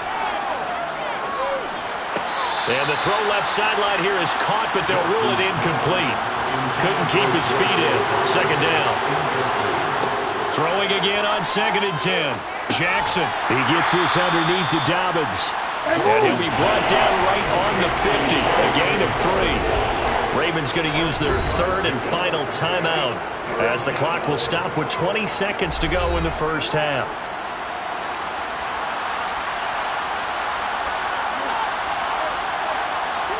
From midfield now, here's Jackson. Going for the deep ball. And it's knocked away and incomplete. Pass knocked away by J.C. Horn. thus far they haven't been able to move the line of scrimmage very well in the running game. Almost felt like they said in the huddle, can you guys pass protect? Let's take a big shot downfield. Didn't get it on that one, but they may come back to it again. And this will depend on the spot as it sails out of bounds. And they'll say it sailed out at the 10-yard line. The Texans offense ready to go here for their next drive. And only 6 seconds on the clock, so time likely for just one play. And defensively, they're just looking to keep him contained as they're able to get him down.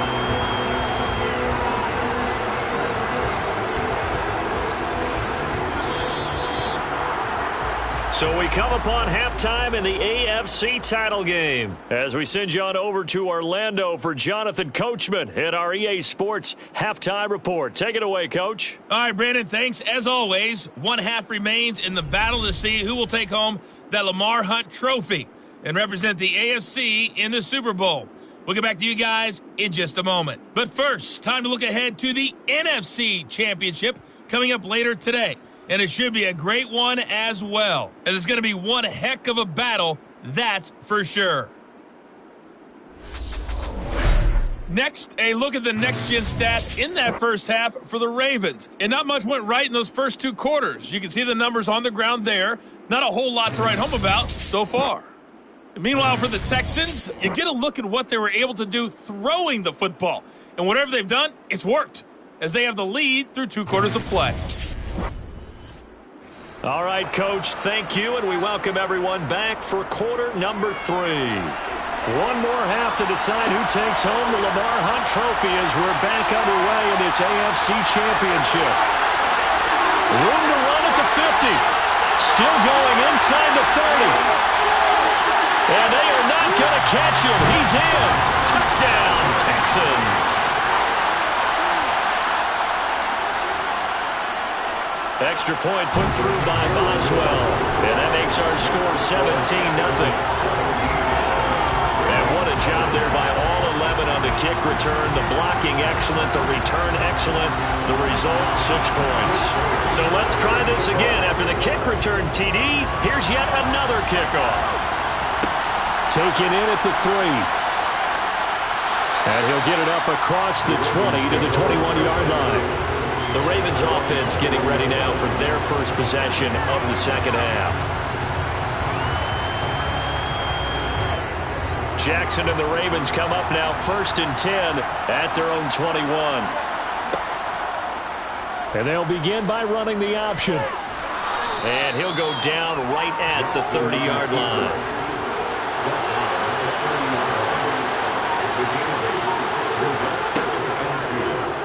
Jackson running again. And he's able to take this one up to the 35-yard line. Ball up to the 35 now as they come up on 1st and 10.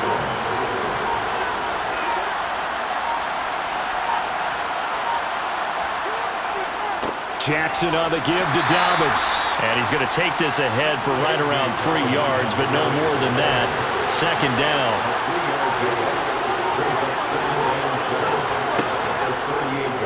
Here's the option going left on 2nd down.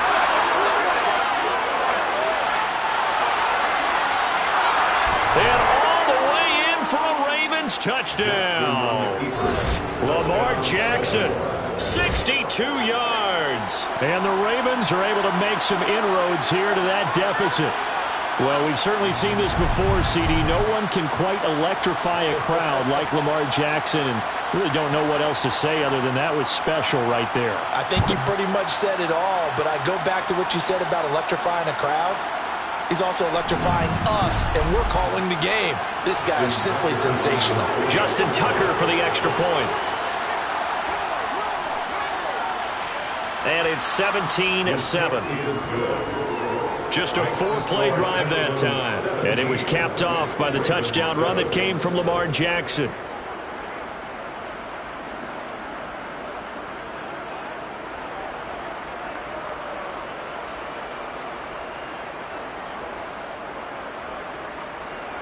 Tucker now to kick it away following the touchdown. Taken in at the 3. And a nice return sets him up pretty good here right at the 30-yard line. Now comes the Houston offense as they get set to take over here.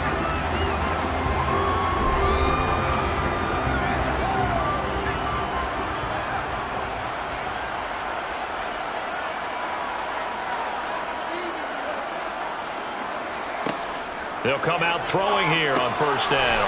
He's going to flip one out here to his running back. And past the 40 before he's out of bounds.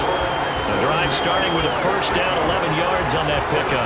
They certainly had success throughout this contest, getting him the ball in the passing game, and there he picks up another first down. Whatever they saw going into this one, they've been able to capitalize on it, and no adjustment has been made to take it away. They'll go with Pollard here on first down. And he has a big gain inside the 40 before being dropped. 66 yards rushing for him now as he's run it 11 times. A good run there off right tackle in an old school NFL football. The right side of the offensive line, often known as the nasty side. The left side, usually the technical side. It reminds me of the old Atlanta Falcons 2009-2010. That's how they constructed their offensive line. Back-to-back good plays have him on the move on first down. Now they'll throw here out of the gun. Looking left side, and he's got a man. That's Mason. And he's going to be taken down at the 28-yard line. Well, it certainly doesn't matter if it's been through the air like on this play or on the ground. I don't know what's going on with this defense. In a sense, they've been AWOL on this drive so far. 3 plays, 3 first downs given up. They've got to find answers, and they've got to find them quick. Well, he tries to force it in, and it's intercepted. Picked off by Marlon Humphrey. And the Ravens are going to take possession here at their own 16-yard line. So a potential momentum shifter there, working with a 2-score lead, third quarter, but that, not the smartest of throws. I would agree with you on that one because this game is still very much in the balance. It felt pretty one-sided to this point, but now, if these guys can turn this turnover into points, things could start getting a little more interesting. Jackson and the Ravens come up now 1st and 10 at their own 16. They'll come out throwing here to start the drive. Looking sideline, incomplete. An incomplete pass on first down. That leads to a 2nd and 10. An option handoff here to Dobbins. And he's able to get up here to the 26. These guys have punted 4 times already, and they're staring at a 5th, barring a conversion here on 3rd down. To throw is Jackson. He finds Hardy on the slant. And they work this well upfield across the 45. Great way to convert on 3rd down there. 21 yards the play. Would it be safe to say that as precise as routes are supposed to be run in the NFL, maybe they're not quite as precise in college ball? That's accurate, yeah. And I think we saw a college route in the NFL there. Just find the soft spot, find the dead zone, and find the first down. And that's what he just did. Throwing on first down, it's Jackson. Escaping, and he can't find a receiver, and he's brought down. The pressure from multiple guys there as they bury him for a big 9-yard loss. That time, finally, a measure of revenge as they get him down behind the line. It almost felt like relief, didn't it? Because with the success he's had throughout this game, you'd almost expect him to get free and pick up 10 to 15 every time he takes off. Not in that case. That has to feel good for the defense. After the sack, it's 2nd and 19, and the road gets a bit tougher from here. Jackson now. They set up the screen for Dobbins. And they will only muster a yard here to the 38. This offense in desperate need of a conversion as they come up on 3rd down. A throw there, but that's going to wind up incomplete. The Ravens send a runner out now as they're forced to kick for the 6th time today.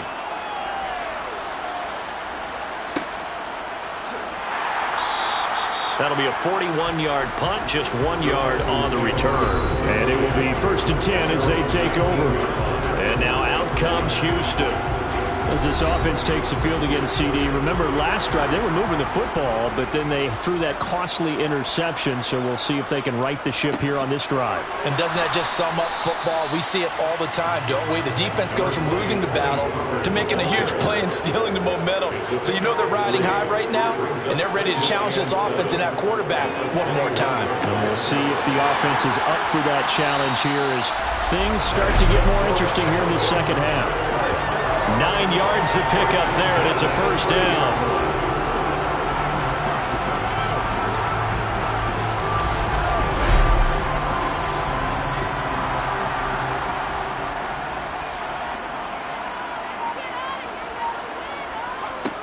He'll look to throw.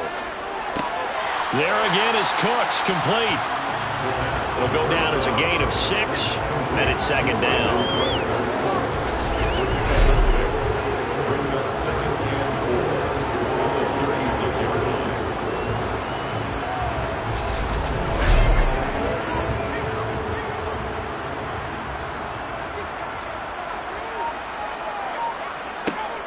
He'll look to throw.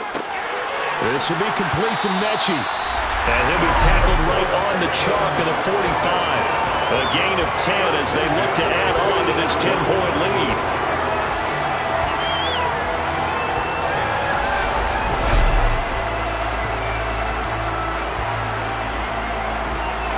So after 2 first downs, they get another here. 1st and 10 at the 45.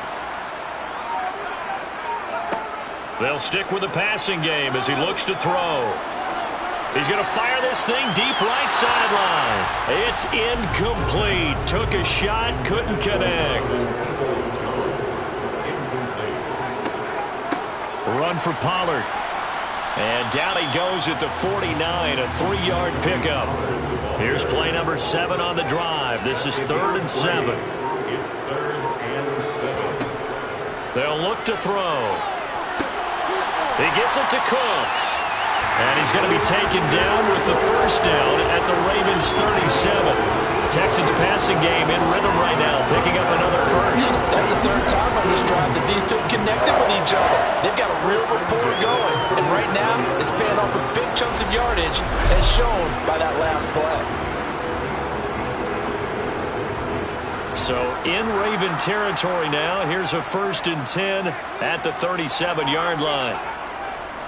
Here's Pollard, and he sneaks his way forward only for a couple here. 2nd down. The last run got a couple. Here's 2nd and 8. Here's Pollard again. And not much running room. Down to the 32.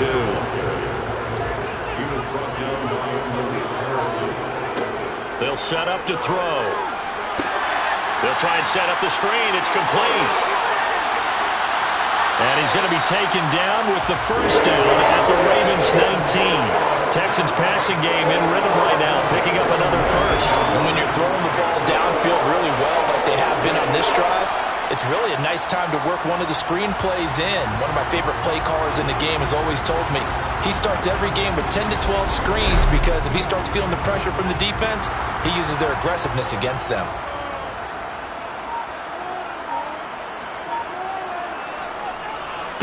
Now Pollard.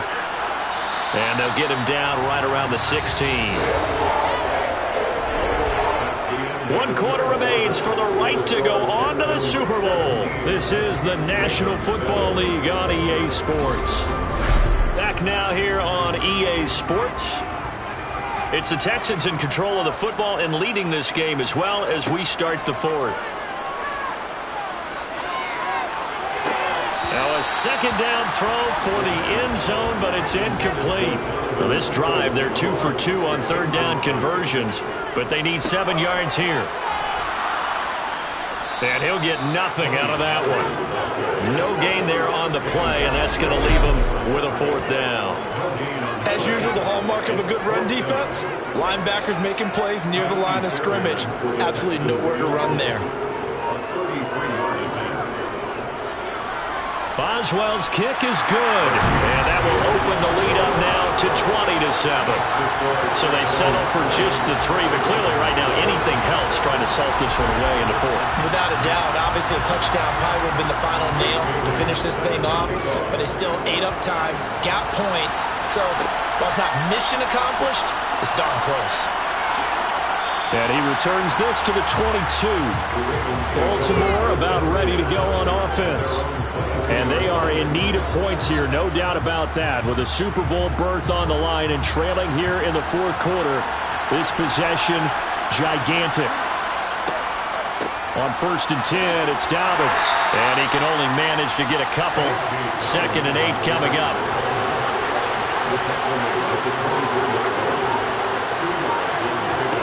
From the 24, Jackson on target to his man, Likely. Tally, that is catch number 1 for him in this AFC Championship. It's a first down.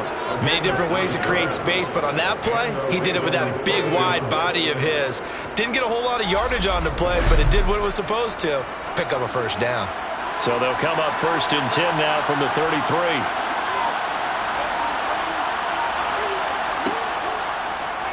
And here's Jackson on the option. And he went nowhere. He'll lose yardage back to the 29.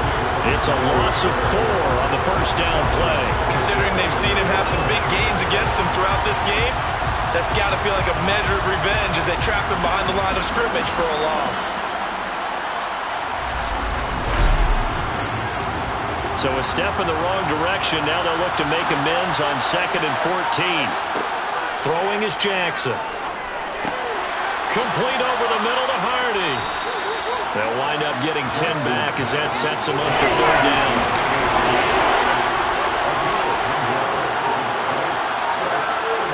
Jackson.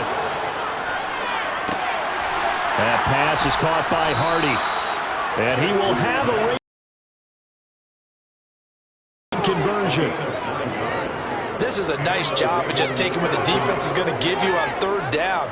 You're not looking for a big play downfield. You just want to find something that can get you past the marker. They found it and were able to keep the drive moving.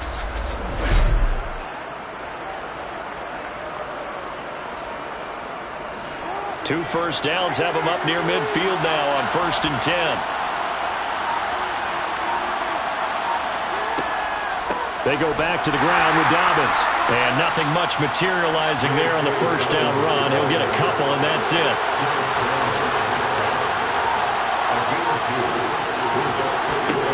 From the midfield stripe, they'll look to throw. It's hauled in by Hardy. And he's going to be taken down with another first down as the stop's made at the Texans' 39. It's a gain of 11 yards that time, and it produces a new set of downs.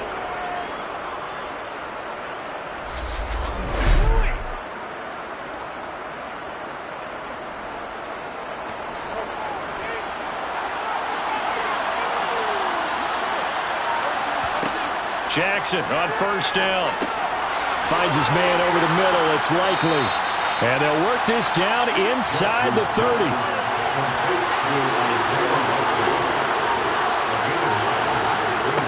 Looking to throw again on 2nd down. Jackson. And this throw a bit late as he couldn't reach back for it. I'm not even sure I know who this guy is out there playing right now. This is very unlike him, one of the most accurate guys in the league. Totally off his game right now. I don't know. I was going to ask you what you pin it on, but defensively, they've been pretty solid. Well, sometimes, you know, those defenders, they get into the receivers pretty well, and if they chip away at their timing, it's going to affect what you're doing throwing the ball as well. And a solid job using his legs. 16 yards and a first down on the keeper. I tell you, you run for 100 yards as a running back, you've had a great game. But when you do it as a quarterback, that's something else altogether. And that last run puts him right at the century mark. Here's a 1st and 10 at the 14-yard line. And Jackson going to run again. And he is met at the line of scrimmage, and he goes down right there. On 2nd down, a run with Dobbins. And they get to him quickly here as he stopped right around the 13. They're 2 for 2 on 3rd down conversions on this drive. This one tough. They need 9 yards on 3rd down. Now Jackson. Looking end zone, but it's incomplete.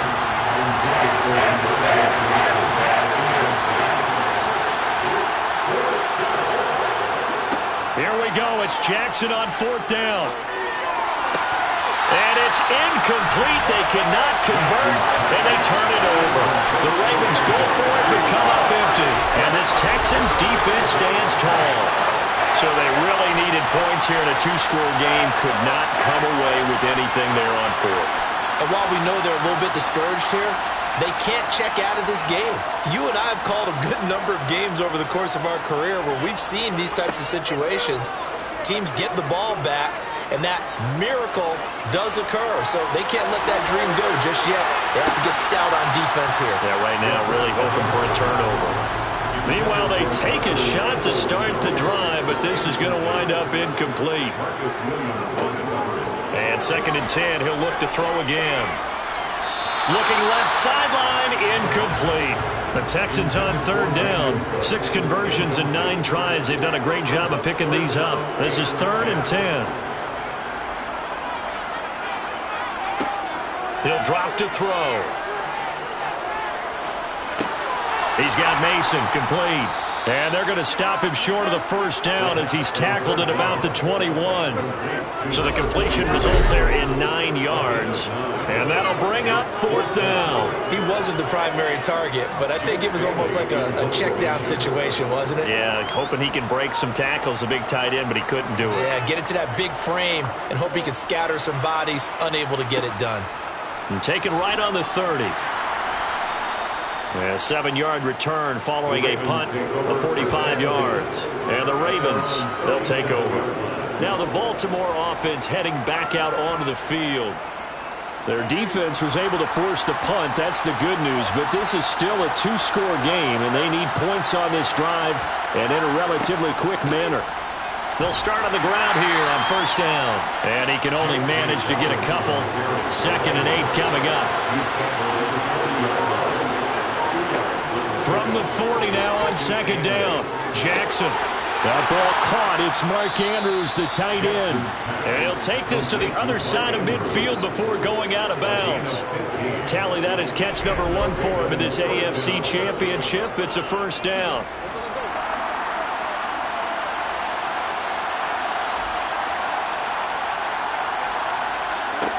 Jackson. Over the middle, complete. It's Hardy. And he's going to be taken down at about the 33. Now, correct me if I'm wrong. Yeah, you're down 2 scores. I don't think you need to rush just yet, but you can't take your time either. Yeah, even if you don't want to commit to full 2-minute offense, you have to up the tempo, up the urgency. Maybe you're starting to call 2 plays in a huddle each time you snap the ball. So they'll come up 1st and 10 now from the 33. Now it's Jackson. He goes once again right back to Hardy. And he'll be hauled down at about the 30-yard line. Now contact up front as penalty markers come in. Who is this against? A bit of a jump there, CD. He breaks the line, and that'll be 5 yards. And you've got to stay more disciplined than that, Brandon. That's just a free gift to the offense. So after the penalty, now they need just a yard on 2nd down. Jackson will throw again. He'll swing this out to Dobbins. And he's brought down here just outside of the 20. So it's Raven football here as we welcome you back. They've got a 1st and 10 as they search for a late score. Jackson to throw. And the coverage terrific there as that's knocked down and incomplete. From the 21, it's 2nd and 10. Down Jackson. Got his man complete over the middle. That's Hardy. And they're going to get this down inside the 20. Here's Jackson. To the end zone, but it's incomplete.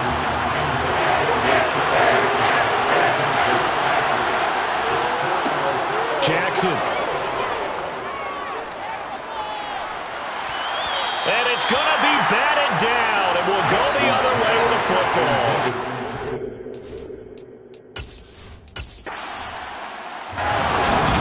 Well, the Lombardi Trophy would be nice to hoist. They have to hold off for that for a little bit. Right now,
come and gone. Who will claim number 60 as we're off in the 2026 Super Bowl?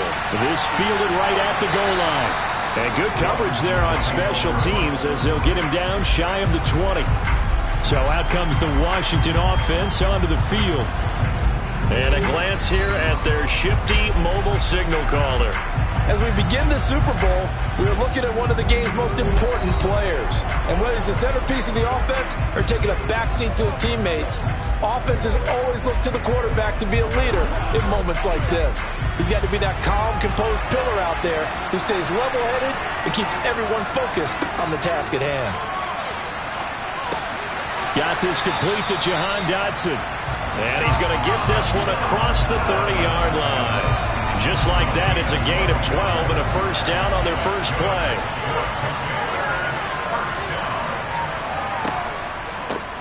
A give up the middle to Gibson. And he gets this to the 35. Good for a gain of 5. Second and 5. That's complete. Terry McLaurin with it. And they're going to get this up to midfield.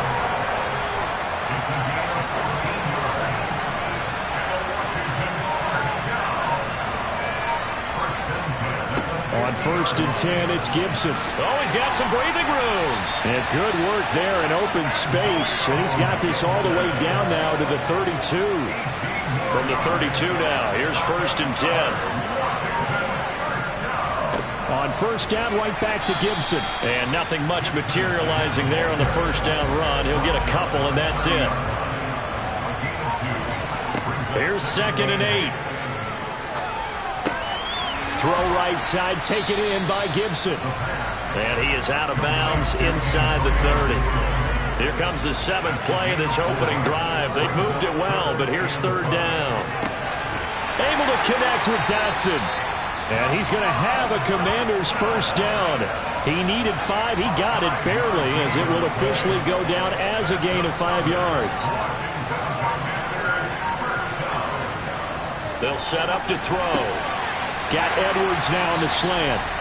And all the way down inside the 5 to the 4. A chance for the first score of this Super Bowl. Here's first and goal. Gibson is not going to get a whole lot, maybe a yard down to the 3. So the ball position now at the 3. Here's second and goal. Gibson again. Gibson gets hit and he fumbles it.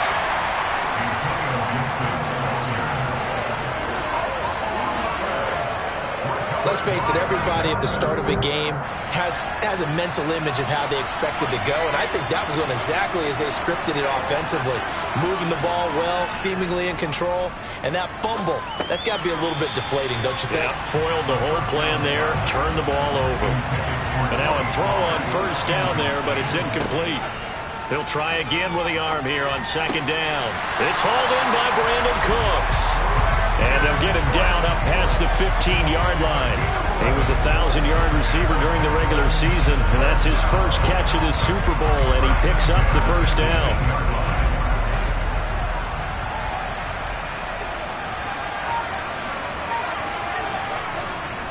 They run it for the first time with Tony Pollard. And not a whole lot to speak of there as they'll bring him down shy of the 20. The run only got a yard. Here's second and 9. Going to run again here with Pollard. Down he goes at the 23, a pickup of 4.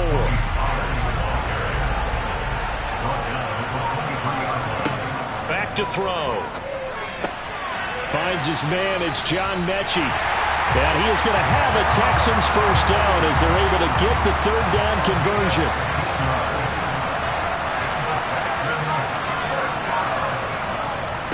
It'll be a handoff to Pollard. And a 5-yard gain gets him to the 42.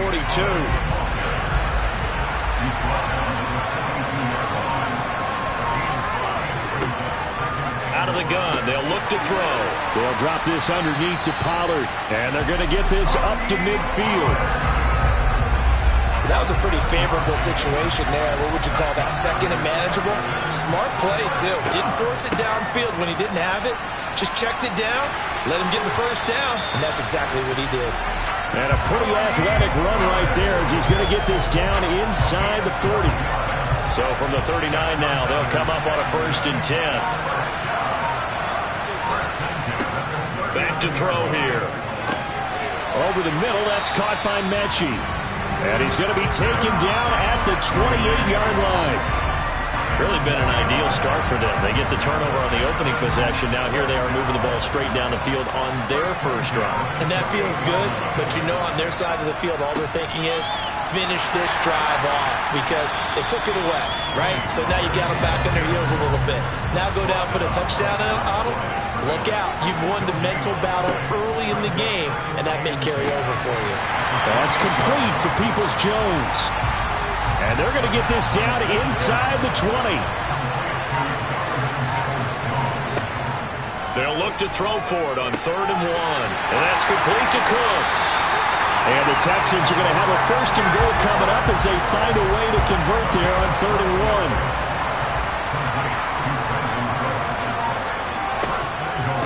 1. On the draw, it's Pollard. And this is going to result in losing yardage. They're driven back to the 8-yard line. It's a loss of a yard there, and now 2nd down.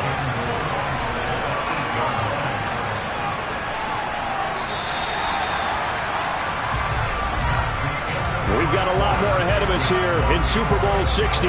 2nd quarter coming your way next.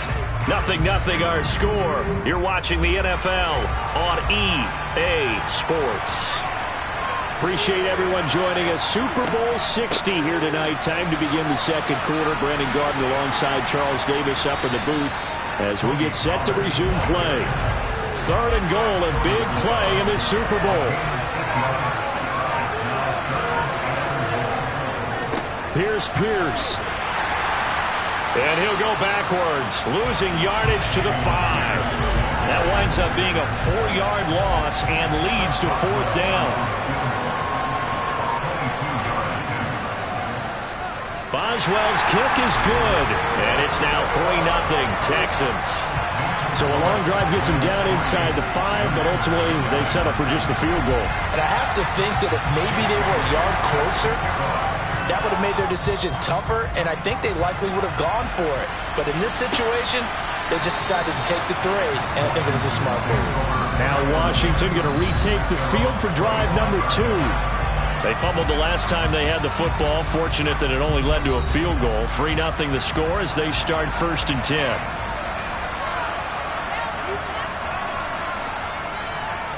10. Here's Gibson to start the drive. And he's taken down, but able to slip across the 35. Solid way to start the drive. 13 yards, picking up the first. His first carry of their 2nd drive, pretty solid. And, of course, remember back to their first drive, really strong throughout that one. Not only is he getting good blocking up front, but how about his vision to find the holes? And he's seeing things before they even open and hurdling through them. So here's a 1st and 10 at the 38. They'll look to throw. Complete, it's Dotson. And this will leave him a yard short. Nice pickup of 9 yards on 1st down.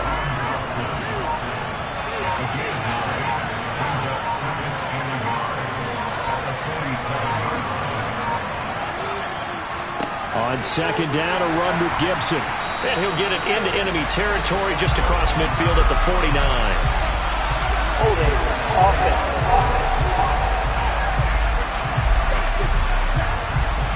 Jedrick Wills, former 1st-round pick, guilty there.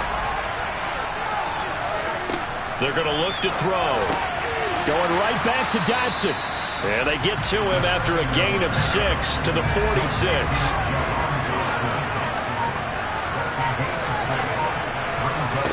On 3rd and short, they'll try and pick it up through the air. Looking for Dotson, and he's got him. And he's going to be taken down with another 1st down as the stop's made at the Texans' 25-yard line. They'll look to throw again. That's going to be complete on the sideline, but, you know, that throw left him no room to run, and the good footwork nearly all for naught.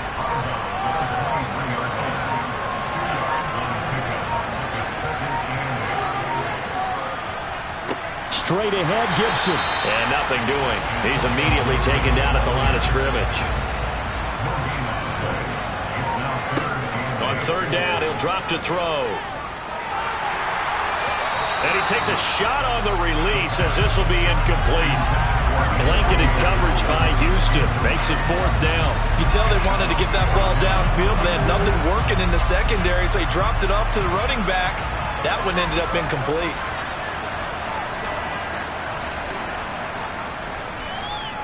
And his kick is good. And that will tie us at 3-3. So no problems at all on that one. And you know, there's virtually no win. This is a kicker's dream here tonight. It absolutely is, isn't it? So to me, with no wind, it should be a passer's dream as well, right? But in this case, the defense held out. They had to force the field goal. This one fielded at the 5. And he'll get it up past the 20 to about the 22. So now we get set to see Houston for their second drive of the ball game. Their drive last time, it stalled out. They were forced to take the short field goal. And the key phrase, you nailed it, forced to, because you know coaches look at these short field goals as a last resort, right? To them, that's not how drives are supposed to end. You're supposed to put 6 on the board. That's a consolation prize. They go to the county fair. You don't get the big stuffed animal on that one, do you? No, you don't go top shelf. That's bottom shelf material. So from the 36 now, 1st and 10.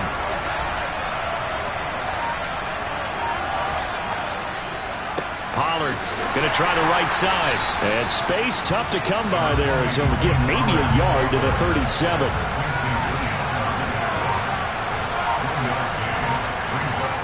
Second and 9 now. Got his man, it's Dulcich.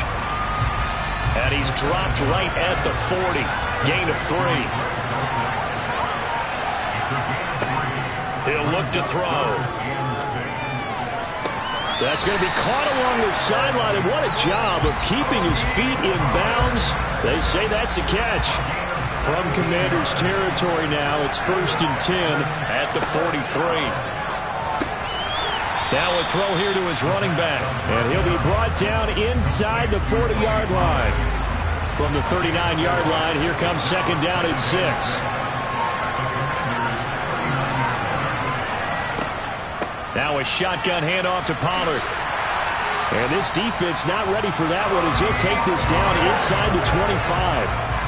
They had to settle for 3 last drive, hoping this second go-around ends in 6. In good possession, 1st and 10. Here's a play fake as they set up to throw. To the sideline, and wow, what a catch there. He doesn't get a lot, but he was able to get the feet down complete. He'll look to throw. This will be caught inside the 10. And he gets it inside the 10 to the 9. A kicker fest so far, all points via field goals. They're hoping to change that right here. They'll look to throw here. Swinging this out for Pollard. Touchdown! Tony Pollard, a 9-yard touchdown grab. And the Texans have taken the lead. Boswell good with the extra point. And the lead is now 10-3. A good drive that time as they go 9 plays in all. And it results in the Texans finding the end zone. And he'll decide to not bring this one out as their drive will begin at the 25.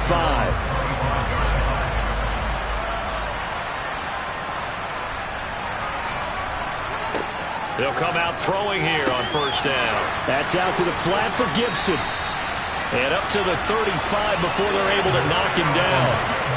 It'll be a gain of 10 to start the drive out by a few inches. That'll be a 1st down. 2 minutes on the clock in the second quarter of this Super Bowl. They'll look to throw here on 1st down. And this will be caught by Edwards. Clock running as Washington will try and hurry up.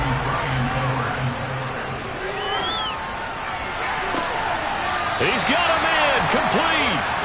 It'll go as an impressive 31-yard gain. Creeping up on a minute to play in this first half. Coming across the field, he finds Dotson. And Washington now going to use the first of their 3 timeouts. as they'll stop it with just over a minute to go before halftime. On the draw, it's Gibson. And they see right through that defensively as he'll be hit and taken down to the backfield. They'll drop to throw. And able to find Higbee. It's complete. And he's going to have a Commanders first down by a couple of yards as they're able to convert here on 3rd and 3. Back to throw. And that's off the mark, incomplete. They certainly did a nice job improvising there, extending the play, hoping someone would come open downfield, but they never did. He'll try again with the arm here on 2nd down. He's going to be sacked back at the 23-yard line. Myles Garrett just would not be denied. That's a loss of 7. Now a timeout signaled for, and they'll get it with 10 seconds to go before halftime. And his kick is indeed good, and that'll bring him back within 4. So they're able to end that drive with 3 points in this one-possession ball game. And ideally, you want to end every drive with points. Most quarterbacks would tell you, let's end it with a kick, right? A PAT, that's number 1. Field goal you'll take. Punts, you really don't want to do that. In this case, they'll take the field goal and get prepared for the rest of the game. So time perhaps for one final kneel down before they take this lead to the locker room. The final second ticks by, and that's going to do it for the first half of play. So we've come upon halftime in the big one, the Super Bowl. As we'll head down to Orlando, that's where we find our man Jonathan Coachman at our EA Sports Halftime Report. Coach. Okay, Brandon, thanks very much. What a season this has been. Hard to believe it ends tonight. As we'll get back to you guys for the second half of this Super Bowl in just a moment. On now to a look at the next-gen stats in that first half for Washington. And despite the fact that they're down on the scoreboard, they were able to have some success throwing the football in that opening half. Meanwhile, for the Texans, they weren't quite as successful throwing the ball as their counterparts were, but they still were able to move the ball reasonably well in that first half. All right, Coach, thanks. Yeah, both teams likely to make some changes in what's been a closely fought battle to this point. Solid return, pretty good field position. They'll start at the 32. And the Texans getting ready to go here to begin the third quarter. And I think you'd have to say their coaching staff, all things considered, had to be pleased with their performance in the first half of this Super Bowl. Definitely pleased, doing their best not to show it to their team, of course, because as you and I both know, their mantra all season long has been finish. Get the job done. They know how close they are to lifting that trophy. One more solid half of football, and they can do exactly that.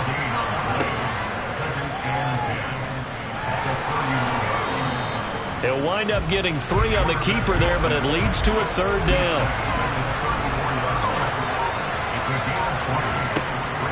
Now back to throw. And incomplete. He had nowhere to throw, so he just tossed it away. But that brings up 4th. And the punter Bailey on now as he sends this one away. So just a 3-yard return following a punt of 45. And the Commanders will take over with a 1st and 10. They'll start on the ground with Gibson. And he's going to be stacked up right at the line of scrimmage. Nothing there for him. 2nd down. On 2nd down, here's Gibson again. And he'll get only a couple up to the 22. 3rd down now. Those last 2 plays indicative of how things have gone for them. Just nowhere to go on the ground and struggling to put up points. A throw there, but that's going to wind up incomplete. Oh, I thought he had that one, and that was nearly a big 3rd down conversion to give this drive some life. Instead, they're on the spot and help separate the receiver from the ball. Now fair catch is called for and taken at the, we'll call it the 37-yard line. So good starting field position for them here as they come up 1st and 10 at their 38. A throw left side to start the drive is complete. And that's good for a gain of 6, and that will bring up 2nd down.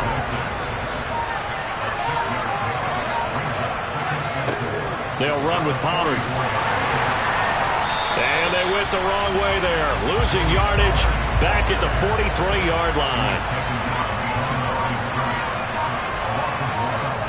They'll set up to throw. Throw over the middle, taken in by Dulcich. And he is going to have a Texans first down as they're able to get the third down conversion. They'll run left with Pollard. And we're down to the 41. 3 yards on that last carry. Here's 2nd and 7.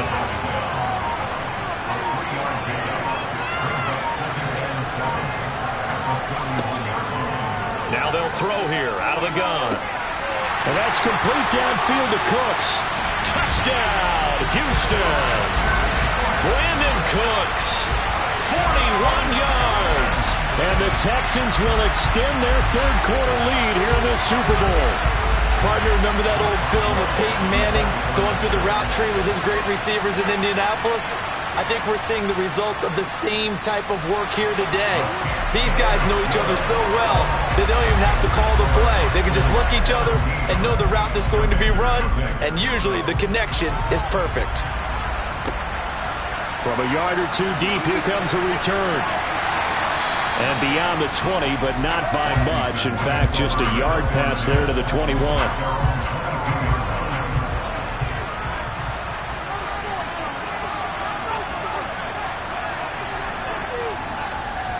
They'll start this drive out on the ground. And he'll manage to pick up about 4. It's 2nd down.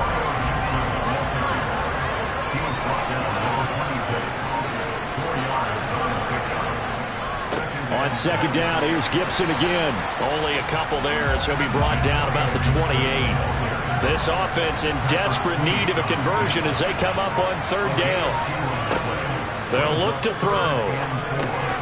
Got an open man, finds Gibson. And he's going to have a Commander's first down as they're able to get the 3rd down conversion.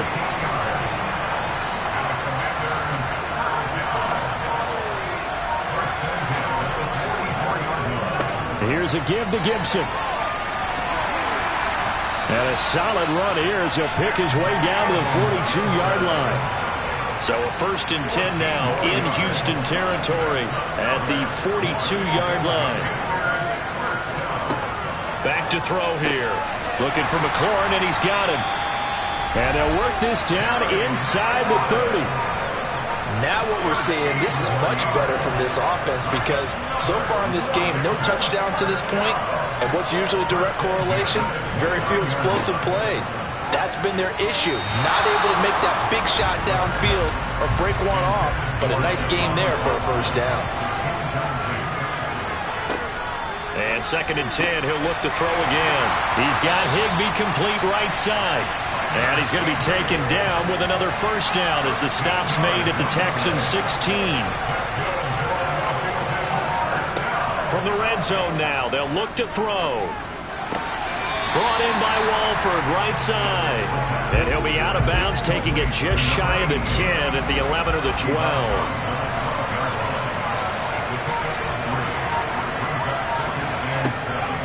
Again, he'll drop to throw.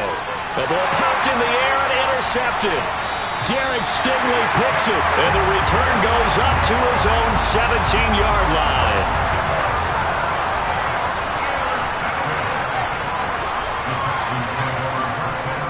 So the drive's going to start with Pollard. And some room to maneuver. And he's got it past the 30 before he's hit and dropped. And now we're going to get a timeout here called by the defense. And as the two teams talk it over on their respective sidelines, we take a break. And he'll scratch out only about a yard up to the 32. Here's 2nd and 9, just a yard on that last run. They'll set up a throw. He's got Dulcich going across the formation. And they'll get him down on the other side of midfield.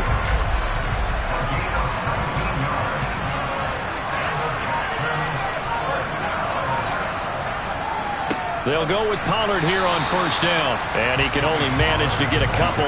2nd and 8 coming up.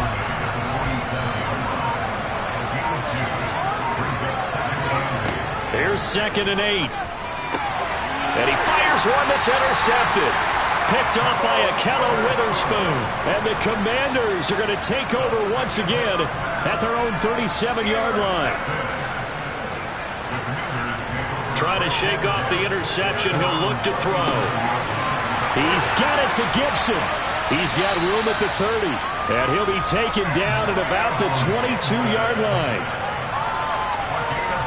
Still all sorts of time left in this game, and you'd like to be able to say take it one play at a time. But the truth is, they're probably going to have to hit on a few big plays in the passing game to close this gap, and that's a good start right there. Tyler Higbee. A 22-yard touchdown grab. And the Commanders are able to get a score back in the final stages of this third quarter. They'll look to throw. And he's got it. So they try for two, successful. And with it, they're back within a field goal. I guess the coach looked at the two-point cheat sheet, said go for it, get it to a three-point game, and they did it. Yeah, and sometimes you just throw out time of game. You don't worry about that. There's just a feel sometimes in making that call. And he felt good about what he had for a two-point conversion. And now they're only down 3 and feeling great about themselves. The Texans offense ready to go here for their next drive. Their lead down to a field goal now as they start with a 1st and 10. And he's going to be stopped here for no gain. And that's going to take us to the end of the third quarter play. Up next, the biggest quarter of the entire season. At the end of that, we get to crown a champion. We are through 3 here in Super Bowl 60. We'll return with more after this. This is the NFL, and it's on EA Sports. Now a nice throw here right side. He hauls it in. And able to get this one across the 45 before he's brought down.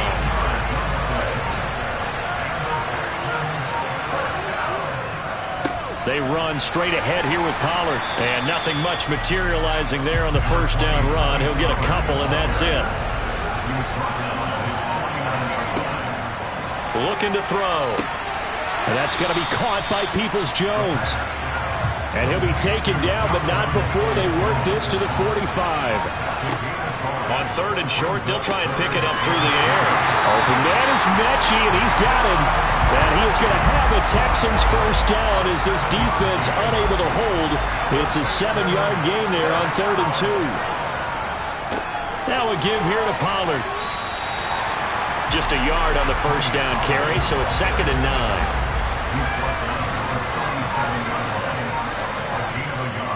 Here's Pollard again. He'll be hit down at the 33, 5 yards on the play. This will be the 8th play of the drive here. 3rd and 4. He'll drop to throw. He gets this one to Mechie. And he is going to have a Texans first down as they're able to get the 3rd down conversion.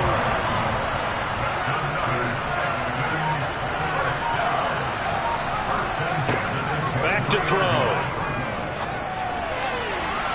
And he fires one incomplete. Once again, they'll go from the 23-yard line on 2nd and 10. They'll look to throw. Throwing over the middle, but it's incomplete. Well, this drive, they're a perfect 2 of 2 on 3rd down conversions, but they need a full 10 yards here. They'll stick with the passing game as he looks to throw. The pass finds Mechie in the end zone. Touchdown, Houston. 23 yards for the touchdown. And the Texans are starting to pull away in the 4th quarter of this Super Bowl. And that's certainly going to bump up the old win probability index because now remember, all touchdowns are reviewed. And in a tight game like this, they're going to take a good long look at it. They're taking a peek at whether or not those feet were in bounds, and obviously a big call here in the end zone. So they called it a touchdown originally, and this will stay a touchdown after the video review, so they had it right. Extra point put through by Boswell, and his guys will take a 10-point lead. So that one a long 11-play drive. And it was all capped off by a John Mechie touchdown reception. Taken at about the 1. And they will wrangle him down a couple yards shy of the 30. Washington ready to try again on offense.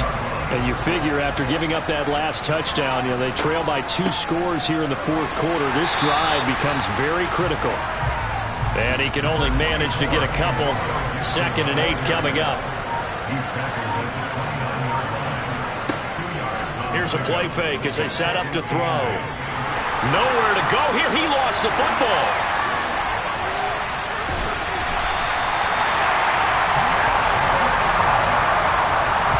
So possession still theirs, but now they face a 3rd down.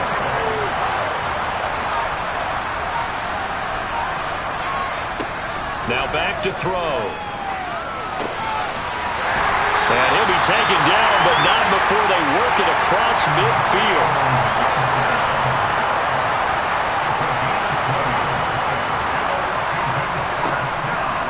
On 1st and 10, it's Gibson. And he's going to take this ahead for right around 3 yards, but no more than that. 2nd down. Here's a 2nd and 7. Sideline throw, it's complete. And a nice job there of keeping the toes inbounds. And now some disagreement down on that sideline. The red flag is out, and we're going to get a challenge. Did he keep those feet in bounds? That's the question they've got to decide. And I got to say, watching it in real time, it was awfully close. Yeah, it certainly looked like a heck of a catch because he didn't appear to bobble it, which could complicate things. But even with the benefit of replay, that's pretty tight. Well, here's the call. So the challenge there does not go their way. This will indeed remain a completed pass. A give up the middle to Gibson. And not a whole lot of room to operate there on the 1st down run. He gets maybe 3. Now a shotgun snap as they'll look to throw. Ooh, with a juke. Oh, no, he lost the football. And the Texans scoop it.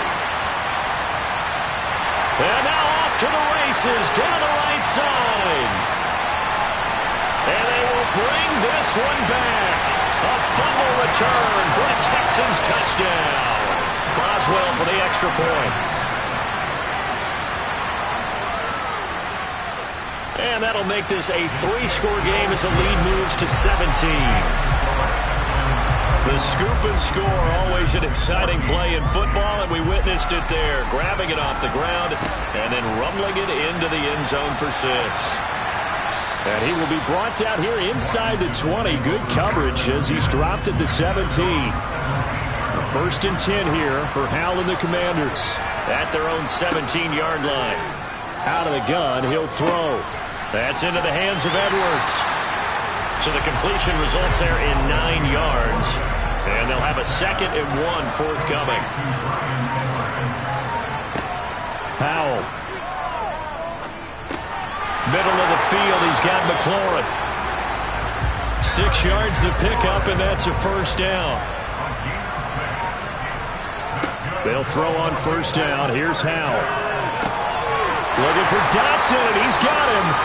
And they're going to get this up to midfield.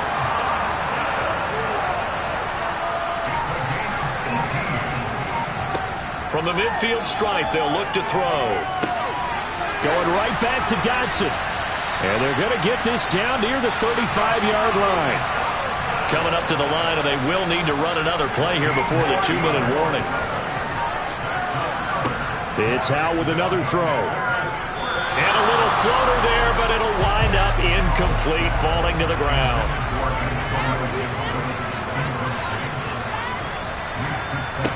To throw on 2nd and 10. Howell. And that's incomplete. His back has been a dependable safety valve all game, so he went back to him when his first read was covered. Just unable to connect, so the play results in no gain. And this play comes to a halt at the 33, and obviously that's well short of the 1st down.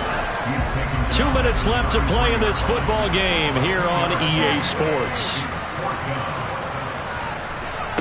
4th down, Howell, desperation time. And it's incomplete. They cannot convert, and they turn it over. And the Lone Star State has a new champion. It's the Houston Texans. Texans, kings of the Super Bowl. And when this moment comes, I think you look back at all the blood, sweat, and tears, the offseason, the workouts, training camp, week 1, 2, 3, all building up now to say you're a Super Bowl champion. It's worth it. It certainly is, and rarely do we have a team that hoists the Lombardi Trophy that didn't have their share of bumps along the way. Didn't have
The New York Jets are now on the clock.